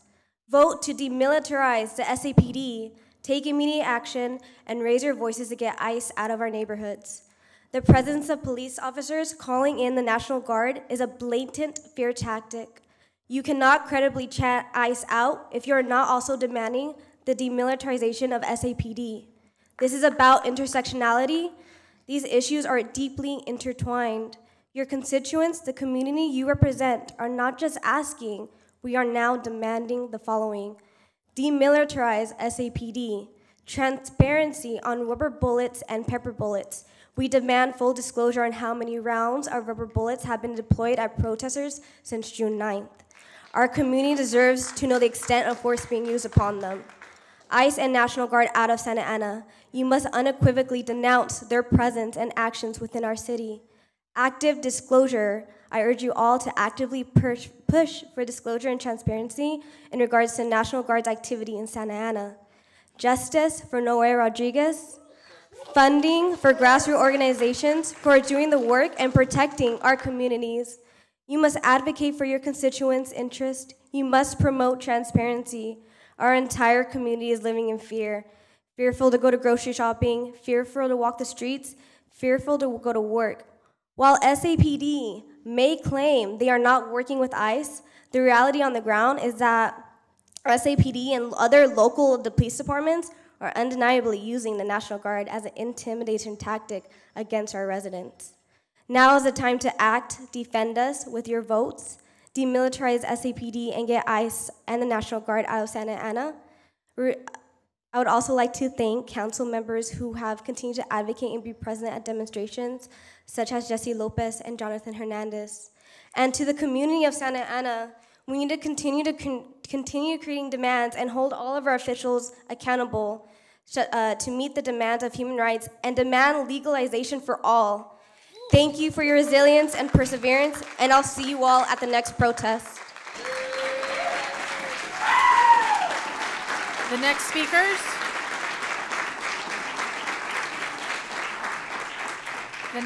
The next speakers, Matthew Compton, Emma Gottfried, Diana Castro, Davis Garcia.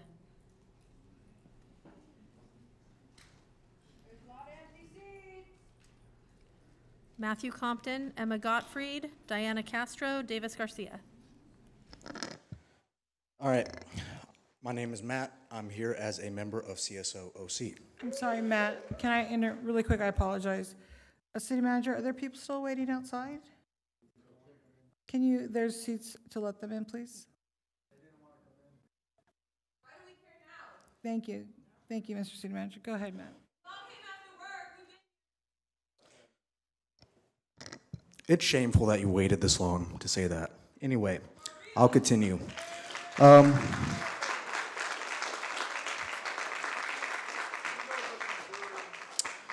I'm here to demand justice for Noe Rodriguez. I am also here to demand that the City Council and our City Manager, Alvaro Nunez, immediately remove Santa Ana police officers Luis Casillas and Isaac Ibarra from the force without pay. Additionally, I demand that the Police Oversight Commission, alongside the City Manager, investigate both officers for the violation of the Police Department's Code of Ethics for failing to uphold the department's procedure in treating people with mental illness, and for the violation of Noe's civil rights, as the City Council has failed in its job to appoint an independent oversight director. The City Manager also has the power to conduct investigations, subpoena witnesses, and compel the production of evidence. The family demands that both officers be in prison so they do not kill or harm anyone again.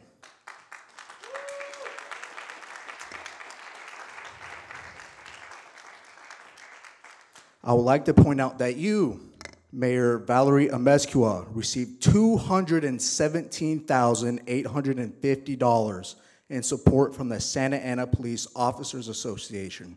You, Councilmember David Penaloza, received $92,121 in support from the SAPOA. Shame! Councilmember Phil Becerra, you received $81,849 in support from the SAPOA. Shame on you. And so I ask you, how can the three of you accurately do your jobs as city council members when the SAPOA bought all three of you? Here's your answer: you cannot. You three are spineless fucking cowards. Justice for Noe Rodriguez and ICE out of OC.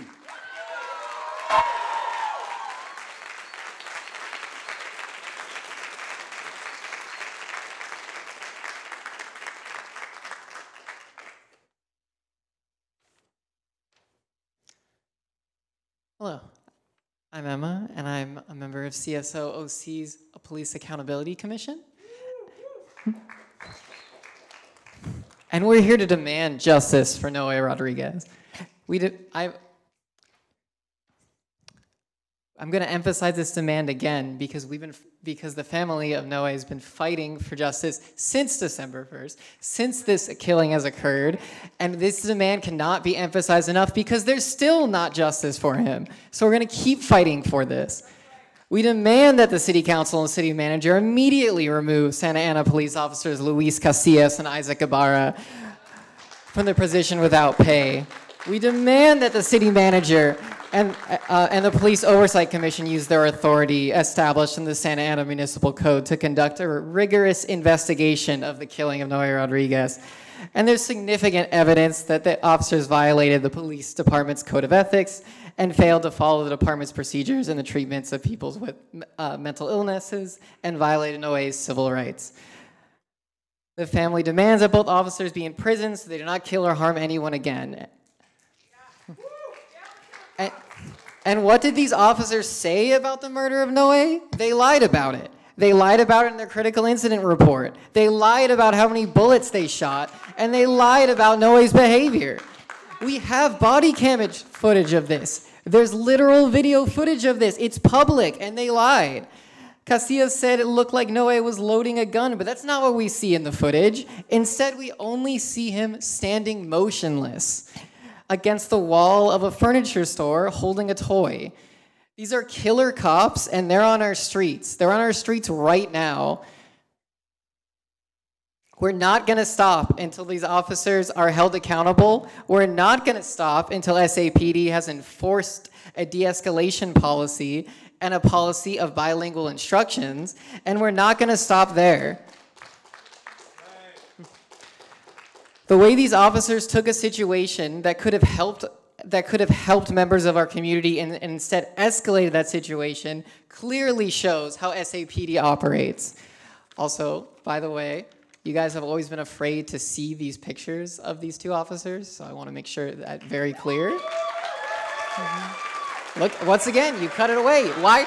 Put me back on the screen. What are you doing? What are you doing? Freeze the timer. You're cutting me off. Put me back on the screen. What's happening? Shame. Shame. Thank you. Thank you. Are you cutting it again? What is happening? Unbelievable. Put the camera back on him. I would like to see the camera to reflect the speakers, please. Thank you. Thank you. Thank you, council member.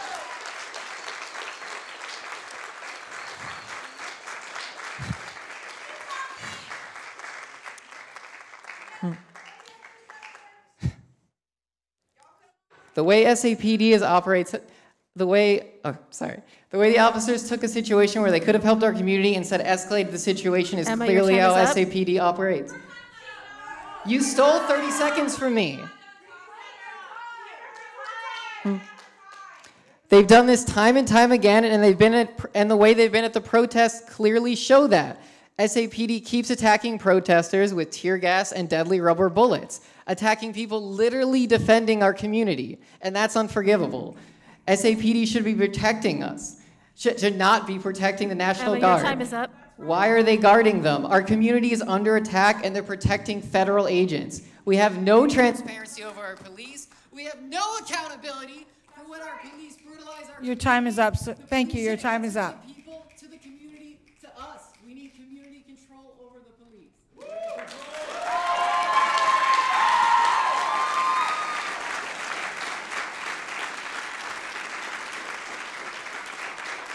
The next speakers, Diana Castro, Davis Garcia, Diana Lopez, Amy Parker.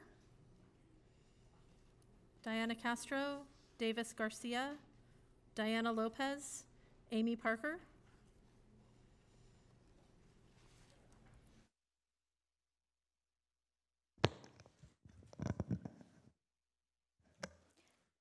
My name is Diana Lopez. I was born, raised, live, and I'm a psychologist here in Santa Ana.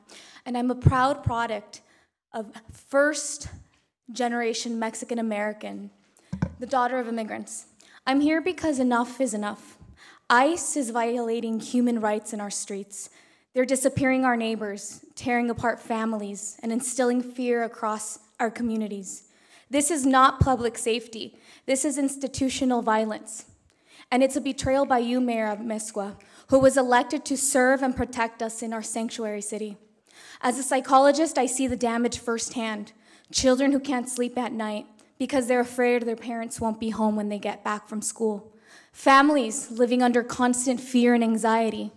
Even in our Santa Ana School District, the summer programs have started canceling summer field trips because students are scared of deportation, and there's no guarantee from staff to be able to keep them safe. Is this the reality that we want for Santa Ana? This city was built by immigrants, by hardworking families who deserve dignity, protection, due process, and basic human rights. We demand respect. I'm speaking tonight for my students and their families who are afraid to speak out. Remove ICE from our city. Remove the National Guard from our neighborhoods. Listen to your people. Protect the families who trusted you with their vote. Protecting our community means protecting everyone, including our undocumented neighbors, our families, and every Santanero who calls this city home. Mi nombre es Diana López. Nací, crecí, vivo, trabajo aquí en Santana. Soy psicóloga y soy una orgullosa mexicana-americana de primera generación, hija de inmigrantes. Estoy aquí porque ya basta. ICE está violando los derechos humanos en nuestras calles. Está desapareciendo a nuestros vecinos, separando familias y sembrando miedo en nuestras comunidades. Esto no es seguridad, esto es violencia institucional.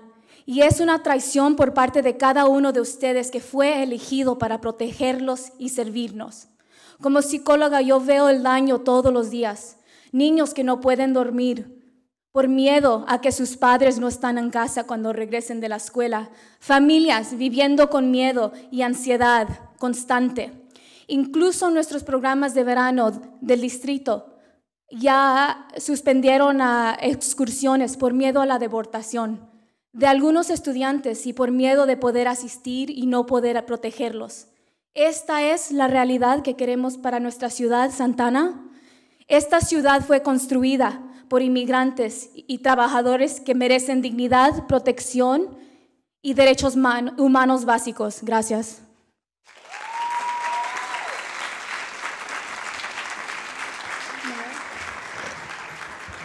Councilmember Fan, I'm sorry, excuse me. Can you hold on 1 second? I apologize.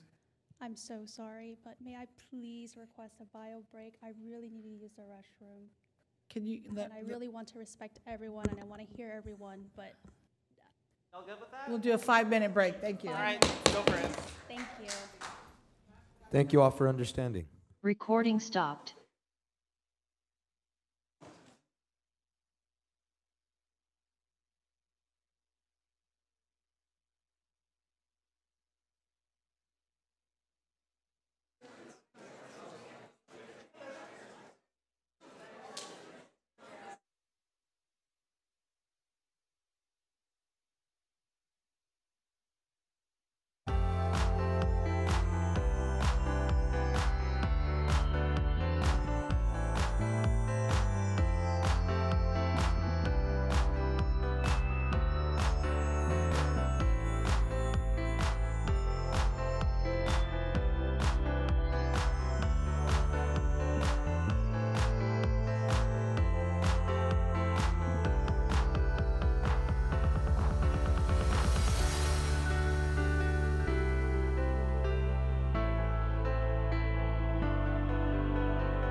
We have a quorum. You can go ahead and start. Thank you. Council members and comrades, my name is Amy, and I'm the Secretary of Orange County DSA. I'm not from Santa Ana, but I have eyes, and I can see the horrors that ICE and the SAPD have wreaked on our streets. I was there on Monday as DHS pointed guns at us, and instead of coming to protect us from the feds, the SAPD and the National Guard came to tear gas and shoot at the community. As the people demand change and the protection from the city, for you to do your jobs, Mayor Amezcua not only stood by, she actively deployed SAPD further and collaborated with ICE against the people. Having been supported by the mayor, the SAPD shot medics with rubber bullets in the head and tear gassed peaceful protesters as young as 15 years old. When the feds told the city to stop giving the people information to protect themselves, the mayor bent the knee, putting the feds over the people. And when people came out to speak today, you arrested them. Free Lopez! Mayor, you have lied time and time again and have directly sold out the people you are supposed to serve for money from the cops. Mayor, in the coming days, unless you do the right thing and resign, the people of Santa Ana will be taking the action to recall you as you have failed to do your jobs. Y ahora, por mis hispanohablantes y por alcaldesa Amezcua, A todas las personas de Santa Ana, su alcaldesa es una amiga de la migra. Alcaldesa Amezcua colabora con la policía y la migra contra el pueblo y quiere deportar a ustedes. Ella es una enemiga al pueblo. Alcaldesa Amezcua, eres una traidora al pueblo de Santa Ana. El pueblo demanda tu terminar colaborar con la migra y la policía. Chinga la policía de Santa Ana y chinga la migra. ¡Que viva Santa Ana! Shame on you, Mayor Amezcua! Shame! Shame! Shame! The next speakers, Michael Willis, Mia Lune B., Marina S., and Daniel Riley.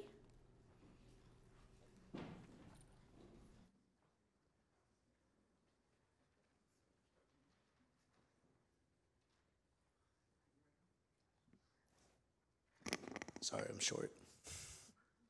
Sorry for my voice. I was Santa Ana. Lost my voice last week, but it's starting to come back, so I might as well use it.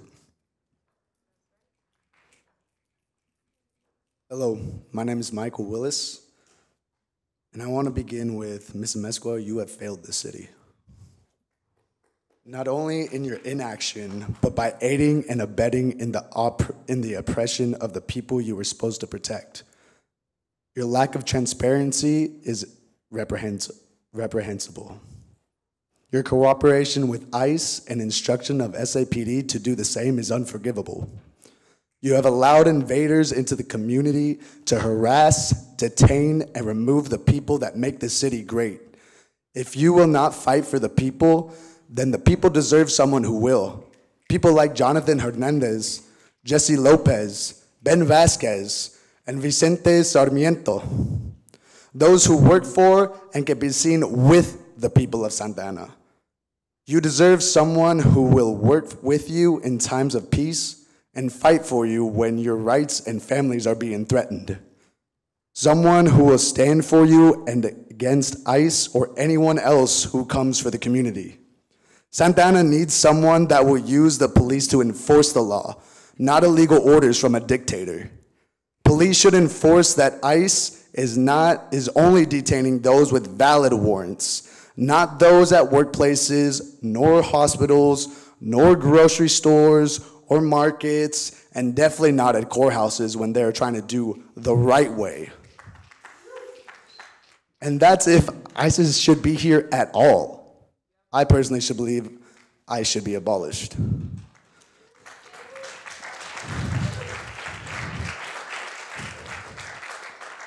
We need someone who will keep them out of the courthouses and from roaming the streets looking for a brown face to snatch up. You deserve better, Santa Ana, because a politician's power is derived from the people, for the people, not over them. I think a lot of you forgot that somewhere along the way. I want everybody to remember these are not just a series of protests happening. This is a start of a movement seen across America, seen across the world. They are not a war against America, but for America and what it should be, and what we can make it. This country was founded on protests. Every one of our civil liberties was gained, not through complacency, but by revolution, and through the protests in which you are trying to stop. We will not go quietly into that night. We will rage against the dying of the light. And that dying light is our democracy. We will do whatever we can to keep that going. Thank you.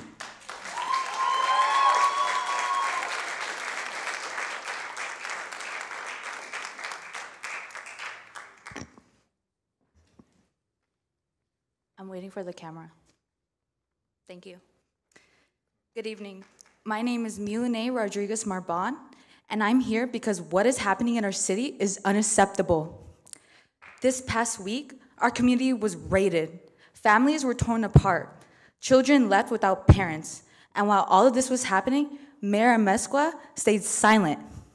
Not in the streets, not standing with us. Just another post, another statement, another excuse. Then I saw the mayor's post labeling the protest violent, telling us to go home. as if we were the ones destroying this city. But what you don't seem to understand is this isn't destruction. It's grief. It's fear. It's heartbreak. It's the only way that we're being heard. Santa Ana feels empty now. Parks where kids used to play are silent. People are afraid to come outside. I don't hear music anymore. I don't hear kids laughing. I hear nothing. That silence, that is what fear sounds like. Mayor Amezcua, what are you scared of? What is keeping you from standing with us? Because I will tell you what I'm scared of. I'm scared that one day my dad won't come home, that the people who have always protected me might be taken away without warning. I'm scared of waking up to an empty house. I'm scared that the people we're supposed to trust will keep failing us. But even with that fear, I still went out there. I still protested. I still yelled until my voice gave out. Because fear won't stop me from fighting for our families. You recently said you don't represent just one part of the community. But Mayor, what community are you representing? Because it is certainly not any of us who are in this room right now.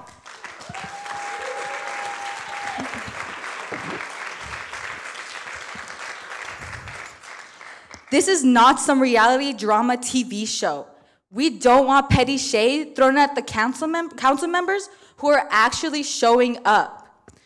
We don't want carefully crafted social media statements. We want action. We want protection. We want a leader who shows up when it matters. We demand SAPD stop attacking peaceful protesters. We demand ICE leave Orange County. We demand the National Guard leave our neighborhoods alone.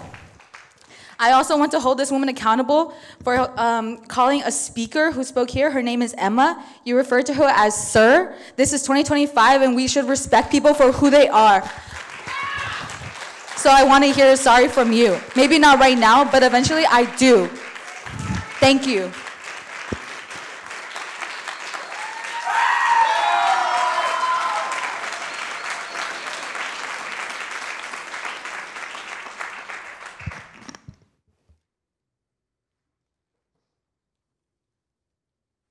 Hi, my name is Marina. I live in Santa Ana. I live in whatever ward Mr. Peñalosa supposedly leads. So, Mayor Amezcua, you say you don't just represent one group. What other groups are you referring to? Because we have our immigrant community and their allies, community who are being terrorized and brutalized by ICE and murdered by SAPD.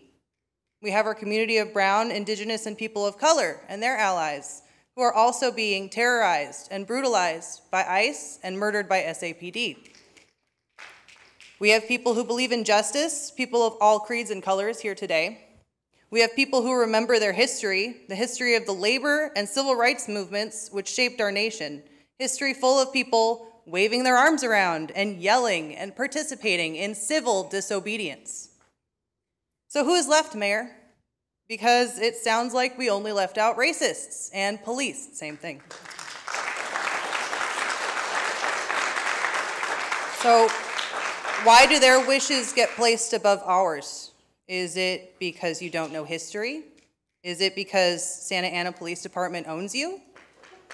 Is it because, thank you. Is it because you're racist too? And maybe that's racist of me to say, but when you're acting just like our racist federal administration, when you're doing their work for them by having your violent gang of thugs with badges fire into peaceful crowds and inciting violence, I don't know what else to think. You're not on the side of immigrants, and you're not on the side of Santa Ana. Your actions speak for themselves. Where is your compassion, your empathy, your courage? We need justice, not laying low like genocide complicit Congressman Correa told you to do. Mayor Amezcua,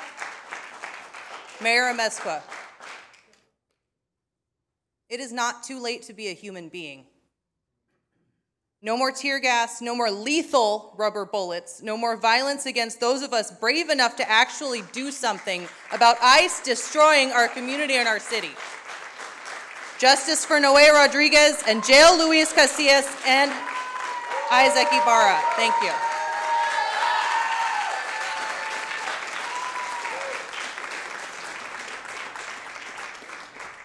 Next four speakers, Daniel Riley, Nubia Hernandez, Steffi Duarte, Eliza Gutierrez.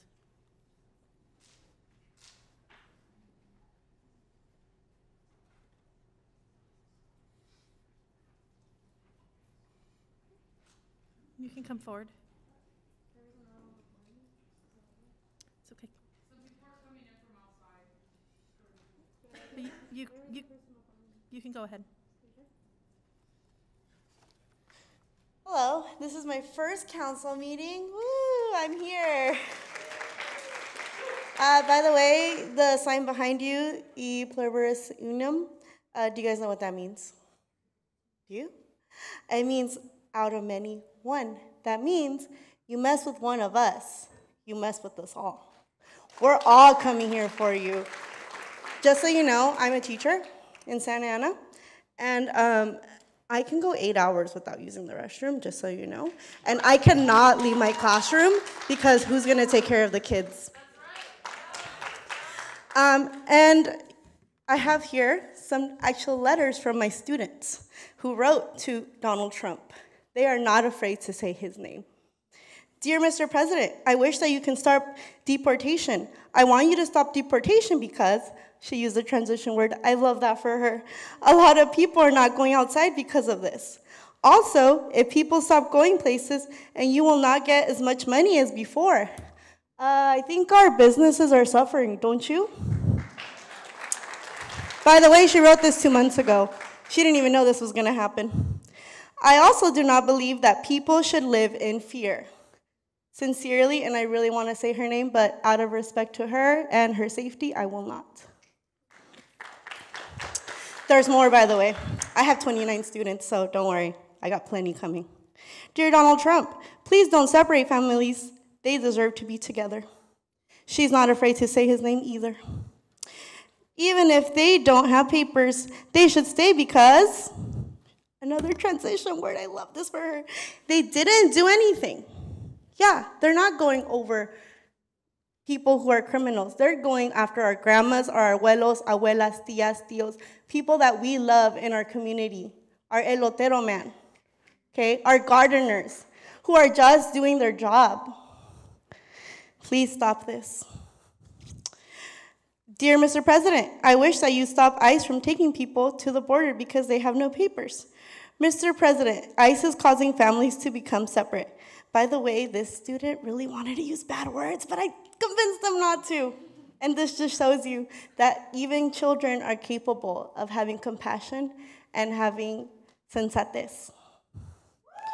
Dear President, I wish that you would open the borders because people should have the right to live here. That's a great idea, actually. I think everyone could be living here, so please open the borders. Oh, and this is my newcomer who just got here a few months ago, who doesn't really speak English, but he tried his best to write this letter for the president. Dear Mr. President, I wish that you do not separate families. And you know what? I fear for him every day. I fear for all of my newcomers who are scared to go to school now because of what you have done.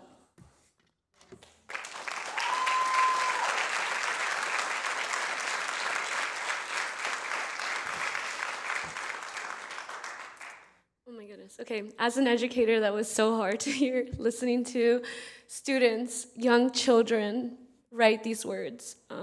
But let me get into it. Hello, everyone. My name is Steffi, and I am here today as a community member and an educator in SAUSD to speak out against the ICE raids happening in our neighborhoods and the violence inflicted on peaceful protesters like myself. I work with students with disabilities. These students are already navigating complex challenges, and now they're terrified. They're afraid to come to school. They're afraid that when they go home, their parents that take care of them day in and day out are not gonna be there because they've been detained by ICE. That fear is real. I fear for them. Who's gonna take care of my students? The fear lives in our classrooms, in our homes, and in the hearts of our youth. This is not okay. We must keep families together if we want our children and our communities to thrive. I demand for ICE to be removed from our communities. As for the protests, I have always been peaceful. I bring water, snacks, and support. I help people who are in distress, like on last Monday, when many people had been tear gassed and hit with rubber bullets. I've shown up to protect, to support, and to stand up for what's right. But on Saturday night, after making sure my friend got safely to her car, I was boxed in and trapped by SAPD and federal agents in full riot gear. Was I rioting? No, but they were ready. For what? I don't know, because we were peaceful the whole time. Exactly. I was trying to leave to get to safety because I was afraid. I was afraid for my safety. But then I was shot with a rubber bullet that's not even supposed to be aimed at people, especially with the little distance that was between me and them. This is what happened to me. Is this okay? No. That's what I get for peacefully protesting? I have been in pain every day since Saturday. I'm struggling with my basic routines, and I know I'm not the only one. I know there's more people that have injuries just like mine or worse. This violence against peaceful people is unacceptable. We deserve to feel safe in our homes, in our schools, in our streets, and when we exercise our right to protest. I demand for the police to be held accountable, and I also demand a recall for Amezcua for continuously lying to us and not protecting the community she is supposed to serve. Lastly, trans rights are human rights, immigrant rights are human rights as well. Thank you.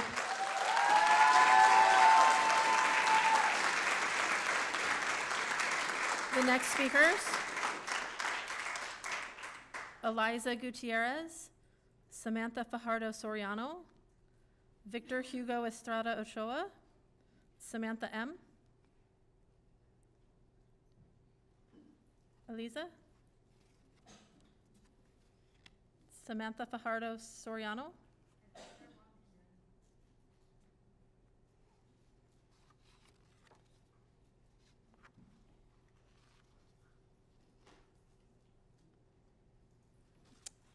Victor Hugo Estrada Ochoa?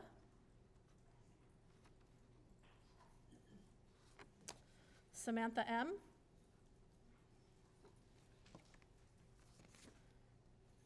Sydney Doe.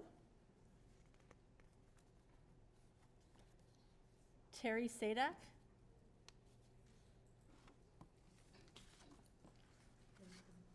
Followed by Lorenzo Gonzalez and Helena E.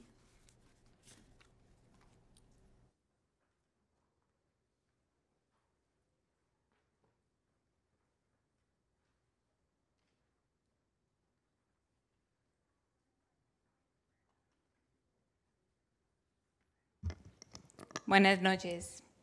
My name is Terry, and I'm here because I stand with our community, no matter where they're from, no matter how they got here. I won't stand by and watch as ICE and National Guard and Santa Ana PD terrorize our community. Several years ago, the community worked hard to make Santa Ana a sanctuary city, the first in OC. We are here again to make sure it stays a sanctuary city. We have had enough authoritarianism already in this country. And in this moment, we really need leaders who will stand up to bullying, to stand up for what is right. Thank you, Council Members Ben, Jonathan, Jesse, for standing steadfast, for speaking out, and for showing up for the community when we need you the most. Where were the rest of you? There are hundreds here in this room and outside. Thousands who marched in Santa Ana this week, and millions of people across the country and world who stand together for the dignity of human beings, who stand for the unjust killing of Noe Rodriguez, who are fighting for a free Palestine, Congo, and Sudan, who say abolish ICE. These struggles are united, and so are we. And we are not going anywhere. Aquí estamos y no nos vamos. Join us. I want to add, let Tainez Lopez go. She came here to share her experience her support, and instead she was unjustly arrested and removed. We demand that she be released and be allowed to speak. Thank you.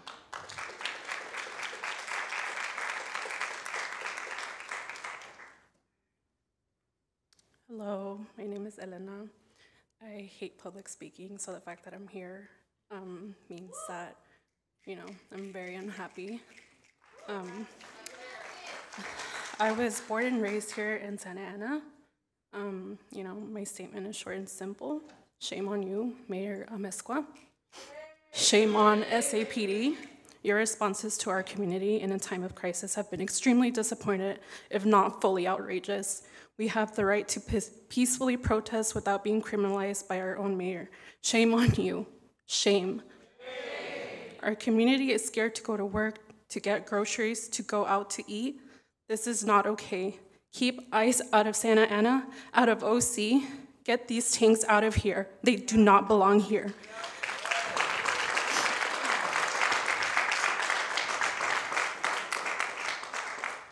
And to all the people who have spoken here, I really hope that their words have hit your heart. Espero que todas las palabras de la comunidad lo tomas del corazón, pero quizás esperamos mucho. And I don't know if you understand that or not, but that's not for me. And thank you.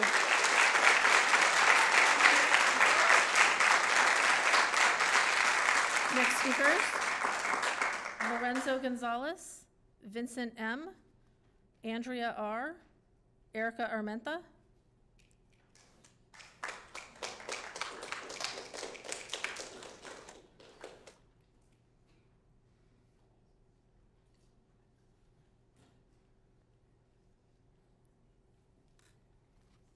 Thank you, everyone. The next speaker is actually my husband, so we have a lot to say. I come here with an experience that isn't commonly spoken about, but I am a first-generation daughter born and raised in the heart of racist South Orange County. I grew up with immigrant parents who sacrificed everything in hopes that my sister and I remain strong and loud, something that you are trying to suppress. We grew up with racism and suppression, grew up with slurs, the profiling, being followed in a grocery store, being given detention for speaking Spanish. We grew up being told lies about our very people, even as far as being told that we will one day become extinct as a people. All of which is single-handedly fueling the kidnapping and abuse of our people here in Santa Ana. The people you are responsible for representing, you have failed to do so. I may have been born in South County, but Santa Ana has always been my home. It was where we spent every single weekend, grocery shopping, seeing family, and being able to breathe as a proud Mexican and no longer a slur. It was the escape from the hate we have seen and experienced firsthand when racism runs rampant and the harm that causes in our communities. Not only, Mayor Amezcua, on behalf of all of us, we hold you responsible for the terror and assault on our people every single day. I have seen ICE trucks every single morning, more than I have seen you speak out about our people. Not only is there the physical risk of harm, but also the emotional and psychological impact of being persecuted based on strictly prejudice and discrimination. I now work as a proud Santa Ana resident in the child care sector. I run a program for children with special needs. Can you genuinely look at me and tell me what you feel inside when I tell you that we have had to tell our kids in child care programs here in Santa Ana that the only plan in place for an ICE raid is to stay quiet and hide? What do you suggest I tell those kids, some of them who are as young as 4 years old, who instead of having a fun summer, they are now worried of never seeing their parents again past the gates that they have to cross to try to pick them up? Mayor Amezcua, our community deserves to feel safe going out and about their normal day without being persecuted, and that's what it is. We are being persecuted. We keep the city state and country going. And since you won't Your step time is up up. and help the community, we ask that you resign and step aside so real representation can take place.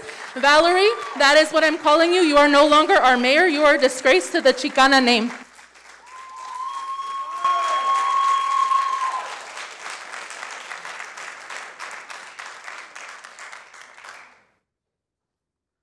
I'm gonna take off my mask because I want you guys to see my face.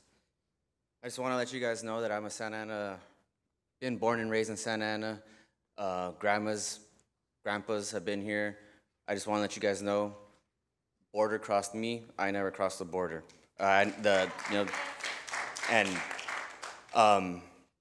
been part of peaceful protests all my life. I'm 34 years old. I've been there, been all the protests, and never has it ever felt like this, ever. And I just want to let you guys know that I want to thank all my brothers and sisters out here that I see risking everything, going hungry, going thirsty. We have to use the restroom too, right? We were just sitting down, just And I just want to let you guys know that we're moving. The city's moving. You guys can see it, and you guys are gonna get left behind. I just want to let you guys know. Like they said, I never voted for you. I'm proud to say that. I voted for Mr. Ben Vasquez over there, and I just want to let you guys know, you guys can vote it out too, right? And so people, vote with your dollar, just proud of you guys, everyone out here, proud of all my people out here.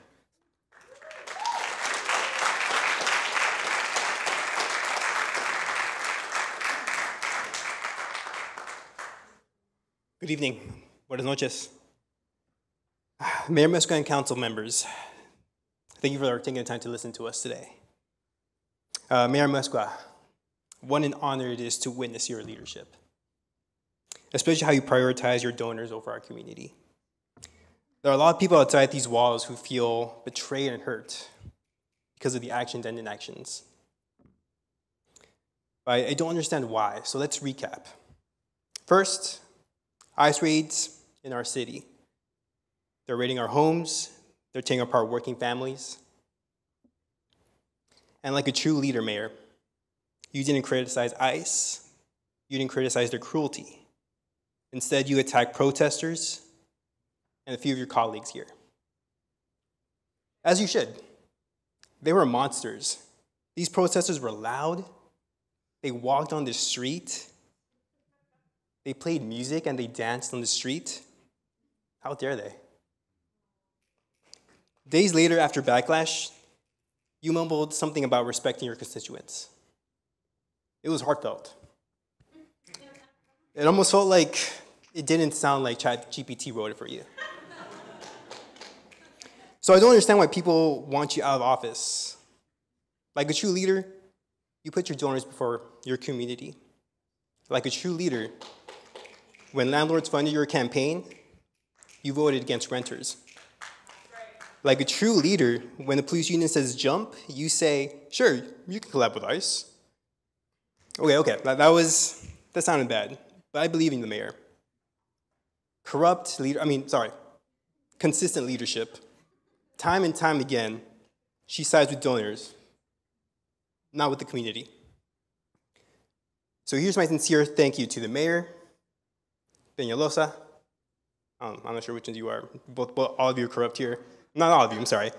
Peñalosa and Becerra. Thank you for showing us who you are and where you stand in history.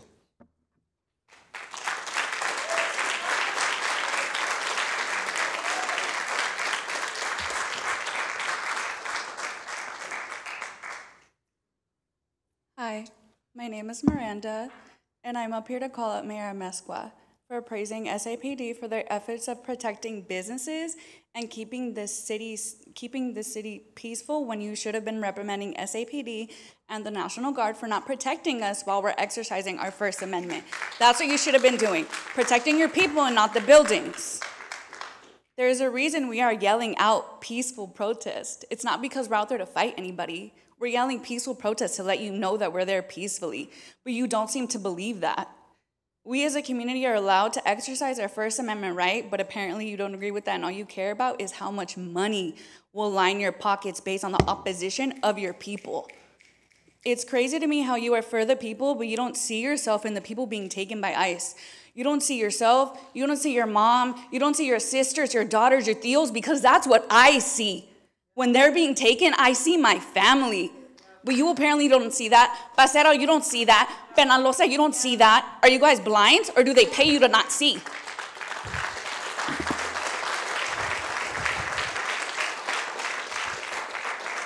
It's absolutely shameful of you.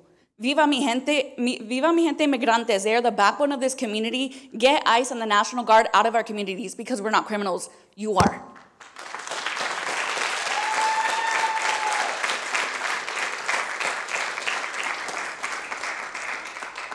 Mayor, as the next speaker comes up, I just want to remind the council and the mayor that we have gotten to the 11 o'clock hour.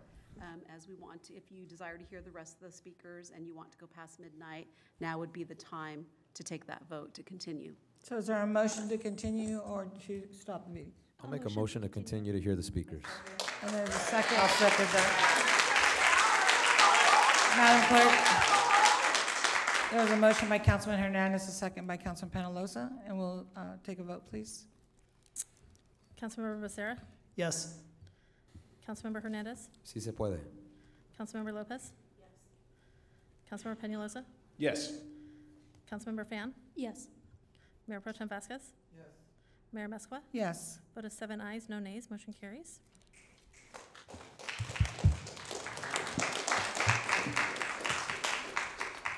I'm going to read these cards again just to ensure that the speakers did come forward.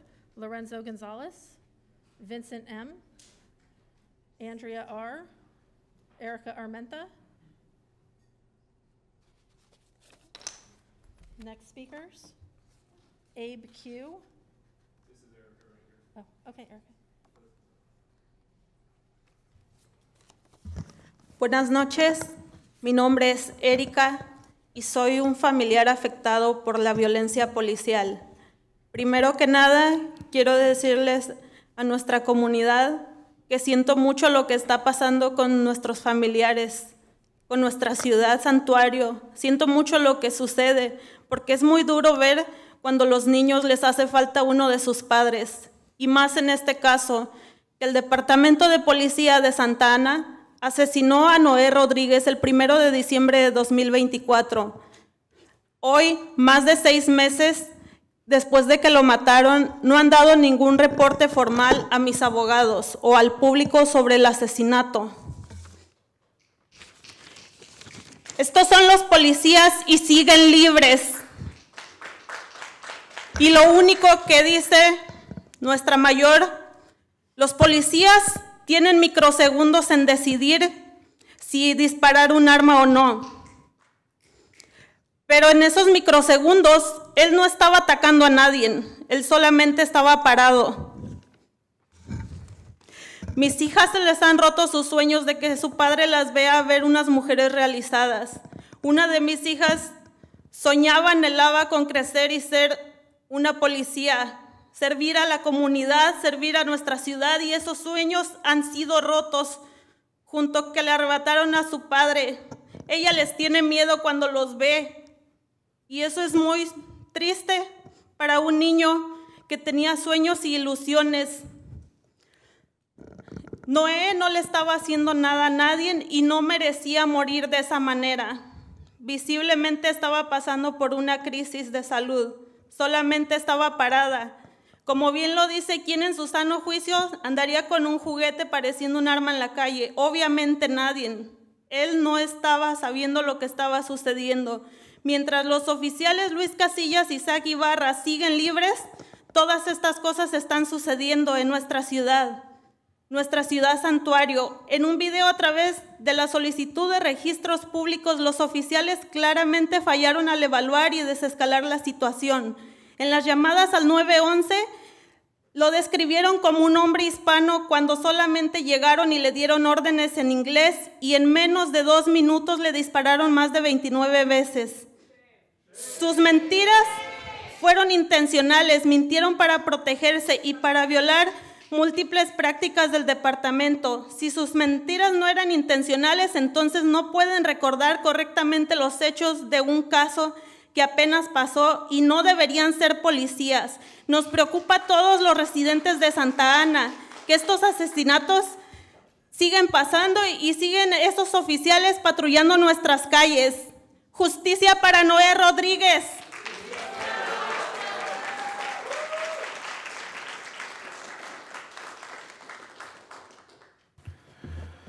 Good evening. I am here and I am affected by police violence. The community, I'm here for the community, and the families are suffering. The families in Santa Ana, we work hard and for the parents here. And Noé Rodriguez was killed by the police officers on December 1st, 2024. I have not received a formal report of the killing to give to my attorneys. And the police officers, Luis Casillas and Isaac Ibarra, are there roaming free. And the mayor says that they have fractions of a second to decide whether to fire or not. Well, the fractions of a second were not enough. Noé was not attacking anyone. He was just standing there. Now, my girls will not turn into the women that Noé wanted them to become. One of my girls dreamed of becoming a police officer and to serve our city. And that dream was taken away by the police actions. And it is sad that she no longer has those hopes and dreams. Noé did not deserve to die that way. He was suffering from a mental health crisis. He was just standing there. People say that there was a gun, but clearly there was no gun there. The police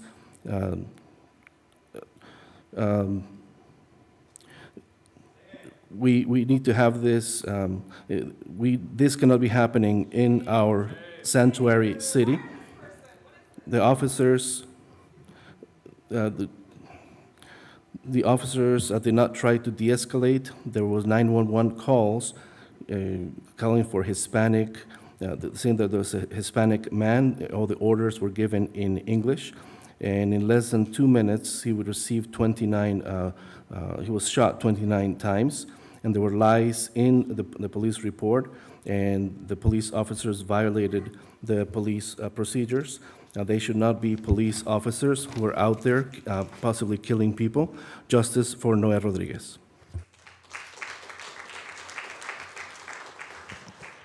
Good evening, City Council and staff. My name is Abe. You know me. I've been here before. I live in Ward 3. Unfortunately, there's a very strong history of terrible translations in the City Council, so I'm actually here to give you the English version of Erica's comment to make sure you heard what she said earlier. Erica's family was impacted by police violence, and we are here again to continue demanding justice for the father of her daughters, Noé Rodriguez. He was killed on December 1st, 2024 by officers Luis Casillas and Isaac Ibarra. Today, more than 6 months after they shot him 29 times, the department still has not released a report to the public or to the family's attorneys. Shame! With the support of the community, Erica is here demanding that the City Council and City Manager Alvaro Nunez investigate Casillas and Ibarra for violating the department's practices, for violating the department's code of ethics, for the violation of Noé Rodriguez's civil rights, and for failing to uphold the department's practices in assisting people with mental illness.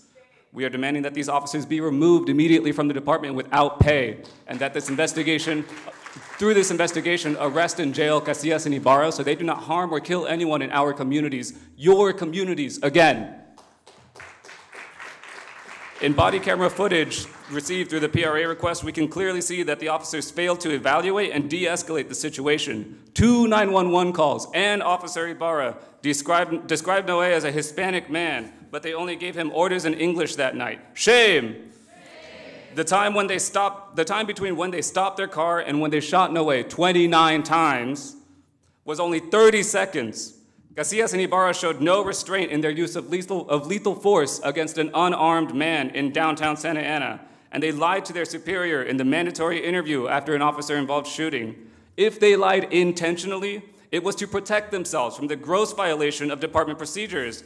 If they did not lie intentionally, then they cannot correctly recall the facts of a case that happened minutes ago, and they should not be police officers, because that's what an officer has to do. They have to remember the facts of the case, and if they are lying about it, it's either intentional or not. And we need to know. Santa Ana deserves to know if these officers have been involved in other killings, if they're being investigated for other situations. We have to know. We need transparency and accountability from this police department.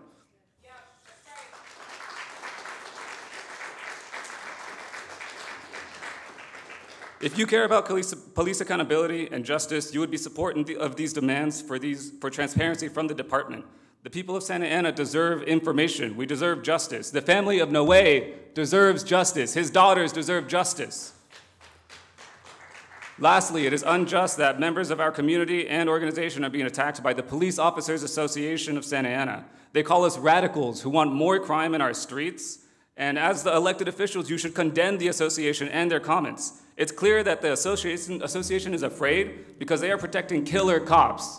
They know who they are protecting. We're here before you using our voice to demand justice and transparency. You refuse to inform Santaneros about ICE activity. You refuse to inform us about killer police officers. We will continue to show up and demand justice for Noe Rodriguez. Next speakers. The next speakers, Marla Sanchez, Eliana Sanchez, Luis Cruz, and Aaron Eisenbart.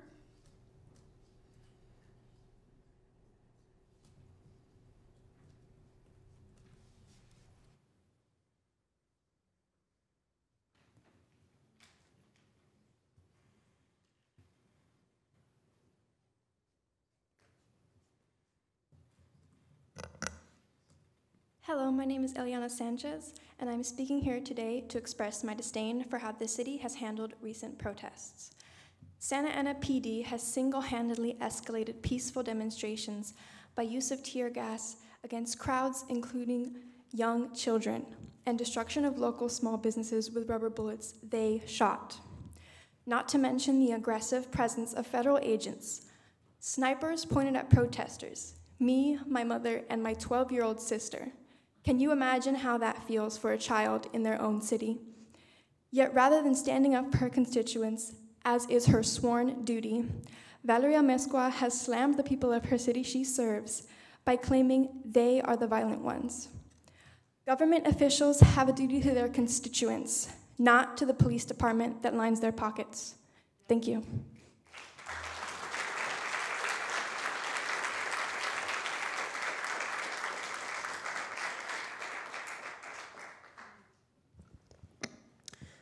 Good evening, Council. My name is Aaron Eisenbart, and I'm a member of the Party for Socialism and Liberation. I'm here to talk today about the disgraceful actions of the Santa Ana Police Department and Mayor Valeria Mesqua. These past 2 weeks, community members have met in the streets of Santa Ana to protest the horrific and illegal ICE raids that have been terrorizing the city and its people. In response, the police and National Guard responded with rubber bullets, mace, and tear gas. I want you to hear that again. Chemical weapons, which have been banned by the Geneva Convention, outlawed for the use in war, was used on the citizens of Santa Ana by their own police department. What an incredible waste of our taxpayer dollars to spend on war crimes against your own people. And the worst part is, when asked about this violence against peaceful protesters, Mayor Valeria Mesqua not only didn't speak out against the police for the acts of brutality on the civilians, but praised their efforts for keeping businesses safe. Businesses were never under attack, and to pretend that they were is disingenuous and scapegoat for Mayor Mesqua's lack of actions to protect the immigrant community that builds a large part of this council's voters. The city claims to be a sanctuary city, but does nothing to actually stop the very real threat that ICE poses on the thousands of immigrants that call Santa Ana their home.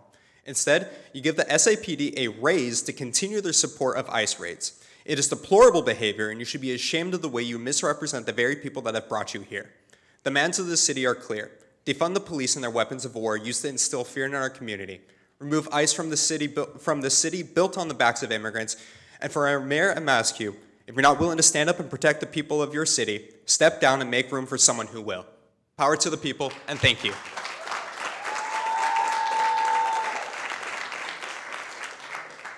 My my name is Marla Sanchez, and I'm here tonight. I see your faces so tired, and I'm happy that you're here, Valerie Amesqua, to hear what we have to say. I've been to a lot of city council meetings, and I've never seen 100% of the people speaking all agree. I hope that you really hear what people are saying. I hope it cuts to your heart. I hope that you hear these voices and see these faces when you go to sleep at night. I want you to know how much your community is hurting, how much you are hurting us. You are hurting us. And you can stop hurting us. You could do something about it. I hope you hear these words echoing in your ears forever.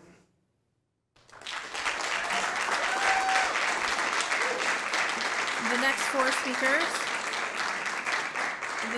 speakers, Luis Cruz, Setlali Sanchez, Jeff Dole, and Diego Sanchez.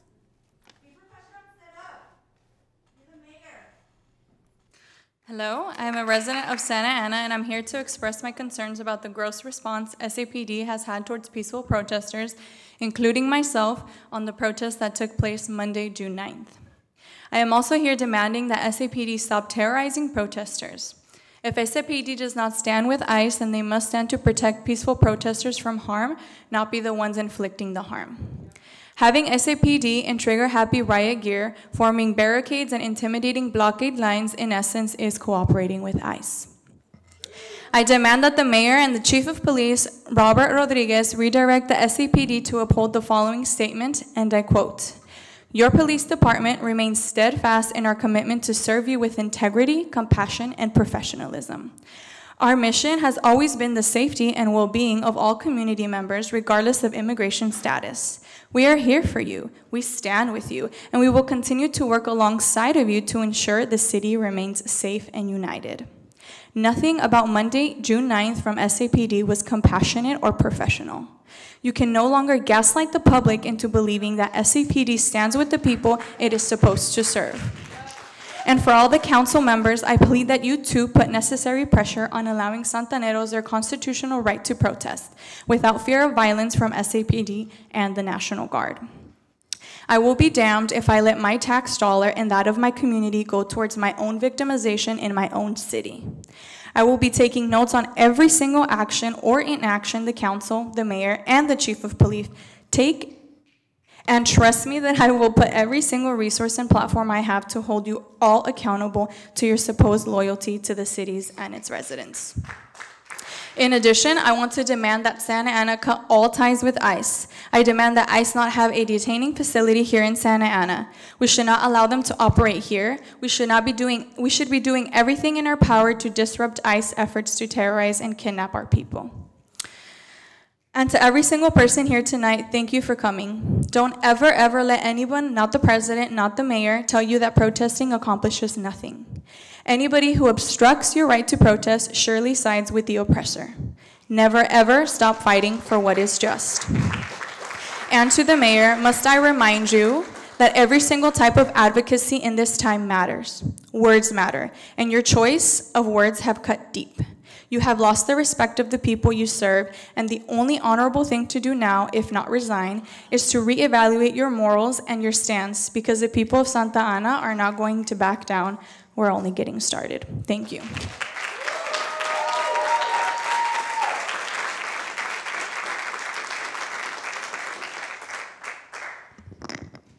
Hola, buenas noches. My name is Citlali, and I'm a proud daughter of immigrants. I was born and raised in Santa Ana. This city and its people raised me. It was on the very streets outside City Hall that I attended my first protest in 2006 against the criminalization of undocumented immigrants. So no, the fight against family separation and deportations isn't new. The fight started way before me. The protests are not just a result of last week or this year. This moment is a result of decisions and lack of action by our elected officials both here and in Washington to offer feasible pathways to citizenship. It is a result of military interventions, of war, economic instability, and so on and so forth. It's also a result of the militarization of our police department. The few wins we have are thanks to protest. They're thanks to civic action, organizing, and courage. lots of courage. The courage of immigrants to share their story even when they know that their story can put them in danger. So thank you. Thank you to the council members who have had the courage to stand alongside our most vulnerable, who have proudly stood with us and spoken up on our behalf. Thank you to my fellow Santaneros who have courageously raised their voice, to those who understand the danger of not speaking up. Some would suggest that we keep our heads down for fear of retaliation from the federal government. We have witnessed the way in which our constitutional rights under the First, Fourth, and 14th Amendment are being violated and eroded. People across our country are being targeted, kidnapped, and put into unmarked vans by individuals who refuse to identify themselves. Your reluctancy to be transparent in regards to ICE activity puts people in danger. The use of tear gas on your residents has turned our sanctuary city into a place of fear and mistrust. Like many speakers before me have so eloquently put it, we need you to use your positions of power to protect your residents. Advocate for us and get ICE out of OC. Make it clear through words and action that SAPD cannot and will not collaborate with ICE. Y si no van a ayudar, no estorben. Step up or step aside. If you are not for us, you are against us. Y a los inmigrantes que están viendo en casa, llenos de miedo y angustia porque no sabemos qué va a pasar, les quiero dejar saber que hay gente dispuesta a luchar con y por ustedes. Los queremos y vamos a hacer todo lo posible para cuidarlos. No están solos y no merecen ser tratados de esta manera. Ningún humano es ilegal. Thank you.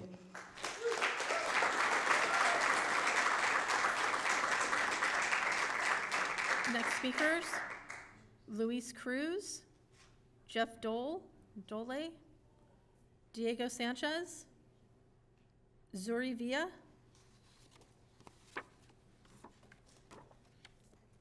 Claudia Soto, Tom Frazier. If you heard your name, please come to the podium.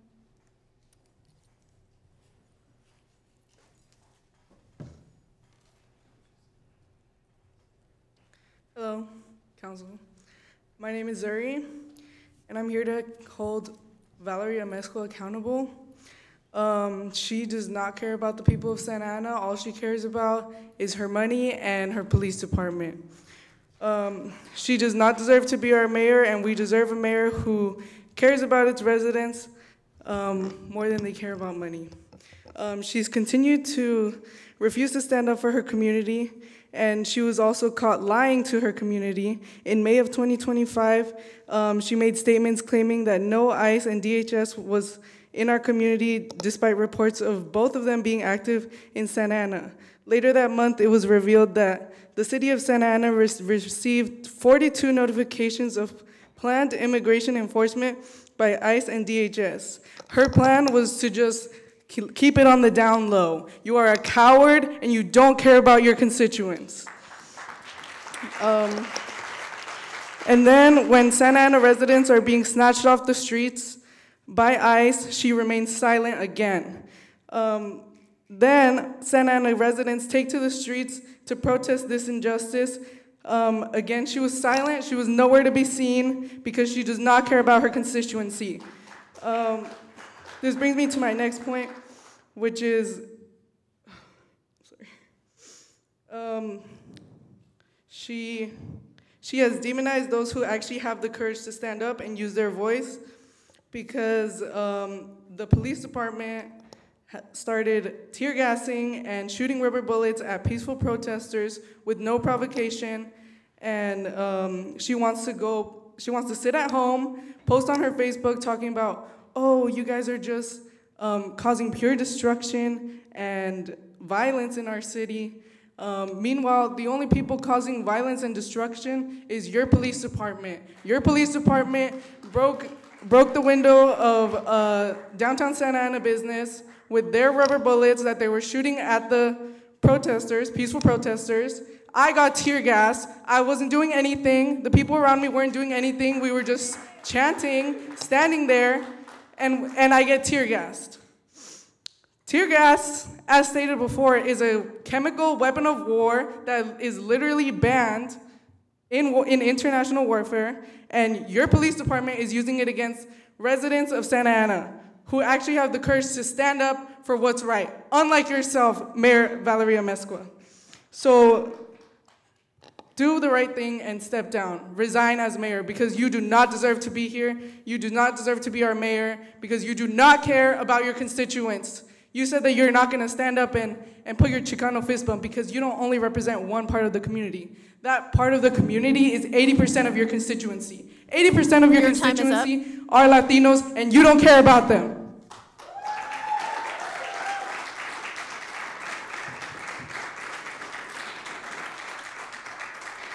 Next speakers, Claudia Soto, Tom Frazier, Thalia Rodriguez, Loriana Adriano, Vlad B., followed by Daniel Shamel.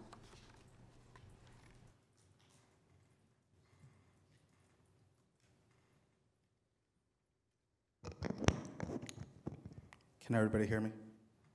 Yeah, okay. My name is Vladimir Benitez. I am a proud educator here in the city of Santa Ana. I don't live here. I did not grow up here, but I did. Anybody who is part of the immigrant population anywhere in Orange County knows Santa Ana is kind of like the heart of the Latino community. We come here, we look for home. We have our own homes, but we come looking for home. When I got hired on in Santa Ana, it was one of the greatest moments of my life. My dad was very proud of that. My dad came here as an undocumented immigrant. I'm not gonna make this about me, but quickly, I already lived through some of these raids with my own parents, being fearful every night, not being able to sleep. So I can only imagine what these kids are going through right now. My kids, our kids, right? Right now, I have colleagues who are tired, just like the rest of us. But right now, right after this, some of them are gonna drive their parents to work because they're scared. Because the only crime they've committed is being brown. That is how ICE is operating right now, without due process. And if you're a public servant, you took an oath to defend the Constitution. And without due process, we're nothing. We judge every other third world country, second world country, right, for not following due process, but we're here. What I do want to say is, I was at the protest last Monday. I went to observe. I was angry just like everybody else. I was hurt. I didn't know what to do. So I went. I saw it. I've never been more scared in my life of the actions from the feds, the police. I mean, if you're in front of the ICE building, at one point, it was just a barrage of pepper balls, just like pop, pop, pop, pop, pop, pop, pop, pop, like a war zone in Santa Ana. And then I looked, and it was the youth of Santa Ana, who will be the future leaders of this city. And all I have to say is I get it. It's hard to be a leader. But in these hard times, you look to your leaders to provide that comfort. In our families, we look to the head of our household, whether that be mom or dad. And when they're absent, that really hurts the community. Before I go, you said when you met with the religious leaders, who also didn't take a position, but I mean, in the Bible it says love thy neighbor. So you always side with the right people, right? But you said you see Santa Ana as a family. Well, I have a family. My family, we disagree. And I've never shot tear gas at them or pepper balls or rubber bullets, because that's not how things are done. And if you've never had the pleasure of experiencing tear gas, it's excruciating. Your eyeballs burn, you start dry heaving, and I saw the kindness of my neighbors. Other protesters came to the aid of everyone who had gotten tear gas, providing saline, water, snacks, making sure everyone's okay. That's what community looks like. The community will be here way after you're gone. Step up. The time to do what's right is still here. Use your legislative power for good. That is what you were elected to do. Thank you.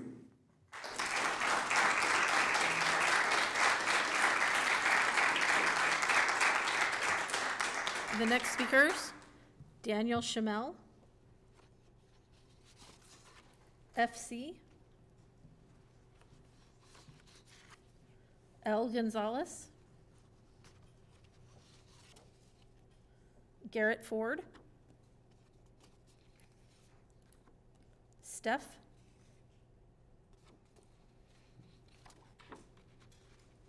Followed by Nat Martinez.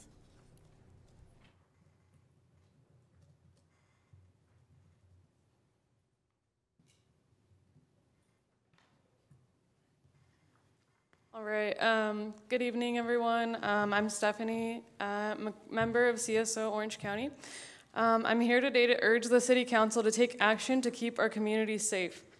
Santa Ana is a majority Hispanic city with 78 to 80% of its residents being Hispanic Latino and 41% of the population being foreign-born. Santa Ana is supposed to be a sanctuary city. Yet people are being kidnapped on their way to court appointments in an effort to gain their citizenship through legal means.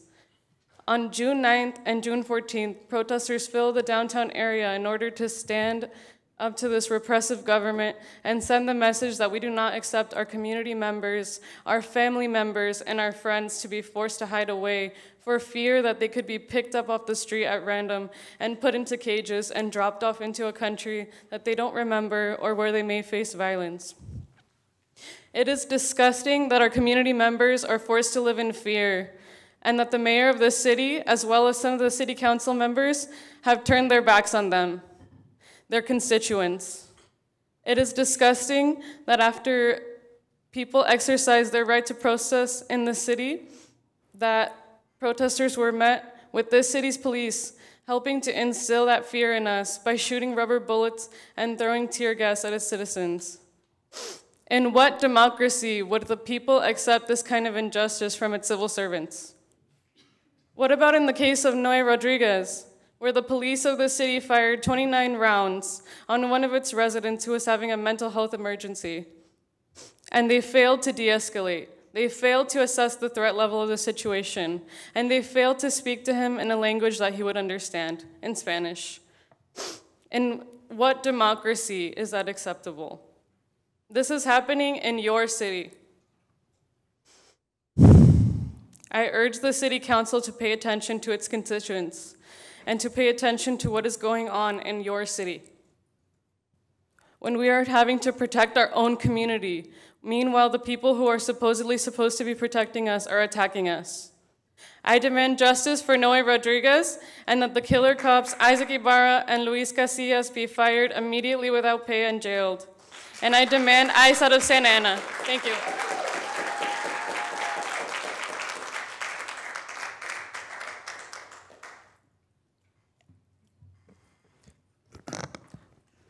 Good evening, everybody. My name is Nat Martinez. I am a proud Santanero. My family home has been here for over 20 years out of Ward 4, so Mr. Becerra, please listen up as well. My family's been here, and they immigrated straight from Oaxaca, and I'm here on behalf of my grandmother, who unfortunately passed away this year, and she taught me two things in this life. One, to cook some bomb-ass food, and two, to always speak up and help others. And I'm here today to tell everybody who's watching, who is unable to make it today, who is afraid to get out of their home, do not be afraid. Fear is a tool used by those who oppress. Turn that fear into anger, into rage. Come out, speak up, peacefully protest. Do not make it seem like Ms. Amezcua believes that we are violent protesters. No, we are speaking our mind. We are using our First Amendment right to speak to you today. And we're going to continue using that First Amendment right. I don't want to be afraid anymore to speak up. I'm here because I want to make sure that I fulfill my grandma's wish to continue to cook bomb food and to help others, for those in need. I'm a proud public servant here, not just for Santa Ana, but for the County of Orange as a whole, and I will continue doing my best to help others. With that said, you need to get ICE out of here. You need to tell the people that you do not support them here. You cannot just sit there looking tired. We're all tired here. We're tired of everything that you, or the lack of everything that you have done here for the city. And for everybody who showed up here today, all of the wonderful people that came out to speak or to stand outside or even just watching the live stream, I thank you so much from the bottom of my heart for continuing to make this city a wonderful place. Anybody who is here participating, y'all are invited to the carne asada, especially council members Hernandez, Lopez, and Vasquez. I would love to personally hand you a chela, ice cold. Thank you so much. I hope to continue to see you out there in the streets, continue to speak out. Defund the Santa Ana Police Department. We do not need to give them any more money. We need to focus on our community and making sure that we take care of one another. Thank you.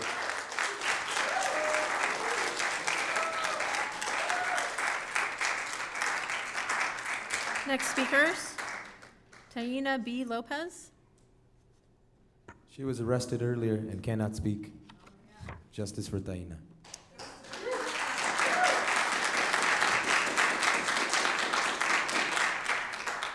Mitzi Herman. Deborah Russell.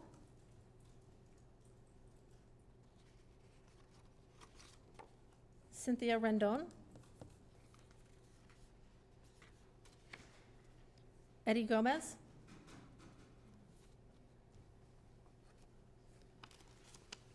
Mayor and City Council, that would conclude the in-person speakers. We'll move to the Zoom speakers now.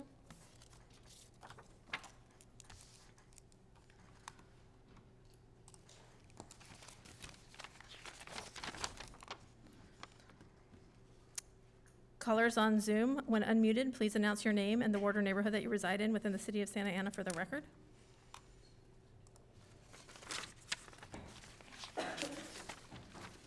Sarah Marshall, please unmute and make your comments.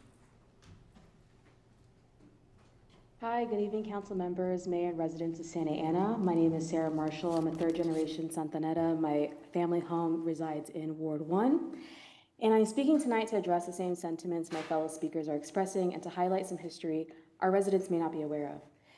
Back in early February, Councilmember Jesse Lopez introduced a proposal to establish the Santa Ana Sanctuary City Advisory Board, a proactive measure to defend our residents amid Trump's immigration crackdown. This proposal was met with criticism from our mayor, where she famously said, and I will not forget, "You cannot be a commissioner and an activist. You have to pick one or the other." These words have stayed with me since because it shines a light on the Mayor Amezcua's own perception of government and how she thinks public servants should participate in politics. In the same meeting, she also disapproved of a commissioner on the Police Oversight Committee for inquiring about potential police misconduct during the UCI protests, despite that being their very job. Mayor Amezcua has a history of repeatedly ridiculing journalists, activists, community organizers, and even her own colleagues, the very people who are working overtime to inform, educate, and protect vulnerable residents, and filling in the gaps where she continues to fall short. For those who have been in these meetings, we can confirm your decorum and attitude towards those on the dais have been oftentimes disrespectful and belittling. It is clear, given the mayor's statements and actions, that she wants our public servants to be passive rubber stamps than the actual bodies that advocate for community interests. And now you have gone against your constituents. On June 9th, instead of condemning the brutality done by federal agents and sympathizing with grieving families in our community, you turned to social media to accuse peaceful protesters of creating pure chaos and violence. Despite there being no injuries to police, no damage other than graffiti, and no businesses impacted during the initial protests. Your rhetoric dangerously mirrors the very administration that we are all collectively fighting against. Although I do sympathize with you in this moment for having to endure this meeting today, and I appreciate you staying all the way through, and this goes for every single council member who has allowed us to stay for the full 3 minutes. You guys do reap what you sow, and I am glad that people have come here today to speak out and to have their voices heard. So I implore you to take this moment to reflect on the cries of your constituents, become the leader we've all been asking for, and support the following: a voluntary resignation of Mayor Amezcua to avoid a costly recall process. Reintroduce and approve the Santa Ana Sanctuary City Advisory Board, if not in discussion already. Establish an ICE courtesy notification system where any known ICE activity is logged, communicated, and publicly reported in real time. And release all public records and communications from Mayor Amezcua between June 6th and June 11th related to immigration and ICE. This is requested by Ben Camacho, and I really do think that the city and residents deserve the transparency. Again, I thank all of the council members who allowed us to speak, and also I implore the people who have spoken today. We already knew this about Amezcua, and it was up to us to show up at the polls, so I hope now that we continue to stay engaged and informed. Thank you.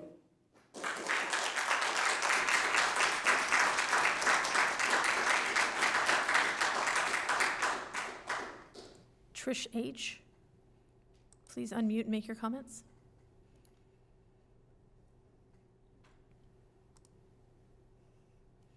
Trish?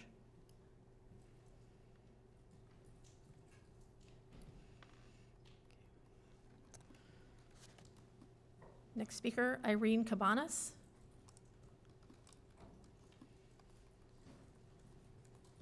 Hi, good evening, council members and the community. I have been listening with my family here in tears, just hearing everyone's story, and I just want to quickly just give some comments. My name is Irene Cabanas, and I'm a 25-plus year resident of Santa Ana. This is the first city that my parents and I arrived when we immigrated to the U.S. I'm also president of the Willard Neighborhood Association, but today I speak as a fellow Santanera, mother, wife, and proudly a daughter of courageous parents that immigrated from Zacatecas, Mexico.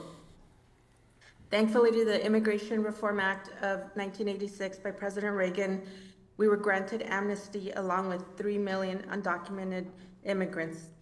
I pray that one day our current administration explores a solution like this. Our children are watching how we handle this crisis. Excuse me. My 14-year-old should be enjoying the summer, not living in fear that he may be hunted down in our community. Federal raids and Santa Ana military tactics are the cause for why our downtown businesses, parks, and communities are empty, not because of the peaceful protests. Actions speak louder than words. We need to show compassion like we have seen with police departments in Dallas and Minneapolis, where they are marching in solidarity with the protesters. Mayor Amezcua, please, we need you to take action, or we will. Thank you.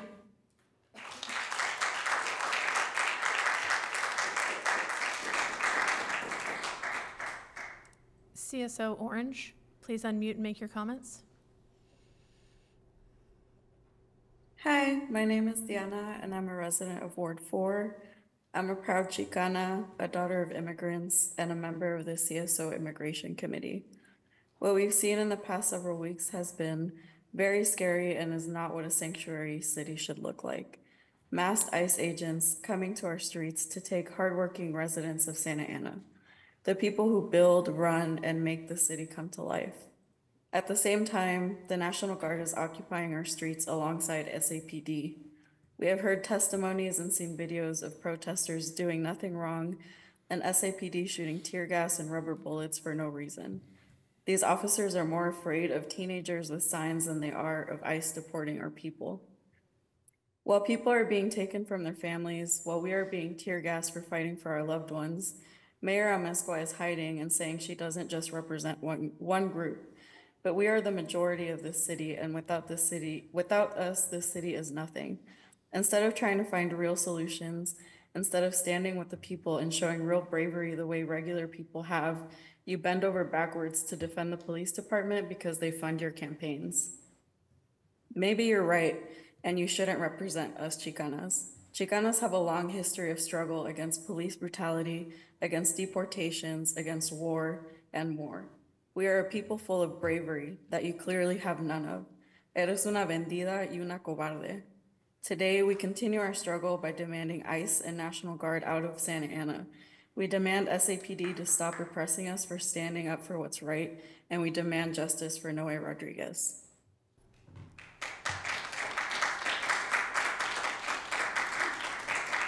Jason Rouse.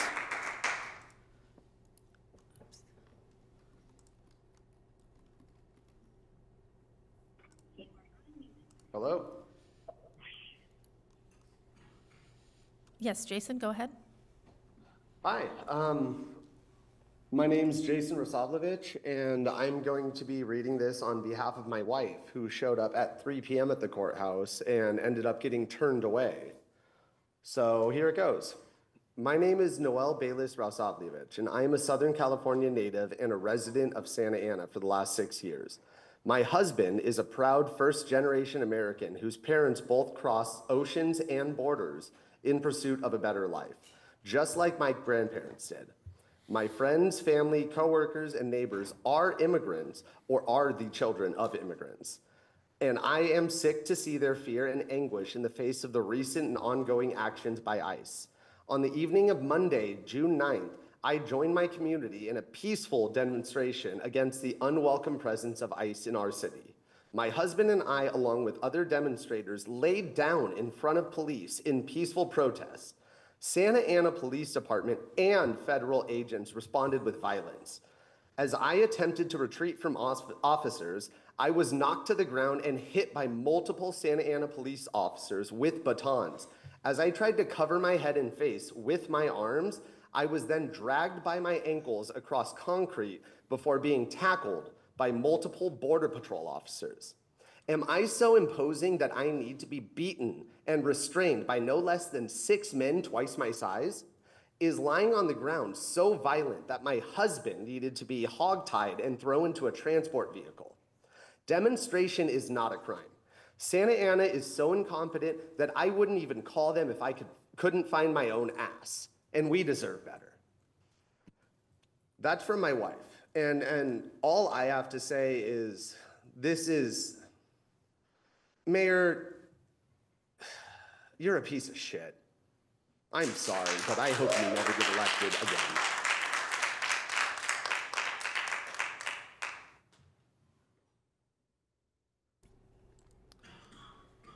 Next speaker, caller whose phone number ends in 010.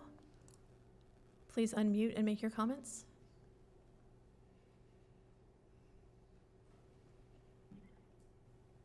Hello, this is Victor Mendez, Ward 3. Can you hear me okay? Yes. Okay. Yeah, so I had some comments on the business calendar, but evidently you went ahead and voted on before I could say anything, which makes what I wanted to say on those matters completely worthless and mute. So be it. Nonetheless, I did listen with a lot of patience to the individuals who have obviously are very frustrated, scared, and whatever. And I'm not gonna certainly diminish the justification for their feelings. There's a lot of things going on there. I'm the father of an immigrant. I brought my son over here from Mexico. A lot of his co-workers are now being picked up. His neighborhood is under ICE attack, and he's having to carry a damn passport around.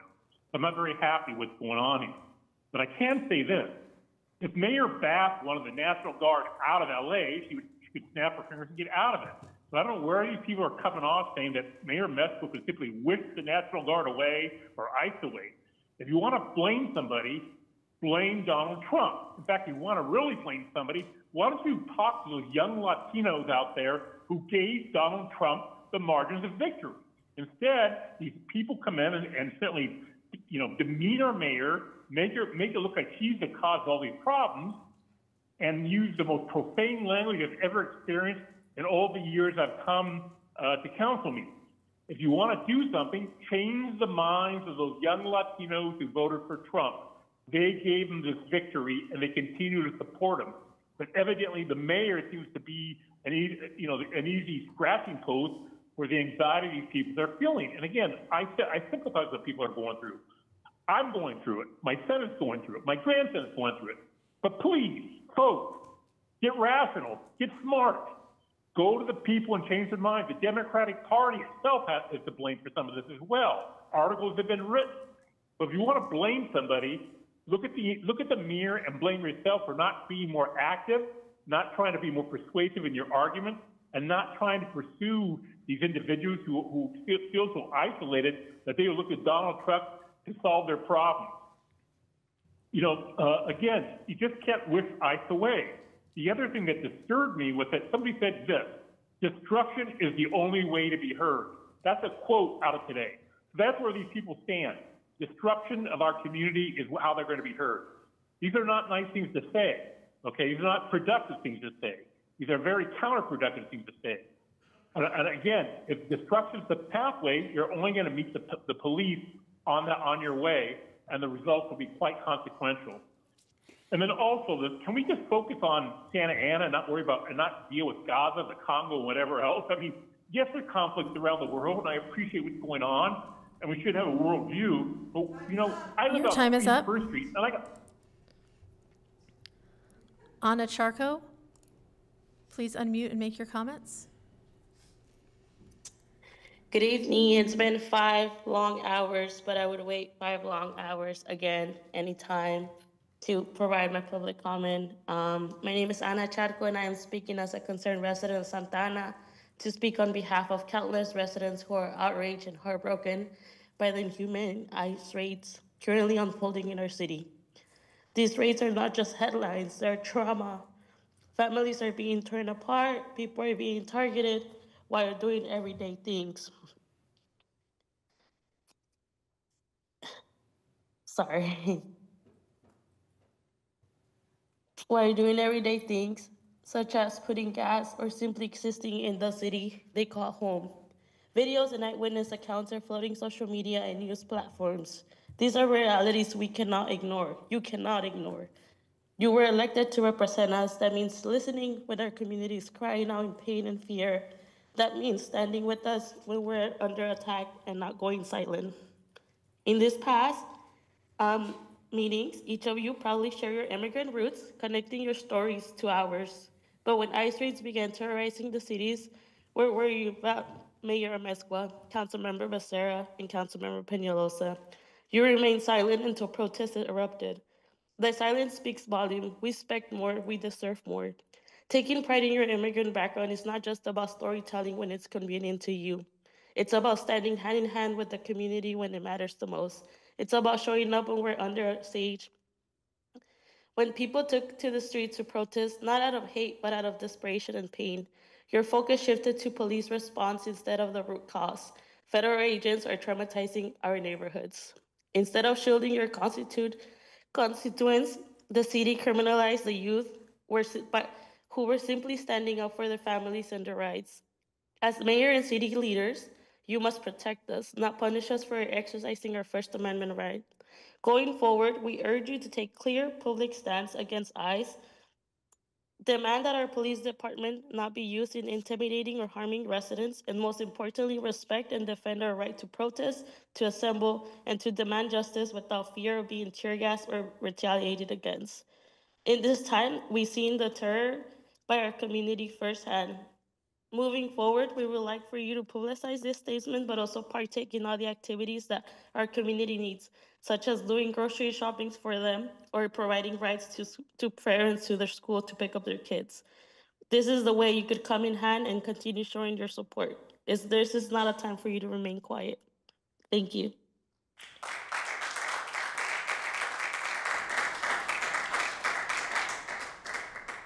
Kayla Asato. Please unmute and make your comments. Hello, can you hear me okay? Yes. Awesome. So my name is Kayla Asato, and while I'm not a Santa Ana resident anymore, I have worked in the city for more than 4 years, and I was a Ward 3 resident. As a former resident of the city, I have a few choice words for the former school board member who I voted for in 2018. Step up against the police, Trump administration, and ICE, or step the fuck down. I saw during Councilwoman Phan's strong statements on her family's immigration story that you leaned over to Councilman Becerra and just started chatting. If you're not listening at all to your corporate-free colleagues and rolling your eyes when we're talking, what authority do you have to stand on that dais? Now, I'll speak on behalf of a lifelong Delhi resident, Erica Gonzalez, who couldn't make it to the council because of this bullshit abstract cutoff time. Being undocumented is not a crime, no matter what the POA or your ally in the White House might say. Going to the grocery store isn't a crime, no matter what you or the POA think. Having a mental health crisis is not a crime, no matter what you or the cops who have killed many residents of OC think. Protesting is not a crime, no matter what you, David, or Phil might think. There's no need for drones surveilling people outside. Who is this a sanctuary for, the residents or the police? And to the person who just spoke, or the person who spoke a little bit before, I do think that the criticism at Mayor, or that at Valerie is very much warranted, because you are not standing up. You aren't trying to push ICE and the police out. This is on you, and you need to step up because you're not doing your goddamn job and enforcing the laws of Santa Ana as a sanctuary city. Thank you.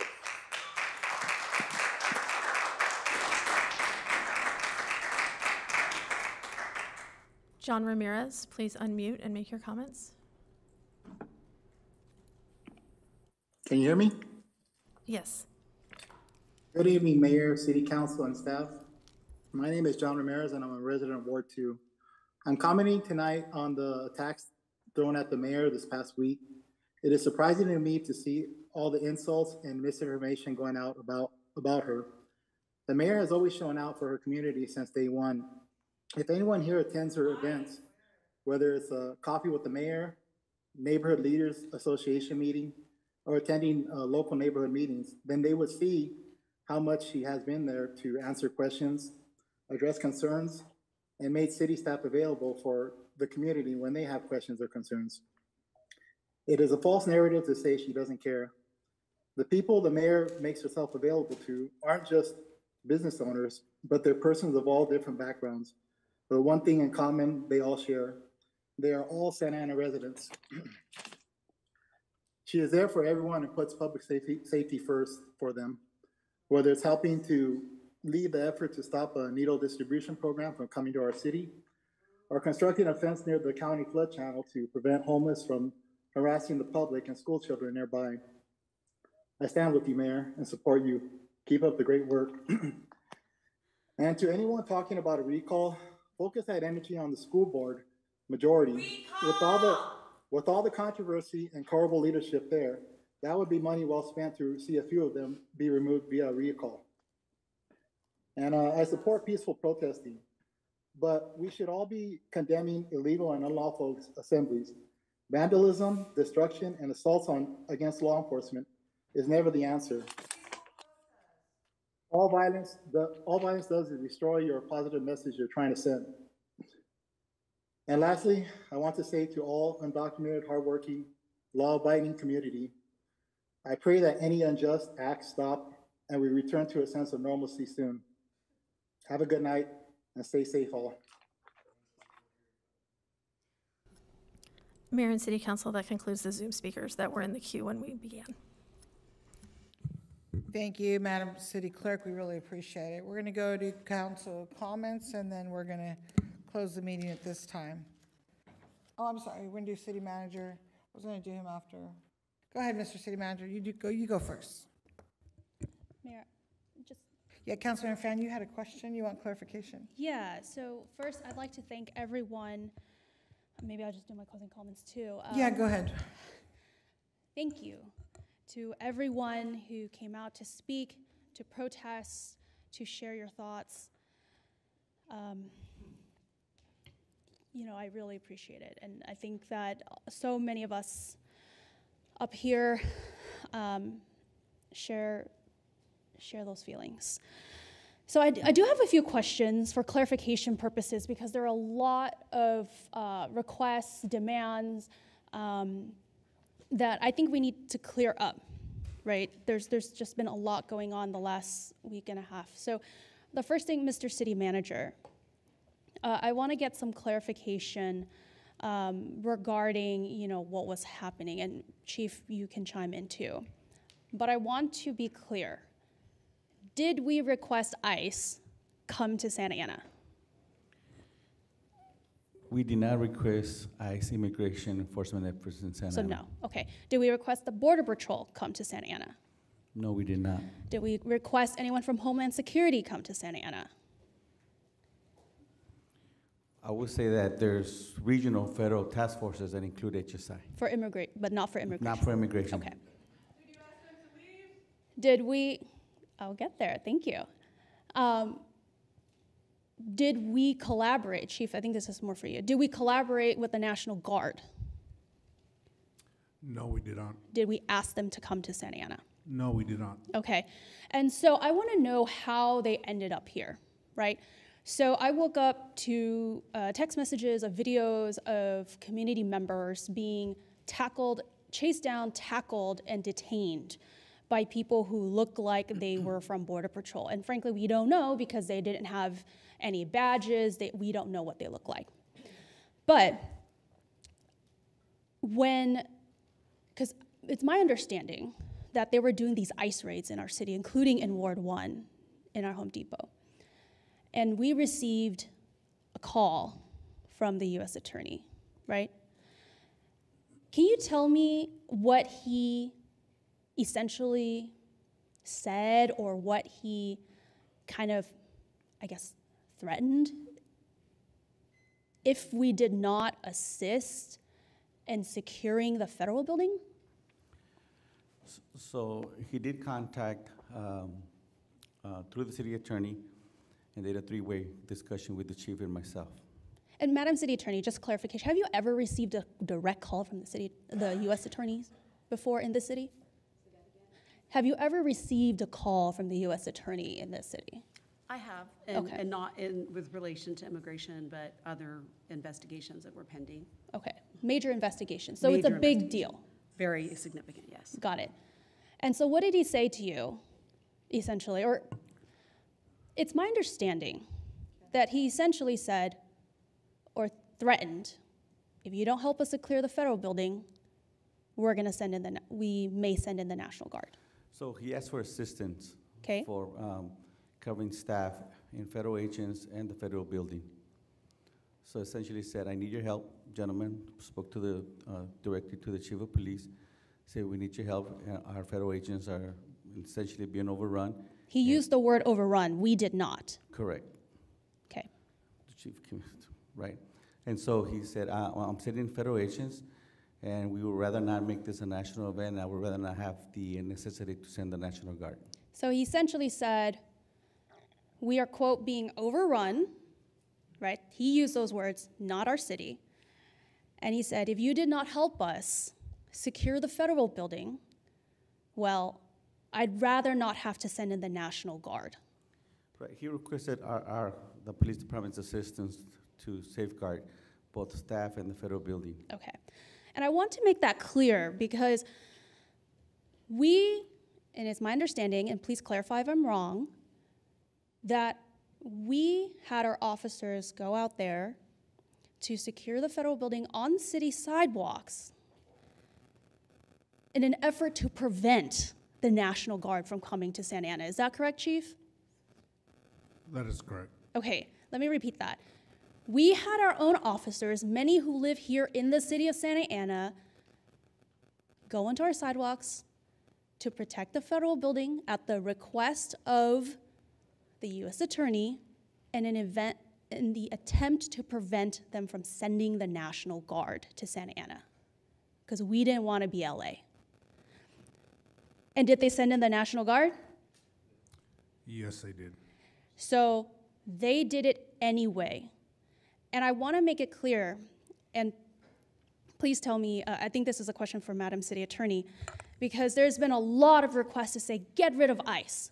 Madam City Attorney, is there any law that you are aware of that this city council, that any of us here can take or to follow to remove ICE from the city of Santa Ana? Absolutely not. The city cannot prevent ICE from entering or operating within the city's boundaries. We have absolutely no control over that.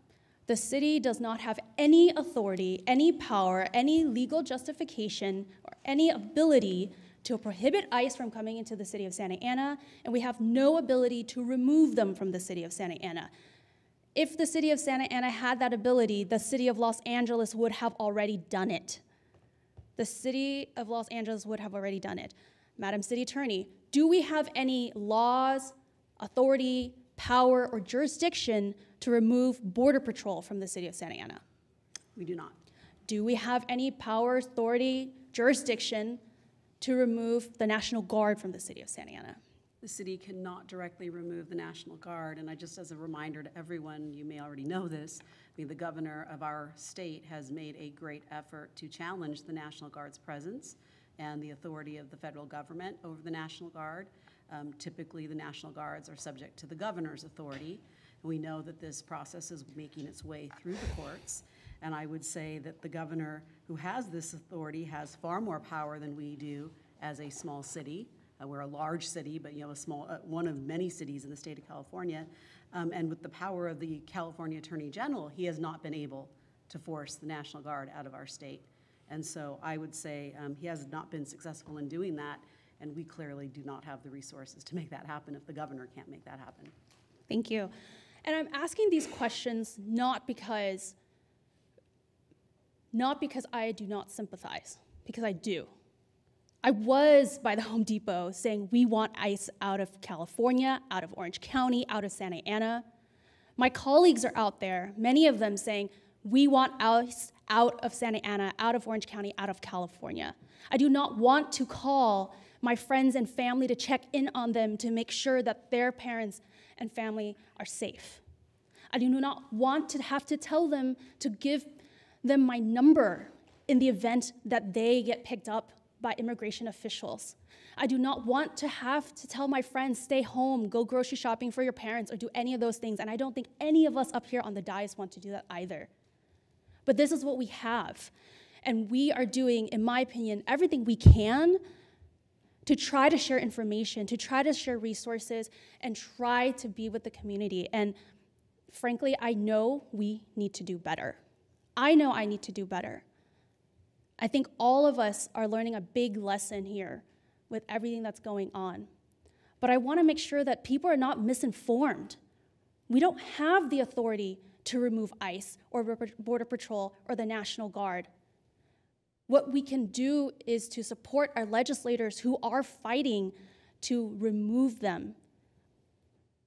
And I guess I just want to make that clear because there's just been so many emotions tonight, so much anger, and I think that is all valid and fair, but let's not miss the point. It's the federal government. This administration is the one who's separating families. This administration operates on cruelty, and this administration does not care about our families and our communities. I don't want us to turn on each other. I don't want us to blame one another, because we have to stand in solidarity with each other. That's the only way we're gonna fight these people. And I hope that all of us will continue to do the work that we've been doing to share information, to care for each other, and to be there for each other. And if you have any other questions, please ask, because I'll tell you that our executive team, our chief, our city attorneys, all of these council members have been working day and night to find ways to ensure that our communities can protest. There were no curfews. There were, yes, a declaration of unlawful assembly, but thanks to the peaceful protesters, many of the advocates who were here tonight, we rescinded that unlawful assembly and we continue to allow people to protest. I'm so proud of that. And I want to see more of that. When people are being dumb, call them out, stop them. But also, all of us can do better. Our officers can do better. And I know our officers are working on that, but our community members are working on that. So let's not be so quick to judge each other. Let's make sure to remember that we're all standing together against the federal government that is actively doing harm against our community. And so with that, in closing with Immigrant Heritage Month, it's been a really emotional night, and I want to remind everyone that no one, I guess it's just to paraphrase, right? No one goes into the ocean unless there's no water, clean water to drink at home, right? People don't send their kids onto boats and planes and across borders. People don't leave everything they know unless there's nothing left for them. And I hope that every one of us, whether we're up here in the audience or in the community, remember that. And I hope that we all remember where we came from, because that's the only way we're gonna get through this together. That's the only way we're gonna get through the next 4 years, and that's the only way the city of Santa Ana is gonna be stronger. Someone brought up e pluribus unum, out of many one. I was here. I sat in that seat for hours to fight for that motto, and I really believe in it, and I hope we all do too. Have a good night. Thank you, Councilmember. Councilmember Lopez.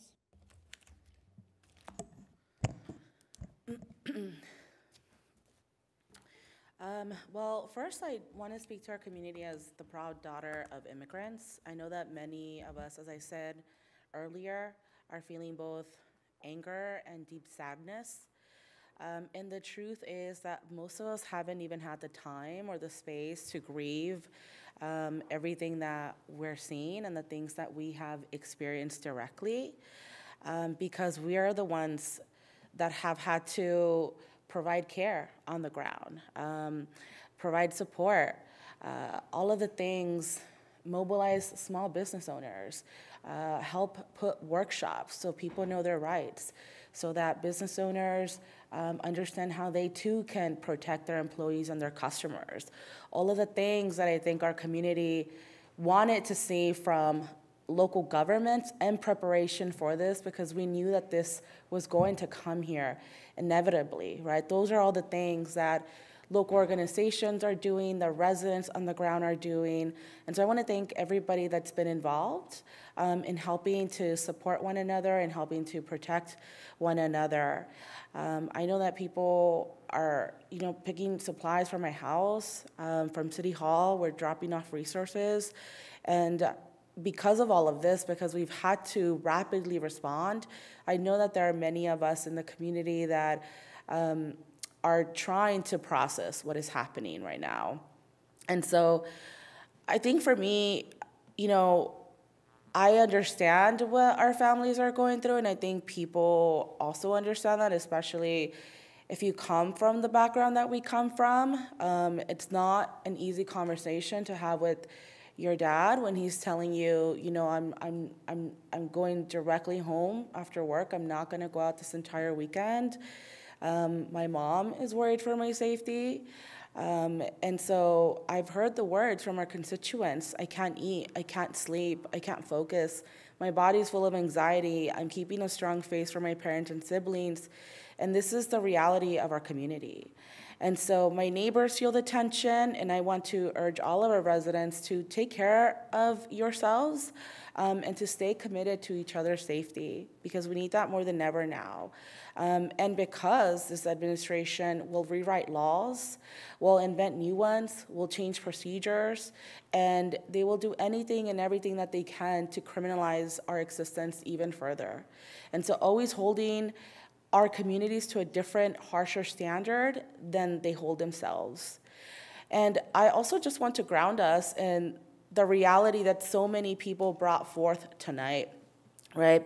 Families being separated, parents being taken, federal agents, some unmarked, some anonymous, are roaming our neighborhoods in tactical gear, detaining people without warning, without due process, without answers.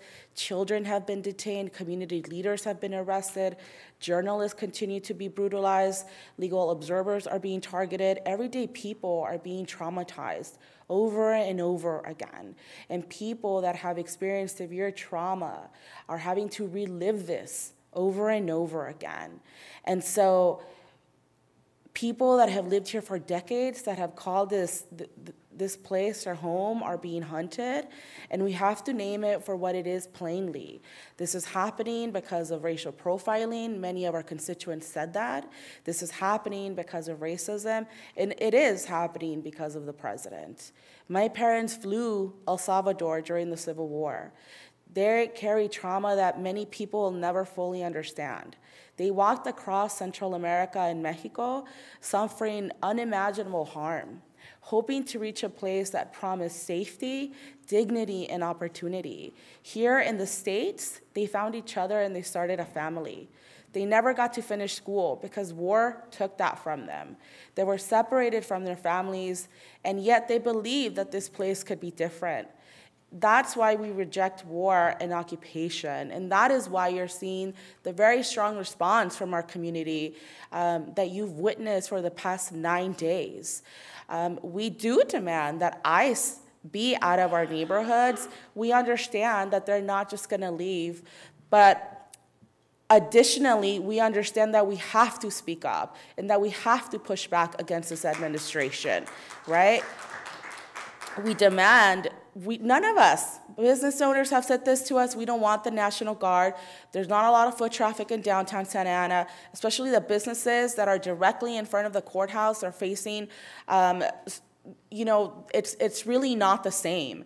And so I think it's important for everybody in this chamber to understand that our constituents are going to continue to exercise their First Amendment rights, and they should exercise their constitutional right to voice their political dissent, because I don't know how much longer we're gonna have them. That's the reality of the situation. And so what is the plan moving forward, right? How are we gonna work with our community to ensure that they can peacefully protest without being brutalized? That is the question that I need us to address tonight.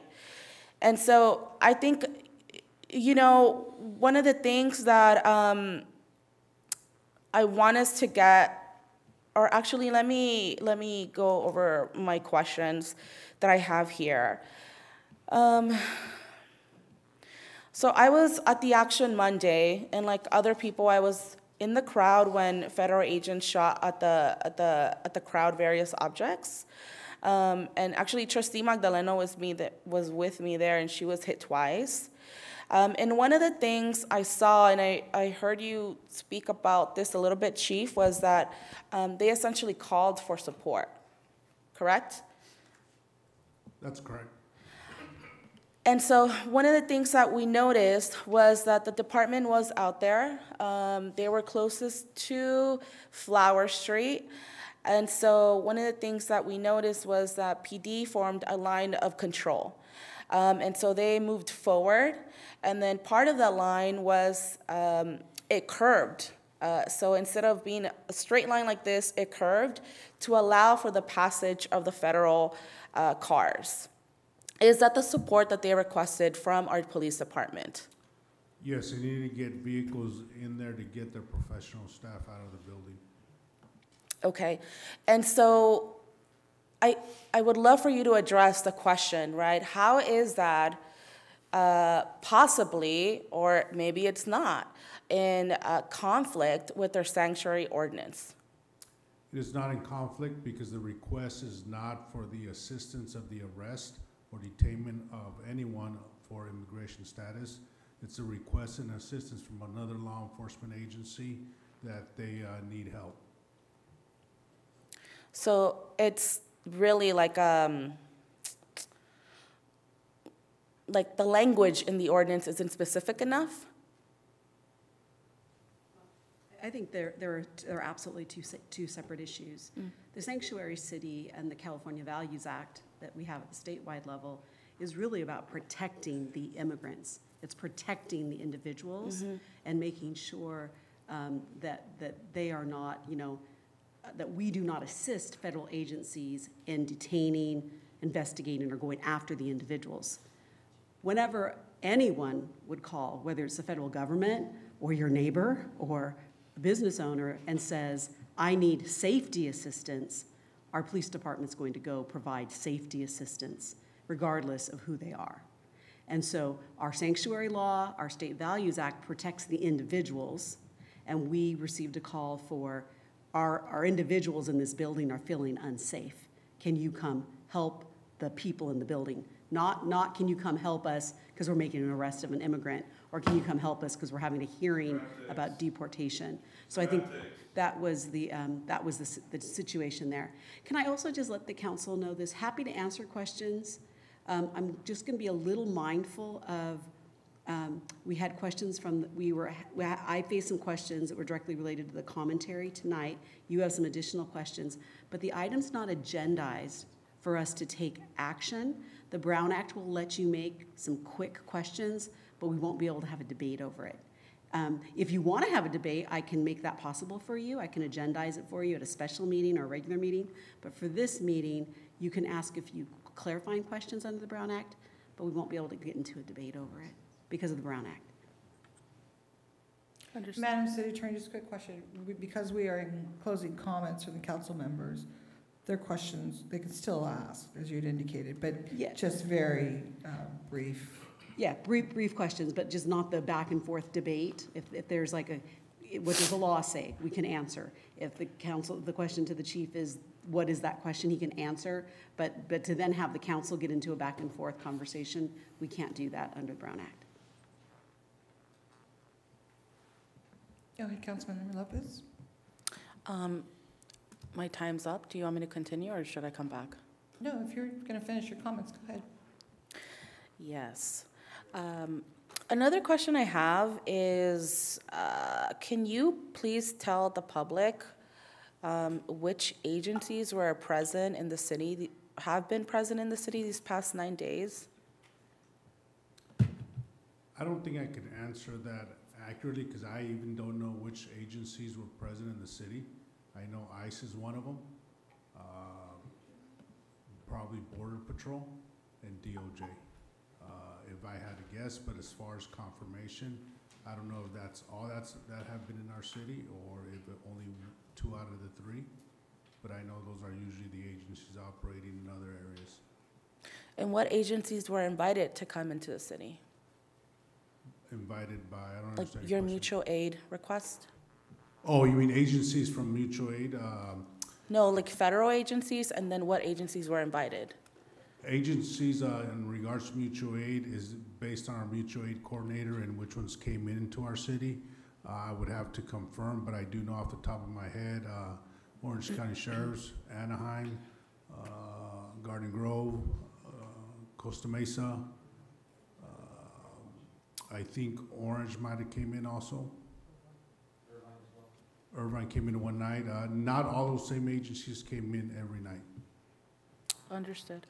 And City Manager, do you know if the federal government has any plans to reimburse the city for all the city resources that have been used these past 9 days? Do I know if the federal government has any? Yeah. No. Have we inquired? To the congressman? I don't know. Have you inquired? Has anybody asked? We've asked the congressman, right? And we have communication, right? And we've seen his aspect. So he doesn't know, right? That's one. And so there's no federal agency that I can per se ask, particularly, as far as accountable to be able to reimburse us. Wow. Now, have we stopped? We met with State Senator Umbert, the chief, and myself, and we have asked, if the state can assist. No promises were made, but he said he would look into it. Got it, thank you. And do you know what opportunities we're gonna have in the upcoming budget to support our families, including immigrant families, since many of them, the families I've spoken to, the main breadwinner has been taken from their household? So I'm not sure I understand the question, Councilmember. When you mean in the upcoming budget, as far as setting aside what? Yeah, any opportunities as perhaps staff is thinking about? Opportunities such as what? Supporting families directly with financial support. Like send money aside from the general fund for support? Yeah. I don't know if we have a vehicle or venue for that. I know we do have our Section 8, some CDBG assistance, and what else? Well, we have an immigration defense fund. I don't think that's what she's talking about. She's talking about impacting general fund components for the main breadwinner. We can look into it. Okay, thank you. And then, City Attorney, one of the questions that I would like for you to respond to, since I'm sure everybody has gotten it, is can elected officials delete comments and block their residents from engaging on their social media accounts when they use those social media accounts to carry out their duties as representatives of the city? So the law is that if you hold out any social media as the communication method for the city, then you have a lot of restrictions on whether you can block commentary. Our advice to you has always been to make sure, just as we tell you with your personal devices, keep your personal devices personal, keep your city devices, for city business. We say the same thing on social media. Keep your personal pages personal if you don't want to have to follow the rules for government. And there's nothing wrong on your social media of saying, hey, come to this event tonight. Like, I'm going to be here at this event, and happens to be a city event. But if you're using your personal social media to promote city operations, then you are likely turning that into a government social media account, and you would be restricted from blocking individuals. And what is the pathway for a community member to report any account that is actually blocking and deleting comments? Because that's an individual practice by you, the city doesn't govern that, and the cases that we've seen are actually legal actions against the individual elected officials. Because the city can't control, we don't have any rules to say don't do that. I can just advise you that under the law, if someone privately sued you, you would likely lose that case. Understood, thank you. And is the FPPC the agency where constituents can submit reports to? It's not, the social media issues aren't going to be regulated by an agency like the Fair Political Practices Commission is not going to regulate those social media accounts. It's more of, like I said, it's a right that an individual would have to assert against the elected official and would have to take personal action against that elected official. Thank you. And then either chief or city manager, can you address the different accounts that came forward of residents in the downtown area who were trying to get to their cars, or there was one specific example of a man who lives on the corner of Flower and First, was walking his dog, was trying to get back to his condo, and was asked to provide identification. And then after the protest, one of the school board members was trying to get to their car and was also asked to provide identification. And I also have received 2 or 3 different complaints, or comments, I should say, from city staff members that were also asked to provide identification to access the Civic Center area. In regards to the comments that were made and some of the complaints that you have received, council member, that's something we would have to look into, and if they morph into some kind of citizen complaints, not something that we can discuss openly due to poll bars. But we will look into the matter to ensure that we follow through. Yeah. But at any point, did you direct our officers to explicitly ask residents or people in the downtown to produce an ID? I don't direct the minutia of every single act they do, because they're the ones out in the field, and I'm not out there with them. So I can't say that I did, but that doesn't mean that they didn't. So is it up to an individual officer to request whatever they feel they can request from residents? I do know that officers have the discretion based on the totality of the circumstances of what they're dealing with in front of them to be able to make certain decisions. I also heard that the federal agents were asking for IDs, and in that I think it was in front of the 34th Civic Center or the federal courthouse. I did hear that too. Yes, so I don't know who was asking for IDs, but I did hear the federal agents were asking for IDs throughout the night. Okay, got it. And then I think city attorney or city manager, when it comes to the sunshine ordinance and the people that the elected here meet with and are supposed to share out on their calendars, is it required under our ordinance that first and last names be included in the report out? Our sunshine ordinance doesn't speak to the specifics of how you put something on your calendars. I think everyone has a different practice of, do you use a full name, do you use initials or whatnot? It's the calendar itself that has to be released under the Sunshine Act. We do recommend, and we have asked in previous administrations, that the executive assistants that you all use clearly identify the individuals. So that's been our city practice. But what individuals do might be a little different. Okay, thank you. And then one of the last comments that I do want to address before I'm sure somebody else speaks is your comment, Councilmember Peñalosa, that you gave to the media, where you said a lot of the heat is manufactured by my colleagues. Heat is manufactured, and manufactured is invented, fabricated, and I don't think what we all saw tonight is manufactured or fabricated. And so that's not just dismissive, council member, it's really dangerous. It's a slap to the face to the thousands of people who have taken to the streets because their families are literally being disappeared. People waited for hours here to speak. And so they are seeing this experience firsthand. They are fearful. And, I just want to ask you to be mindful about the quotes that you're giving to the media. Thank you. Thank you, Councilmember Lopez. Councilmember Peñalosa? Thank you, Madam Mayor, and thank you, Councilmember Lopez, for those comments. I actually agreed with 99% of what you said. I'm pissed, too, of what's going on in our community. And that comment of the manufacturing was just, for context, was cornered at one of the No Kings rally, but it was at the fact that we've put out the information where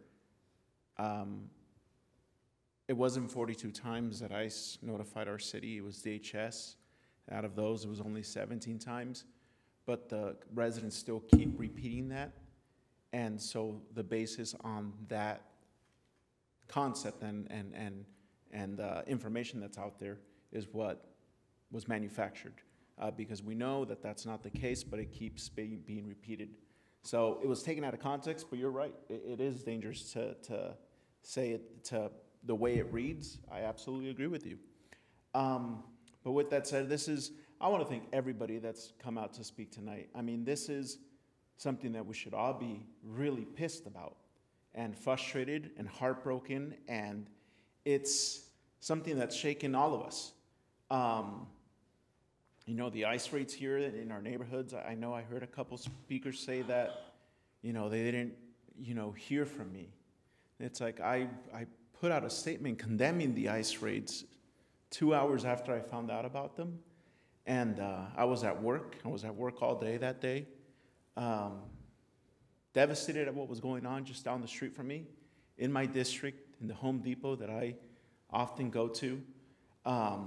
Seeing people, working class residents in our city, getting their lives ripped apart and changed forever, and the families that is now affecting. And as I said in that statement, like, I want to make it very clear that these actions that we're seeing, it's not about public safety. They're not going after criminals. It's about inciting fear and cruelty and control of our community. And I want to remind the community of what we're working with here, what we're dealing with here. This is a man that incited an insurrection on our own capital, and then got elected president of the United States and pardoned all those insurrectionists and terrorists, homegrown terrorists that went after our legislators and our government and our police officers. I mean, this is frightening and scary what we're dealing with right now. And it is troubling, and it's deeply personal for me too as well, seeing these raids happening in our city, on our bus stops, at Home Depot, at everywhere we see car washes. I mean, believe me, it's, you know, I think of my parents in the first 15 years of their life here in the United States when they immigrated from Guerrero, Mexico, and how they lived in fear. A good 15 years before they were granted amnesty by the presidency in the 1980s. And like many others, they just came here simply trying to survive and work hard and feed their families and give their children, me, a shot at a better life. And, you know, it's thanks to their sacrifice. I grew up here in Santa Ana, born and raised, went to public schools here. Now I'm able to be elected to serve our residents. Now I'm a father of my children are proud. I'm proud to say my children are descendants of Mexican immigrants and Vietnamese refugees.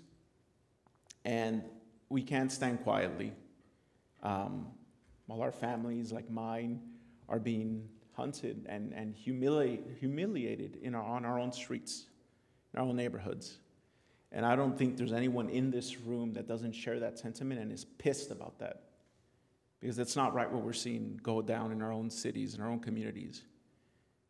And, you know, I wish I would have been out there Monday evening.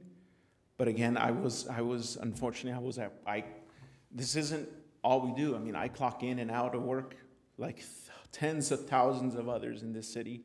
And I was at work till about 6:30 p.m. that day. And unfortunately, I don't have the privilege or luxury that I did that day to, like my colleagues, to be out there. But you know, I'm proud of everybody that was out there that day, standing up for our community. On that Tuesday morning, I attended Congressman Correa's town hall meeting with dozens of other labor organizations, and we all had that same stone cold look on our faces of not knowing what to do and how helpless we are when we're seeing, again, people's due process violated, these raids unconstitutional, people not obeying the Constitution and violating our rights as human beings and as people out there. We're all asking the same questions. What can we do? I was there asking our federal legislature, what can I do as a city council member in the city of Santa Ana? Can I order the National Guard to leave our city? Guess what? Councilmember Fan, I want to thank you for asking those questions. I can't. We cannot. Can I ask ICE to stop raiding and get out of our city? We cannot. There's nothing that we can do to make that stop. I denounce the National Guard being in our city. I don't want them here. None of us do. And they're here, and there's nothing that we can unfortunately do about it from this legislative body. Whoa! You can speak up. I did. More.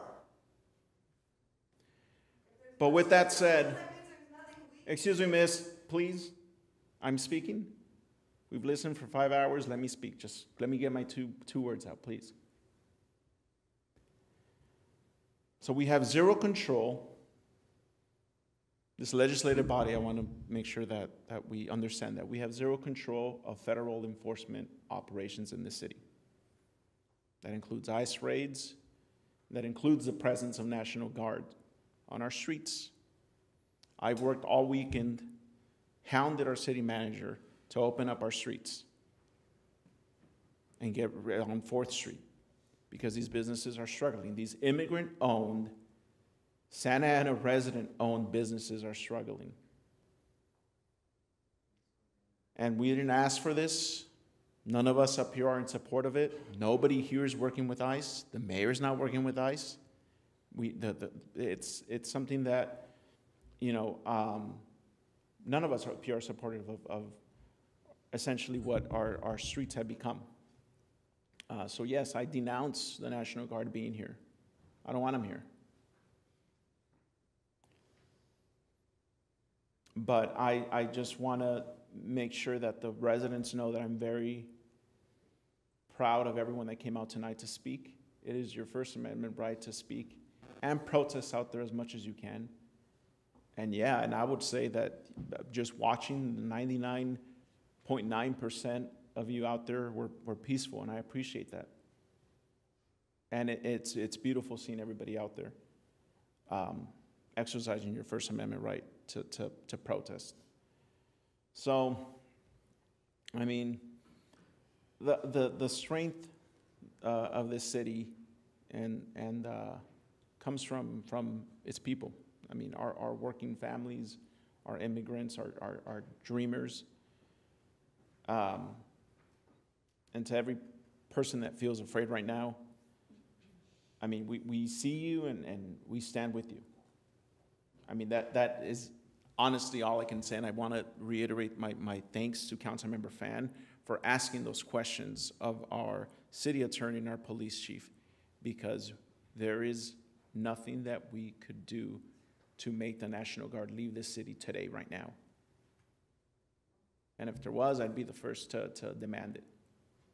I mean, that's just the reality we're facing with.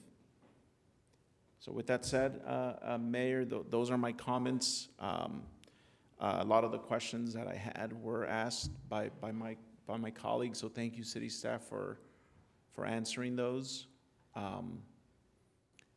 Yeah, and it's this is devastating, and like many others, the rage is definitely justified. And you know, if I have to sit here and take that rage, I happily take it, because I know that many residents don't know where else to turn to. And that's what I was elected to do, and I'll take it. But I just know that I share those same sentiments. That's it, Mayor. Thank you. Thank you, Council panelists. Councilman Hernandez? Thank you, Madam Mayor. I want to begin first by standing in solidarity with my community and sending a message directly to them. I stand with you, and I'm going to continue to stand with you, and I'm going to fight alongside you. Because I wouldn't be here sitting at this dais, I wouldn't be here as an American today if it wasn't for my great-grandfather, Jose Lopez, who became a bracero, fought in World War I, and helped make sure that my family had the opportunity to bring 2 loved ones over from Mexico. So when people want to question my will to protest, it's because my grandparents fought in the wars so that people like me can use our voice. I am as American as they come. And I say that because I come from an America where we challenge this country to be better. I stand on the shoulders of the Americans who were brutalized by COINTELPRO, who were killed off by local police departments, and challenge them. People like me sit here today because a group of people in the Chicano community resisted these Zoot Suit riots. They fought back. They fought during the Vietnam War, where 16% of casualties were Mexican Americans. My family is proud to live in Santa Ana, and that's why I know my story so well. I was raised by immigrant grandparents. My grandfather, I'm wearing his union button today from Labor's Local 652, where he joined a labor union and represented them for 43 years. He bought several houses in Artesia Pilar, which my family still live in today. I was raised in a Catholic household, going to Our Lady of the Pillar Church. Deacon Louis is my family member who is still at Our Lady of the Pillar Church. And I was raised in a household under the principles of who loves you more than I do. As cheesy as that sound, that was what my dad would ask any time. My father knew the violence of the system and the state very well. So he prepared us to embrace a love that will conquer all. And when he would ask us who loves you more than I do, my brother and I would jokingly say our mom. But he would say Jesus does. Because when all else fails and your parents are not here, Jesus' love will guide you. I became a parent at the age of 17. And that love has guided me here to this dais. And I am a proud believer in Jesus Christ because I know he would flip these tables. And he would stand right with the people who are being brutalized, who are looking to be separated from their families. Children as young as 4 years old are representing themselves in court. We're going to look back in about 5 to 10 years, and we're going to talk about how a president violated Californians' rights, violated their right to due process, and stripped them of their humanity. And the only reason why they won was because they fought back collectively. I'm speaking into the future, just like I did when I challenged the militarized police department that the Santa Ana City Council voted on in May of 2022. Months after, I watched Santa Ana PD hold a precinct for over 4 hours for what they called a standoff, where my loved one, Brandon Lopez, sat in a vehicle, fearful of his life, while Santa Ana PD put his father in the backseat of a cop car for hours, while they personally made a phone call via cell phone from a police chief to another police chief, where Anaheim PD came in and shot him 22 times. I am on body cameras where I still see officers in my city today, where I pleaded to save my loved one's life. I saw my department lie and say that this man was brandishing a gun through a significant alert. When he was shot 22 times, my family stayed until about 10 in the morning the next day so that police could not plant a gun. He was unarmed. You fast forward to the state-sanctioned violence that is on full display today. My message to people who did not think that police violence would come to your backyard was, I don't want it to get you when it's too late. And ladies and gentlemen, it's too late. We are seeing a department that no longer belongs to this community. We are seeing a governing body that is struggling to call out the violence that was forced on our community. So I want to talk about what happened. These ICE raids that have come to the city of Santa Ana are terrorizing our community. We are seeing ICE, DHS, Homeland Security, Border Patrol come into the city without due process. They are grabbing our most vulnerable members of our community, and they're inciting fear in the largest immigrant community in Orange County. 41% of our residents are migrants, 70% are Latino. The reason why there are people taking to the streets peacefully protesting is because they recognize that they're being stripped of their rights, of their constitutional rights, and they have the right to use their First Amendment to peacefully protest. And I support that, and I want to be emphatic about that support. I will stand alongside you and peacefully protest. I will not destroy my city. I will not support violence. I will support peaceful demonstration because I've seen the brutality of state-sanctioned violence. I want to keep my neighbors safe. So I implore you to continue to use your First Amendment right and for us to hold each other accountable as neighbors when we're out there so that we have a responsibility to make sure our neighbors get home safe. The violence that is being talked about was inflicted by our own police department. I watched Santa Ana PD utilize these very tactics. They would shoot tear gas into the direction that they wanted people to flee, and when your back was turned, they would shoot you. I still have the bruises on my back from the 8 shots that my own officers fired at me. I still have the holes in my black shirt that my own officers from this city fired at me. I had no weapons on me. As a matter of fact, I had my jacket wrapped on my right arm the whole time I was protesting over all of those hours. I chose to not wear it so that people can see the brutality of this department.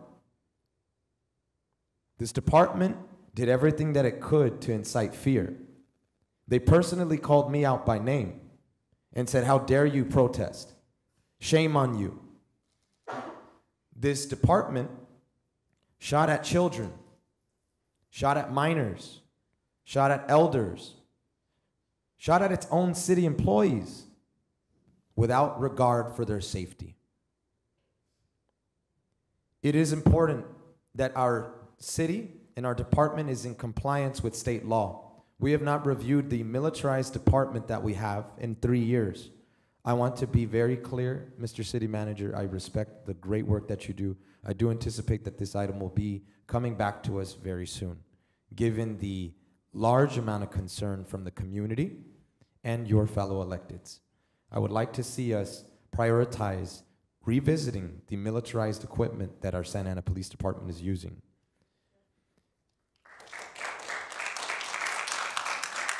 Part of why that is so important is because they are using projectiles, chemical agents.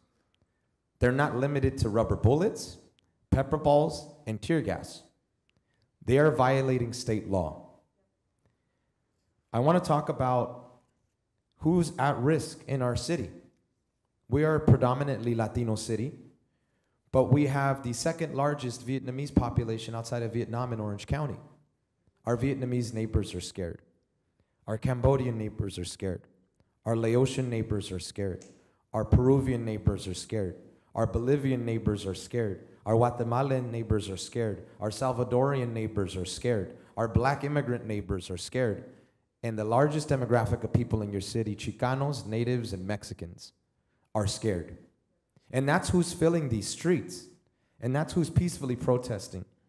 So let's go a little deeper into who's being targeted by ICE on video. Laborers, like my grandfather, construction workers, people who are beginning their workdays at Home Depot, bus riders, people who are beginning their workday at a bus stop, fathers, on Father's Day. We don't know who came to our neighborhood of Artesia Pilar, but one of our neighbors was detained, and all he was doing was picking up recycling at El Salvador Park. He was not a criminal. Number 4, mothers are being targeted. Grocery workers are being targeted. Car wash workers are being targeted on Harbor Street. Children are being targeted. And if you want the data to back that, this Father's Day, over 1,000 children were separated from their families. Over 1,000 children were separated from their families. And in closing, I want to ask our city manager's office, so that we're doing our due diligence in being transparent and having the best practices, I am requesting how many non-lethal rounds were fired at the public. I am requesting how many chemical agents were deployed into our communities while people were peacefully protesting. And the question I have for the chief is, what is the threshold number of people demonstrating that would trigger calling for mutual aid? Do you have those numbers, sir? I don't have those numbers on me, but I can get those numbers. But I know it is based on the available resources that our department has at the time, the calls for service in the city that are happening at the time, and then what other resources are throughout the county. Thank you, Mr. Police Chief. One more question is, when it comes to the mutual aid that we've had from Anaheim, Irvine, Garden Grove, Costa Mesa, and various neighboring cities, I would like to know, is there a proportional response depending on the size of gathering? Do we have any details related to that?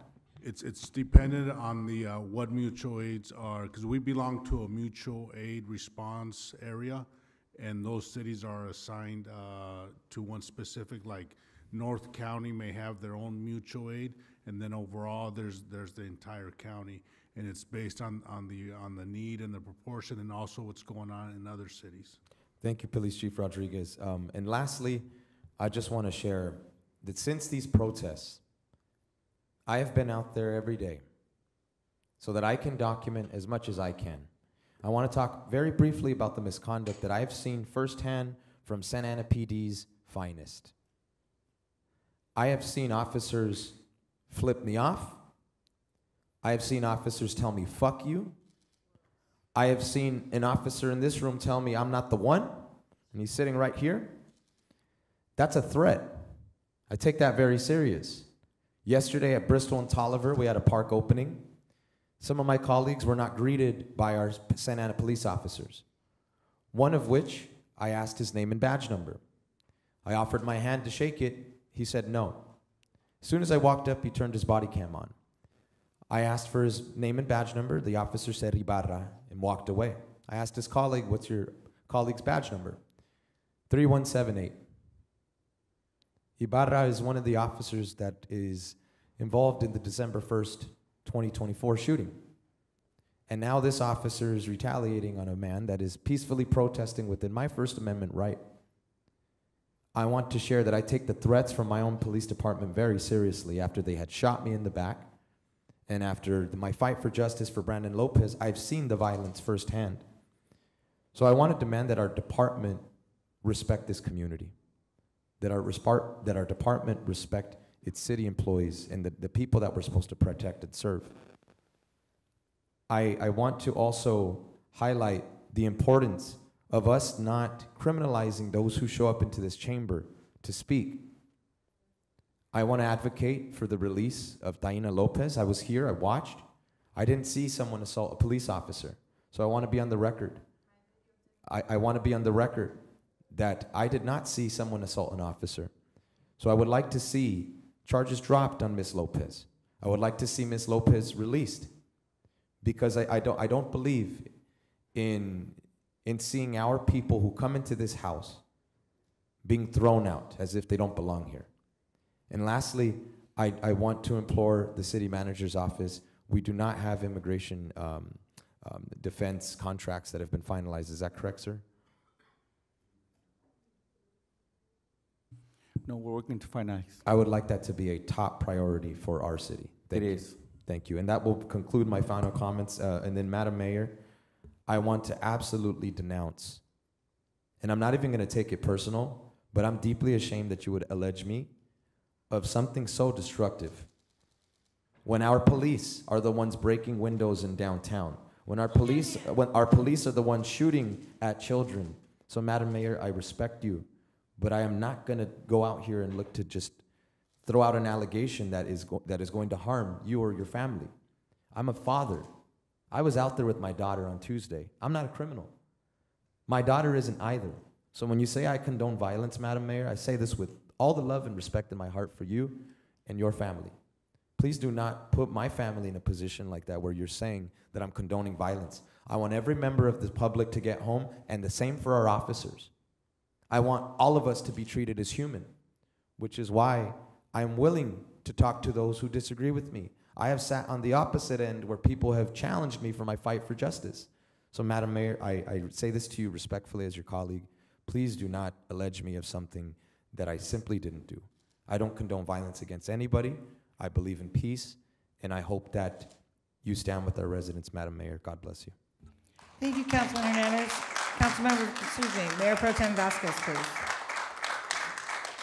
Thank you. It's been a long night, and thank you to my council members who've defining the danger that we see on the streets is coming from the federal court. The past few days have shaken Santana to its core, not only Santana, the country. It's been overwhelming. I'm not gonna lie, I'm overwhelmed, and things are rushing at me. But as leaders, we must heed the call. Since June 9th, masked ICE agents have stalked our neighborhoods. Parents were taken in front of their children. Families were ripped apart without warning. That is not law and order. This is terror. Let's be real, ICE was never about keeping us safe. When I hear politicians, our past President Biden, or current representatives say, deport the criminals, I know what that really means. It starts in the courts, then spills into the neighborhoods and into our families. The language is cover, it's code to go after all of us. We are all the boogeyman. Because in the eyes of those in power, anyone who looks like us, who sounds like us, who comes from our communities is already guilty. These raids make that painfully clear. It was never about doing it the legal way. You come for one, you come for all of us. Since the creation in 2003, ICE has ballooned from a $3 billion agency to over $10 billion today. And that expansion happened under Democrats and Republican administrations alike. ICE is a bipartisan failure, a weapon that targets the very communities this country depends on. Now, under Kristi Noem's leadership at the Department of Homeland Security, ICE is being used as a tool of authoritarian power. Noem has questioned whether habeas corpus, our fundamental right to challenge unlawful detention, even applies anymore. And when Senator Alex Padilla tried to confront her, he wasn't answered, he was hogtied. As a sitting U.S. Senator, silenced and bound for asking questions. Let's be clear, this was a message to all of those who dare question this presidency. Noem even claims cities like ours must be liberated from socialist leaders. Santa Ana doesn't need to be liberated. This fight is not only against ICE, but the consequences that will follow if we let this be. ICE and the Department of Homeland Security is being used as a tool of repression and intimidation. That's why I say we must abolish ICE. Not tweak it, not retrain it, abolish it. The narrative must spread from the streets and adopted by our Congress members, Tran, Correa, Min, Levin. They must say those words if they want our vote. We need to abolish ICE. That tool is no longer about the people. It's no longer about justice. But then we have to look inward, because the injustice doesn't stop at the federal level. We need to recreate community policing philosophy and with the community. We need to recreate it to see us in it. We want to make sure that our voice are in the policies, in the philosophy of how we do community policing in Santa Ana. We must change the way our police interact with protest. We must rewrite the policy that the police are not just protecting property, but protecting the people's right to assemble, to speak, and to demand change. We must ban the use of tear gas, a chemical weapon now allowed in war zones. We must end the indiscriminate firing of rubber bullets into peaceful crowds. Protest is not a threat, it's a right. And we must not fall for the false claims pushed by those in power. Too often, clergy have been used to silence the oppressed, telling us to wait, to pray, to be peaceful while we're being brutalized. From the missions that erased the indigenous resistance, to the pastors who told enslaved Africans to obey, today's voices urging unity while ICE disappears our neighbors. We say no more. Peace without justice is surrender. Unity without truth is betrayal. Now we face a choice. Will we meet this moment, or will we shrink from it? Will we rise to defend each other, or fall back into the bickering and political games? Will we protect our neighbors or play it safe, or protect our seats? I know where I stand. I stand with the people. I stand with liberation. So let us organize deeply and boldly. Let us direct the city to submit Freedom of Information Act requests to ICE and DHS, the goal being to obtain details on who ICE arrests, why, and where the detainees are being held. We need to create spaces to organize in our homes, in the bases of churches, or on the streets. We need to be able to support each other because those times are coming. Let's give rides to families afraid to leave their home, fundraise for food, legal aid, and rent, patrol our streets, and alert our neighbors when ICE shows up. Keep the protests coming. Lift your heads and protest loud and proudly. Protest and protect each other. Be safe. If the federal government will not protect us, we will protect each other. This isn't about one of us, it's about all of us. This is about the soul of our city and the kind of future we're willing to fight for. Santa Ana will not be broken. Santa Ana will not be disappeared. Santa Ana will rise, organized, fearless, and unafraid. We will abolish ICE. We will rewrite the rules. We will answer the call. Thank you.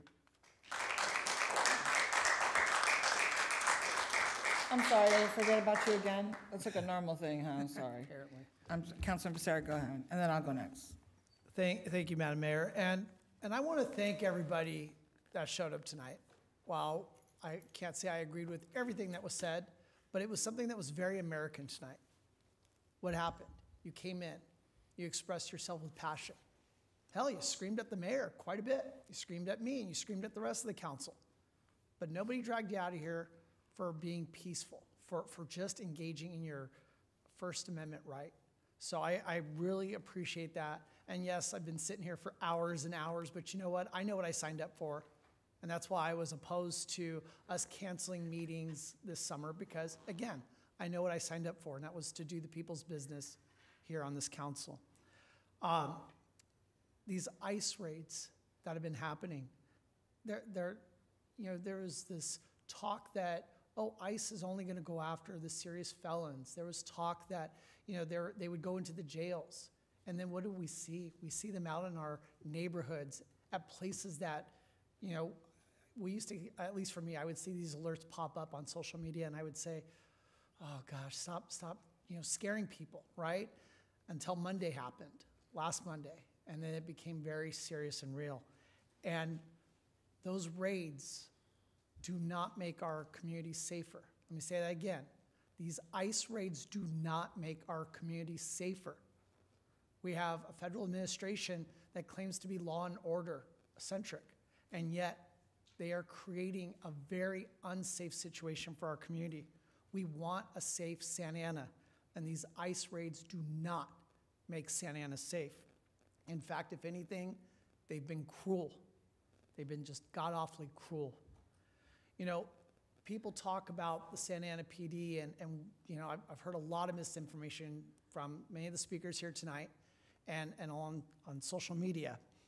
I just want to real quickly remind folks, it's important, as someone I know likes to say, it's important to read all the chapters in the book, not just the ones you like. And so let me pull out a chapter that some of you might have overlooked, and that was our former police chief, Ray Davis, a couple of chiefs before this guy over here. And it was famous in the LA Times. They said, Santa Ana PD has declared their own immigration policy. What does that mean? Well, Ray Davis recognized how terrible it would be to try to even cooperate with ICE. And so he was kind of a standalone when it came to enacting a policy that said that Santa Ana police would not cooperate with immigration sweeps in our city. In fact, he denounced those sweeps, and he denounced deportations of undocumented residents. In fact, his words were, they're useless. The raids, the sweeps are useless. So I appreciate Councilmember Fan tonight asking the questions that she asked, because I think it's very important. We're in times right now where we need to all be operating with the same information. And the fact is that while I really wish the mayor or this council could abolish ICE, could stop these raids, could tell the National Guard, hey, we got this, get the hell out of here. But we can't. And time again tonight, I kept hearing people say, you have to do it, you guys gotta do it. I wish we could. In fact, and I recognize the passion in our community, so I'm not gonna sit here and wag my finger. I get it. There's a lot of desire. We're the closest level of government to the people, so of course I understand that you're gonna come here and ask for these things.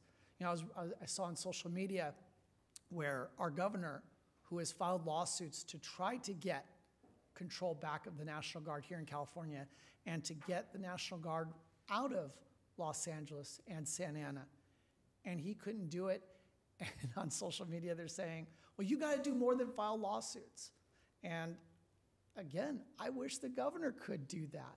And the governor cannot do more than that. And this council cannot do more than what we're already doing. You have a very compassionate council, and you've heard all of us speak tonight, and we do want to do what we can to look out for our residents, our neighbors. You know, early on I spoke out, and my message was to protest peacefully because I, silly me, I did not want the National Guard in Santa Ana, and I thought that if we could exhibit the passion that we have, but in a peaceful manner, we would keep the National Guard out of Santa Ana. Well, obviously that was never going to happen, right? We knew that there was an interest by the federal government to bring the National Guard into Santa Ana as well as LA. And as one of my colleagues already mentioned, you know, this idea that somehow the federal government was going to liberate our city. And it's just ridiculous. It's ridiculous what they've done. The scenes of folks, of National Guardsmen walking our streets with rifles, like as if there was a riot happening. And we're talking like the middle of the day when there's maybe 2 people with signs out near the Reagan courthouse. It's just completely unacceptable. It needs to go. I'm going to conclude with one thing, and this is just a plea to everybody up here, and that is, you know, in 2020, I had just barely been a council member for 6 months, and all of a sudden we started seeing some really serious things happen. You know, we saw the NBA, the NHL, Disneyland, everything shutting down because of the pandemic. We knew that something was happening that was a once-in-a-century issue. And I'll tell you, I get choked up over this because for all the conflicts that we have on this dais, and not just among us here, but just in general, what this dais has been just a source of passion when it comes to folks that have strong opinions and beliefs and what they're willing to say and do up here. But we were all in the closed session room early on and during the 2020. And I looked around the room and I saw 6 people that, you know, any given day could either agree or not agree. And I didn't know what to expect as we were going into discussions on what we were going to do at that moment. At that moment was unprecedented, and what protections we were going to enact in order to try to keep our community safe from something that we didn't fully grasp yet and that we fully didn't understand. But what happened in that room was amazing. It was so amazing. You know what happened? 7 people in there unanimously approved protections and just policy that we did what we could do and what we believed at the time to help our community. So there's been a lot of bickering up here. There's been a lot of finger pointing, but I think that our community needs us more than ever. We can scream at the mayor, she did this, she didn't do that. We can scream at each other, we can scream at all the council members up here. But at the end of the day, we're not the ones asking ICE to be here. We're not the ones that want to see these raids. We need to work together. We need to collaborate. All the different organizations, all the folks that came in here, you took the time. Some of you are still here 7 hours later. Thank you. But let's direct that energy to where it needs to be. Instead of coming screaming at us, if you have ideas on what you think we can do that we're not talking about up here, email us, please. I'm open to it. And I'm not going to speak for my colleagues, but I'm going to guess they are too. So with that, I just hope that, I don't want to ever see another pandemic again, but this city is always going to have to shoulder challenges. And I hope we can come together and show our resilience and just be the proud city that we are. Good night. Before I speak and close, Councilmember Lopez, you have a question? Yes, there's been a lot of conversation about like what residents experience. So Chief, can you talk about, or can you let us know the type of chemicals, gas that were deployed when trying to move people out of the downtown Civic Center area? Yes, it's CN gas, or most commonly known as tear gas. Was tear gas the only thing that was used? In regards to a chemical agent, yes. What other things were? They used the rubber baton and the pepper balls. Okay, those were the only 3 things? That I'm aware of at this point, yes. Okay, got it, thank you. And I was hearing the comments about we can't do much, and one of the things that we can do, and the mayor of Boston, Michelle Wu, signed an executive order to request Freedom of Information Act from the federal government. And essentially, she's requesting on behalf of our city information about who has been arrested, why, and other information. And so I would love to see you, city manager, take the lead in requesting that information so that we can have it. Because many of the people that have been arrested have been sent to Texas, Arizona, community members in Ohio. Some of them we have not been able to find yet. And so any information that the city can provide to this council or to our community is going to be highly appreciated and welcomed.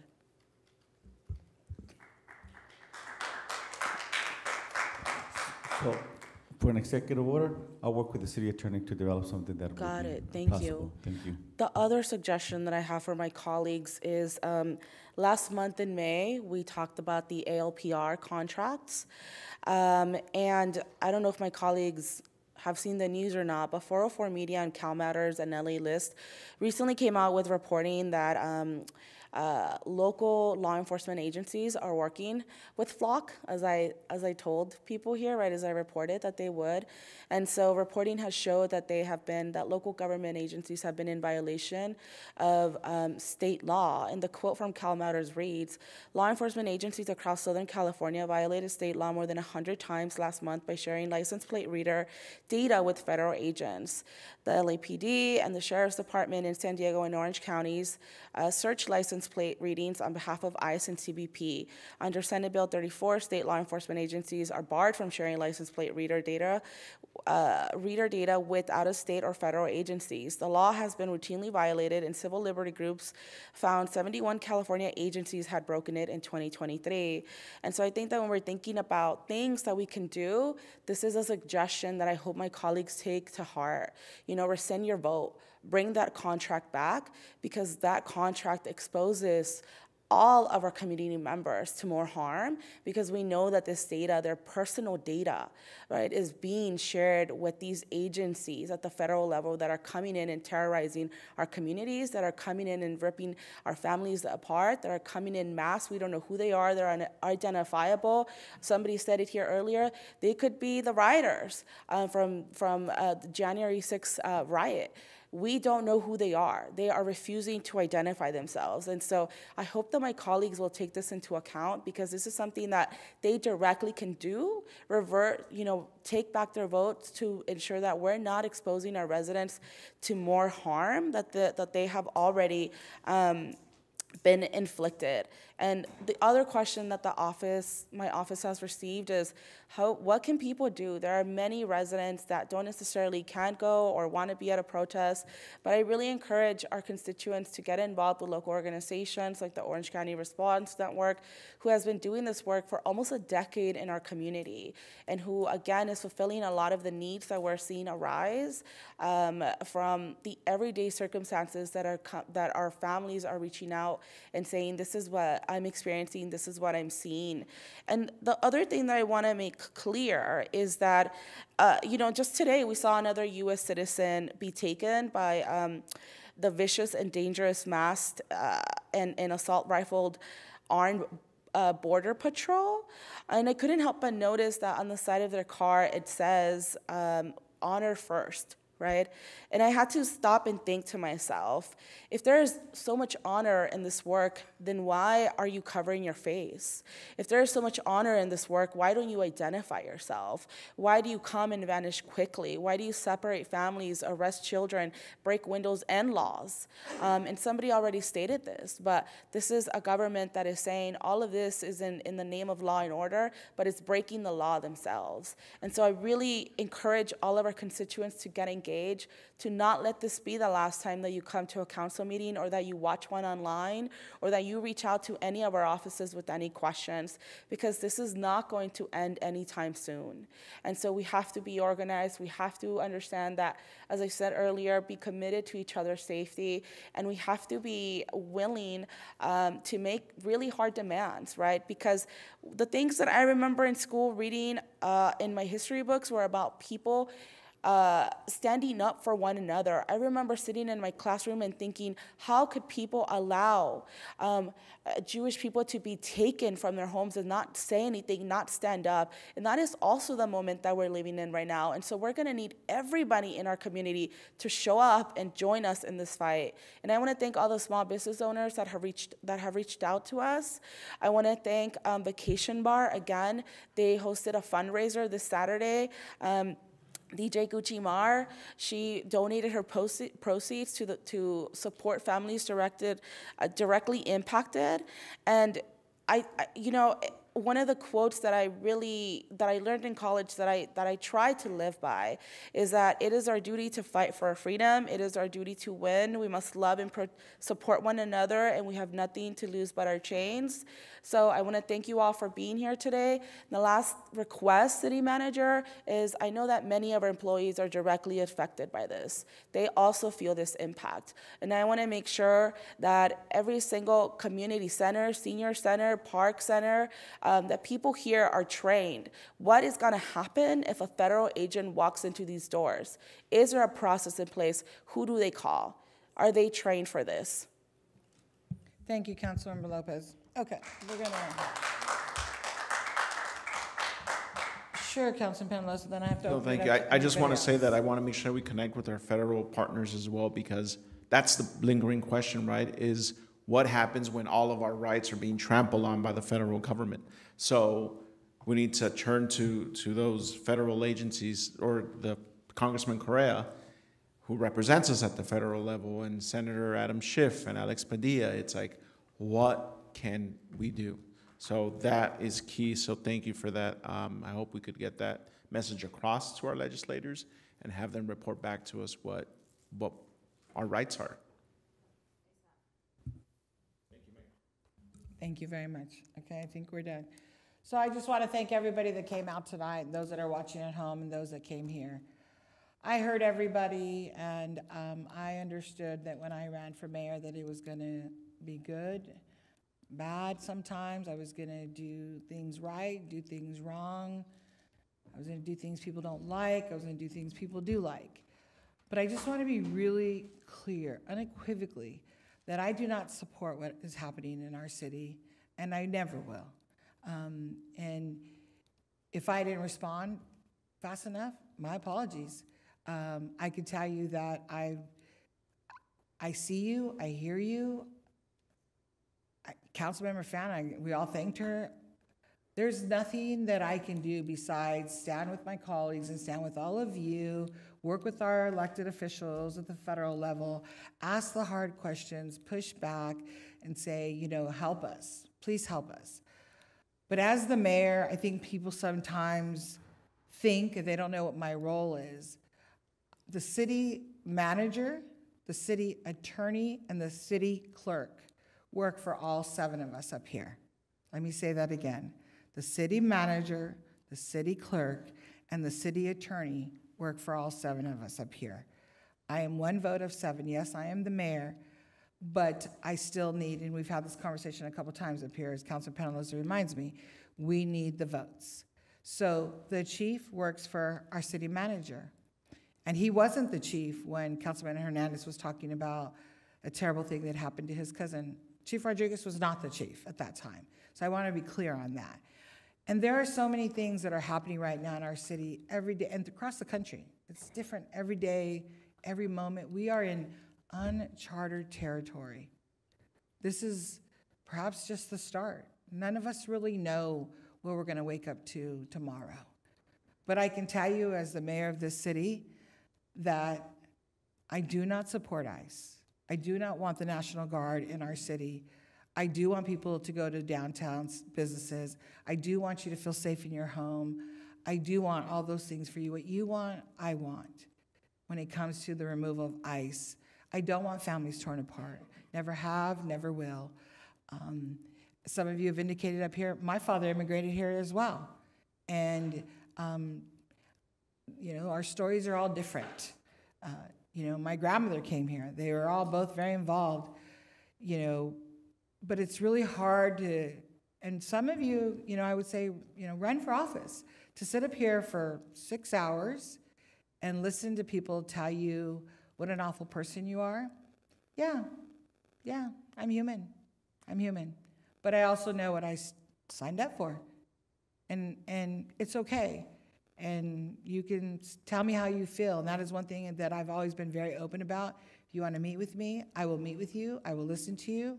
Don't yell at me, but I'll sit down and chat with you. If you're going to scream and yell at me or cuss at me, like tonight many times, no, I will not, because that's just not the way we communicate. I got messages, you know, people were like, why are they cussing? Why are you allowing cussing, using, you know, vulgar language as we're watching from home? That's not okay either. And I know that everybody's in fear, and I know that tensions are running high, and so that's why I did not hit the gavel tonight. I did not say don't use that language. Basically, it was please share how you feel as long as you are not out of control. And so I thank you all for coming tonight, sharing how you feel. I thank you for sharing about the issues of your own personal life. You know, one of the council members up here made a comment about the faith base. Yes, I am a woman of faith, and I do turn to the churches. And just like thousands and thousands of people in our community turn to the churches when something is going on.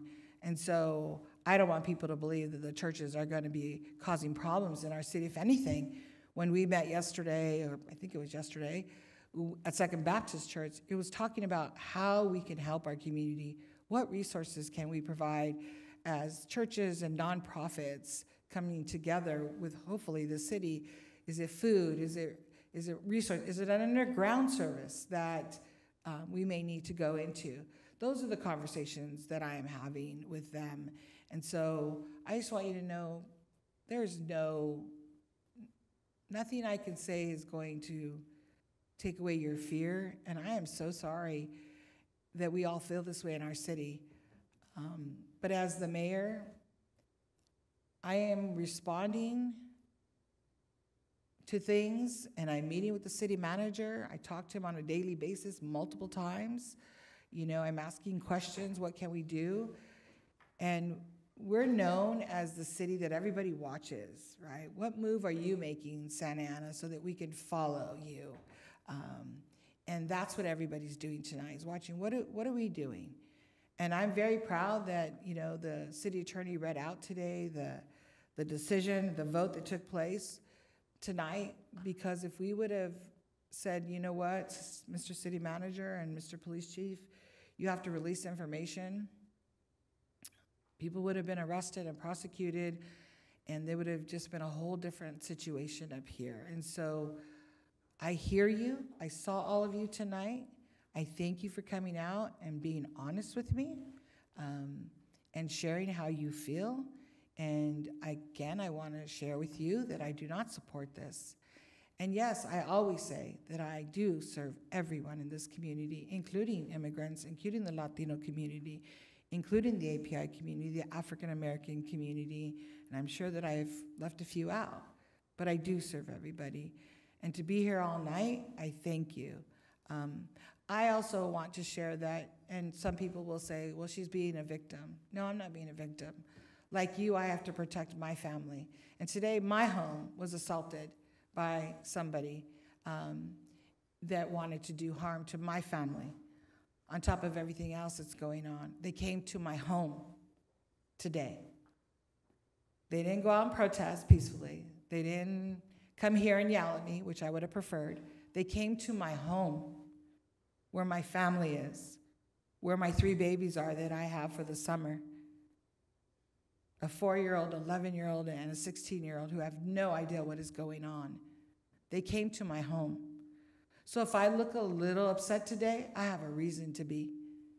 And I feel we're going through a lot, we all are. And I don't want them going to your home and pulling your family out. And I don't want anybody in my home injured either. And so those of us that we say are mean will say, well, Mayor, now you know how we feel, that's what you get. And those with some compassion will say, hey, homes are off limit, just like children should be off limits. Nobody should be talking about each other's children when we're in politics. So I would just say again, I want to be very clear, because I know I'm going to be quoted, and you can take little clips of what I say, and hopefully it's posted the correct way, is that I do not support ICE. I never have, I never will. I did not ask for the National Guard to come in, as Councilmember Fan made very clear with her questions. I have no control over them as a mayor. Congressman Correa has no control. The governor has no control. Immigration reform is very important, and I would love for all of us to focus on immigration reform. And how do we get our representatives in DC to, really focus on immigration reform that would be beneficial for millions of people. And so with that, I would just say, yeah, I'll sit here for another 5 hours if I have to. But I, the mayor, did not call ICE in, did not call the National Guard in. I, the mayor, cannot make them leave. I cannot. And I wish I could. And I heard you loud and clear tonight. And I'm sorry that many of our community members are going through this.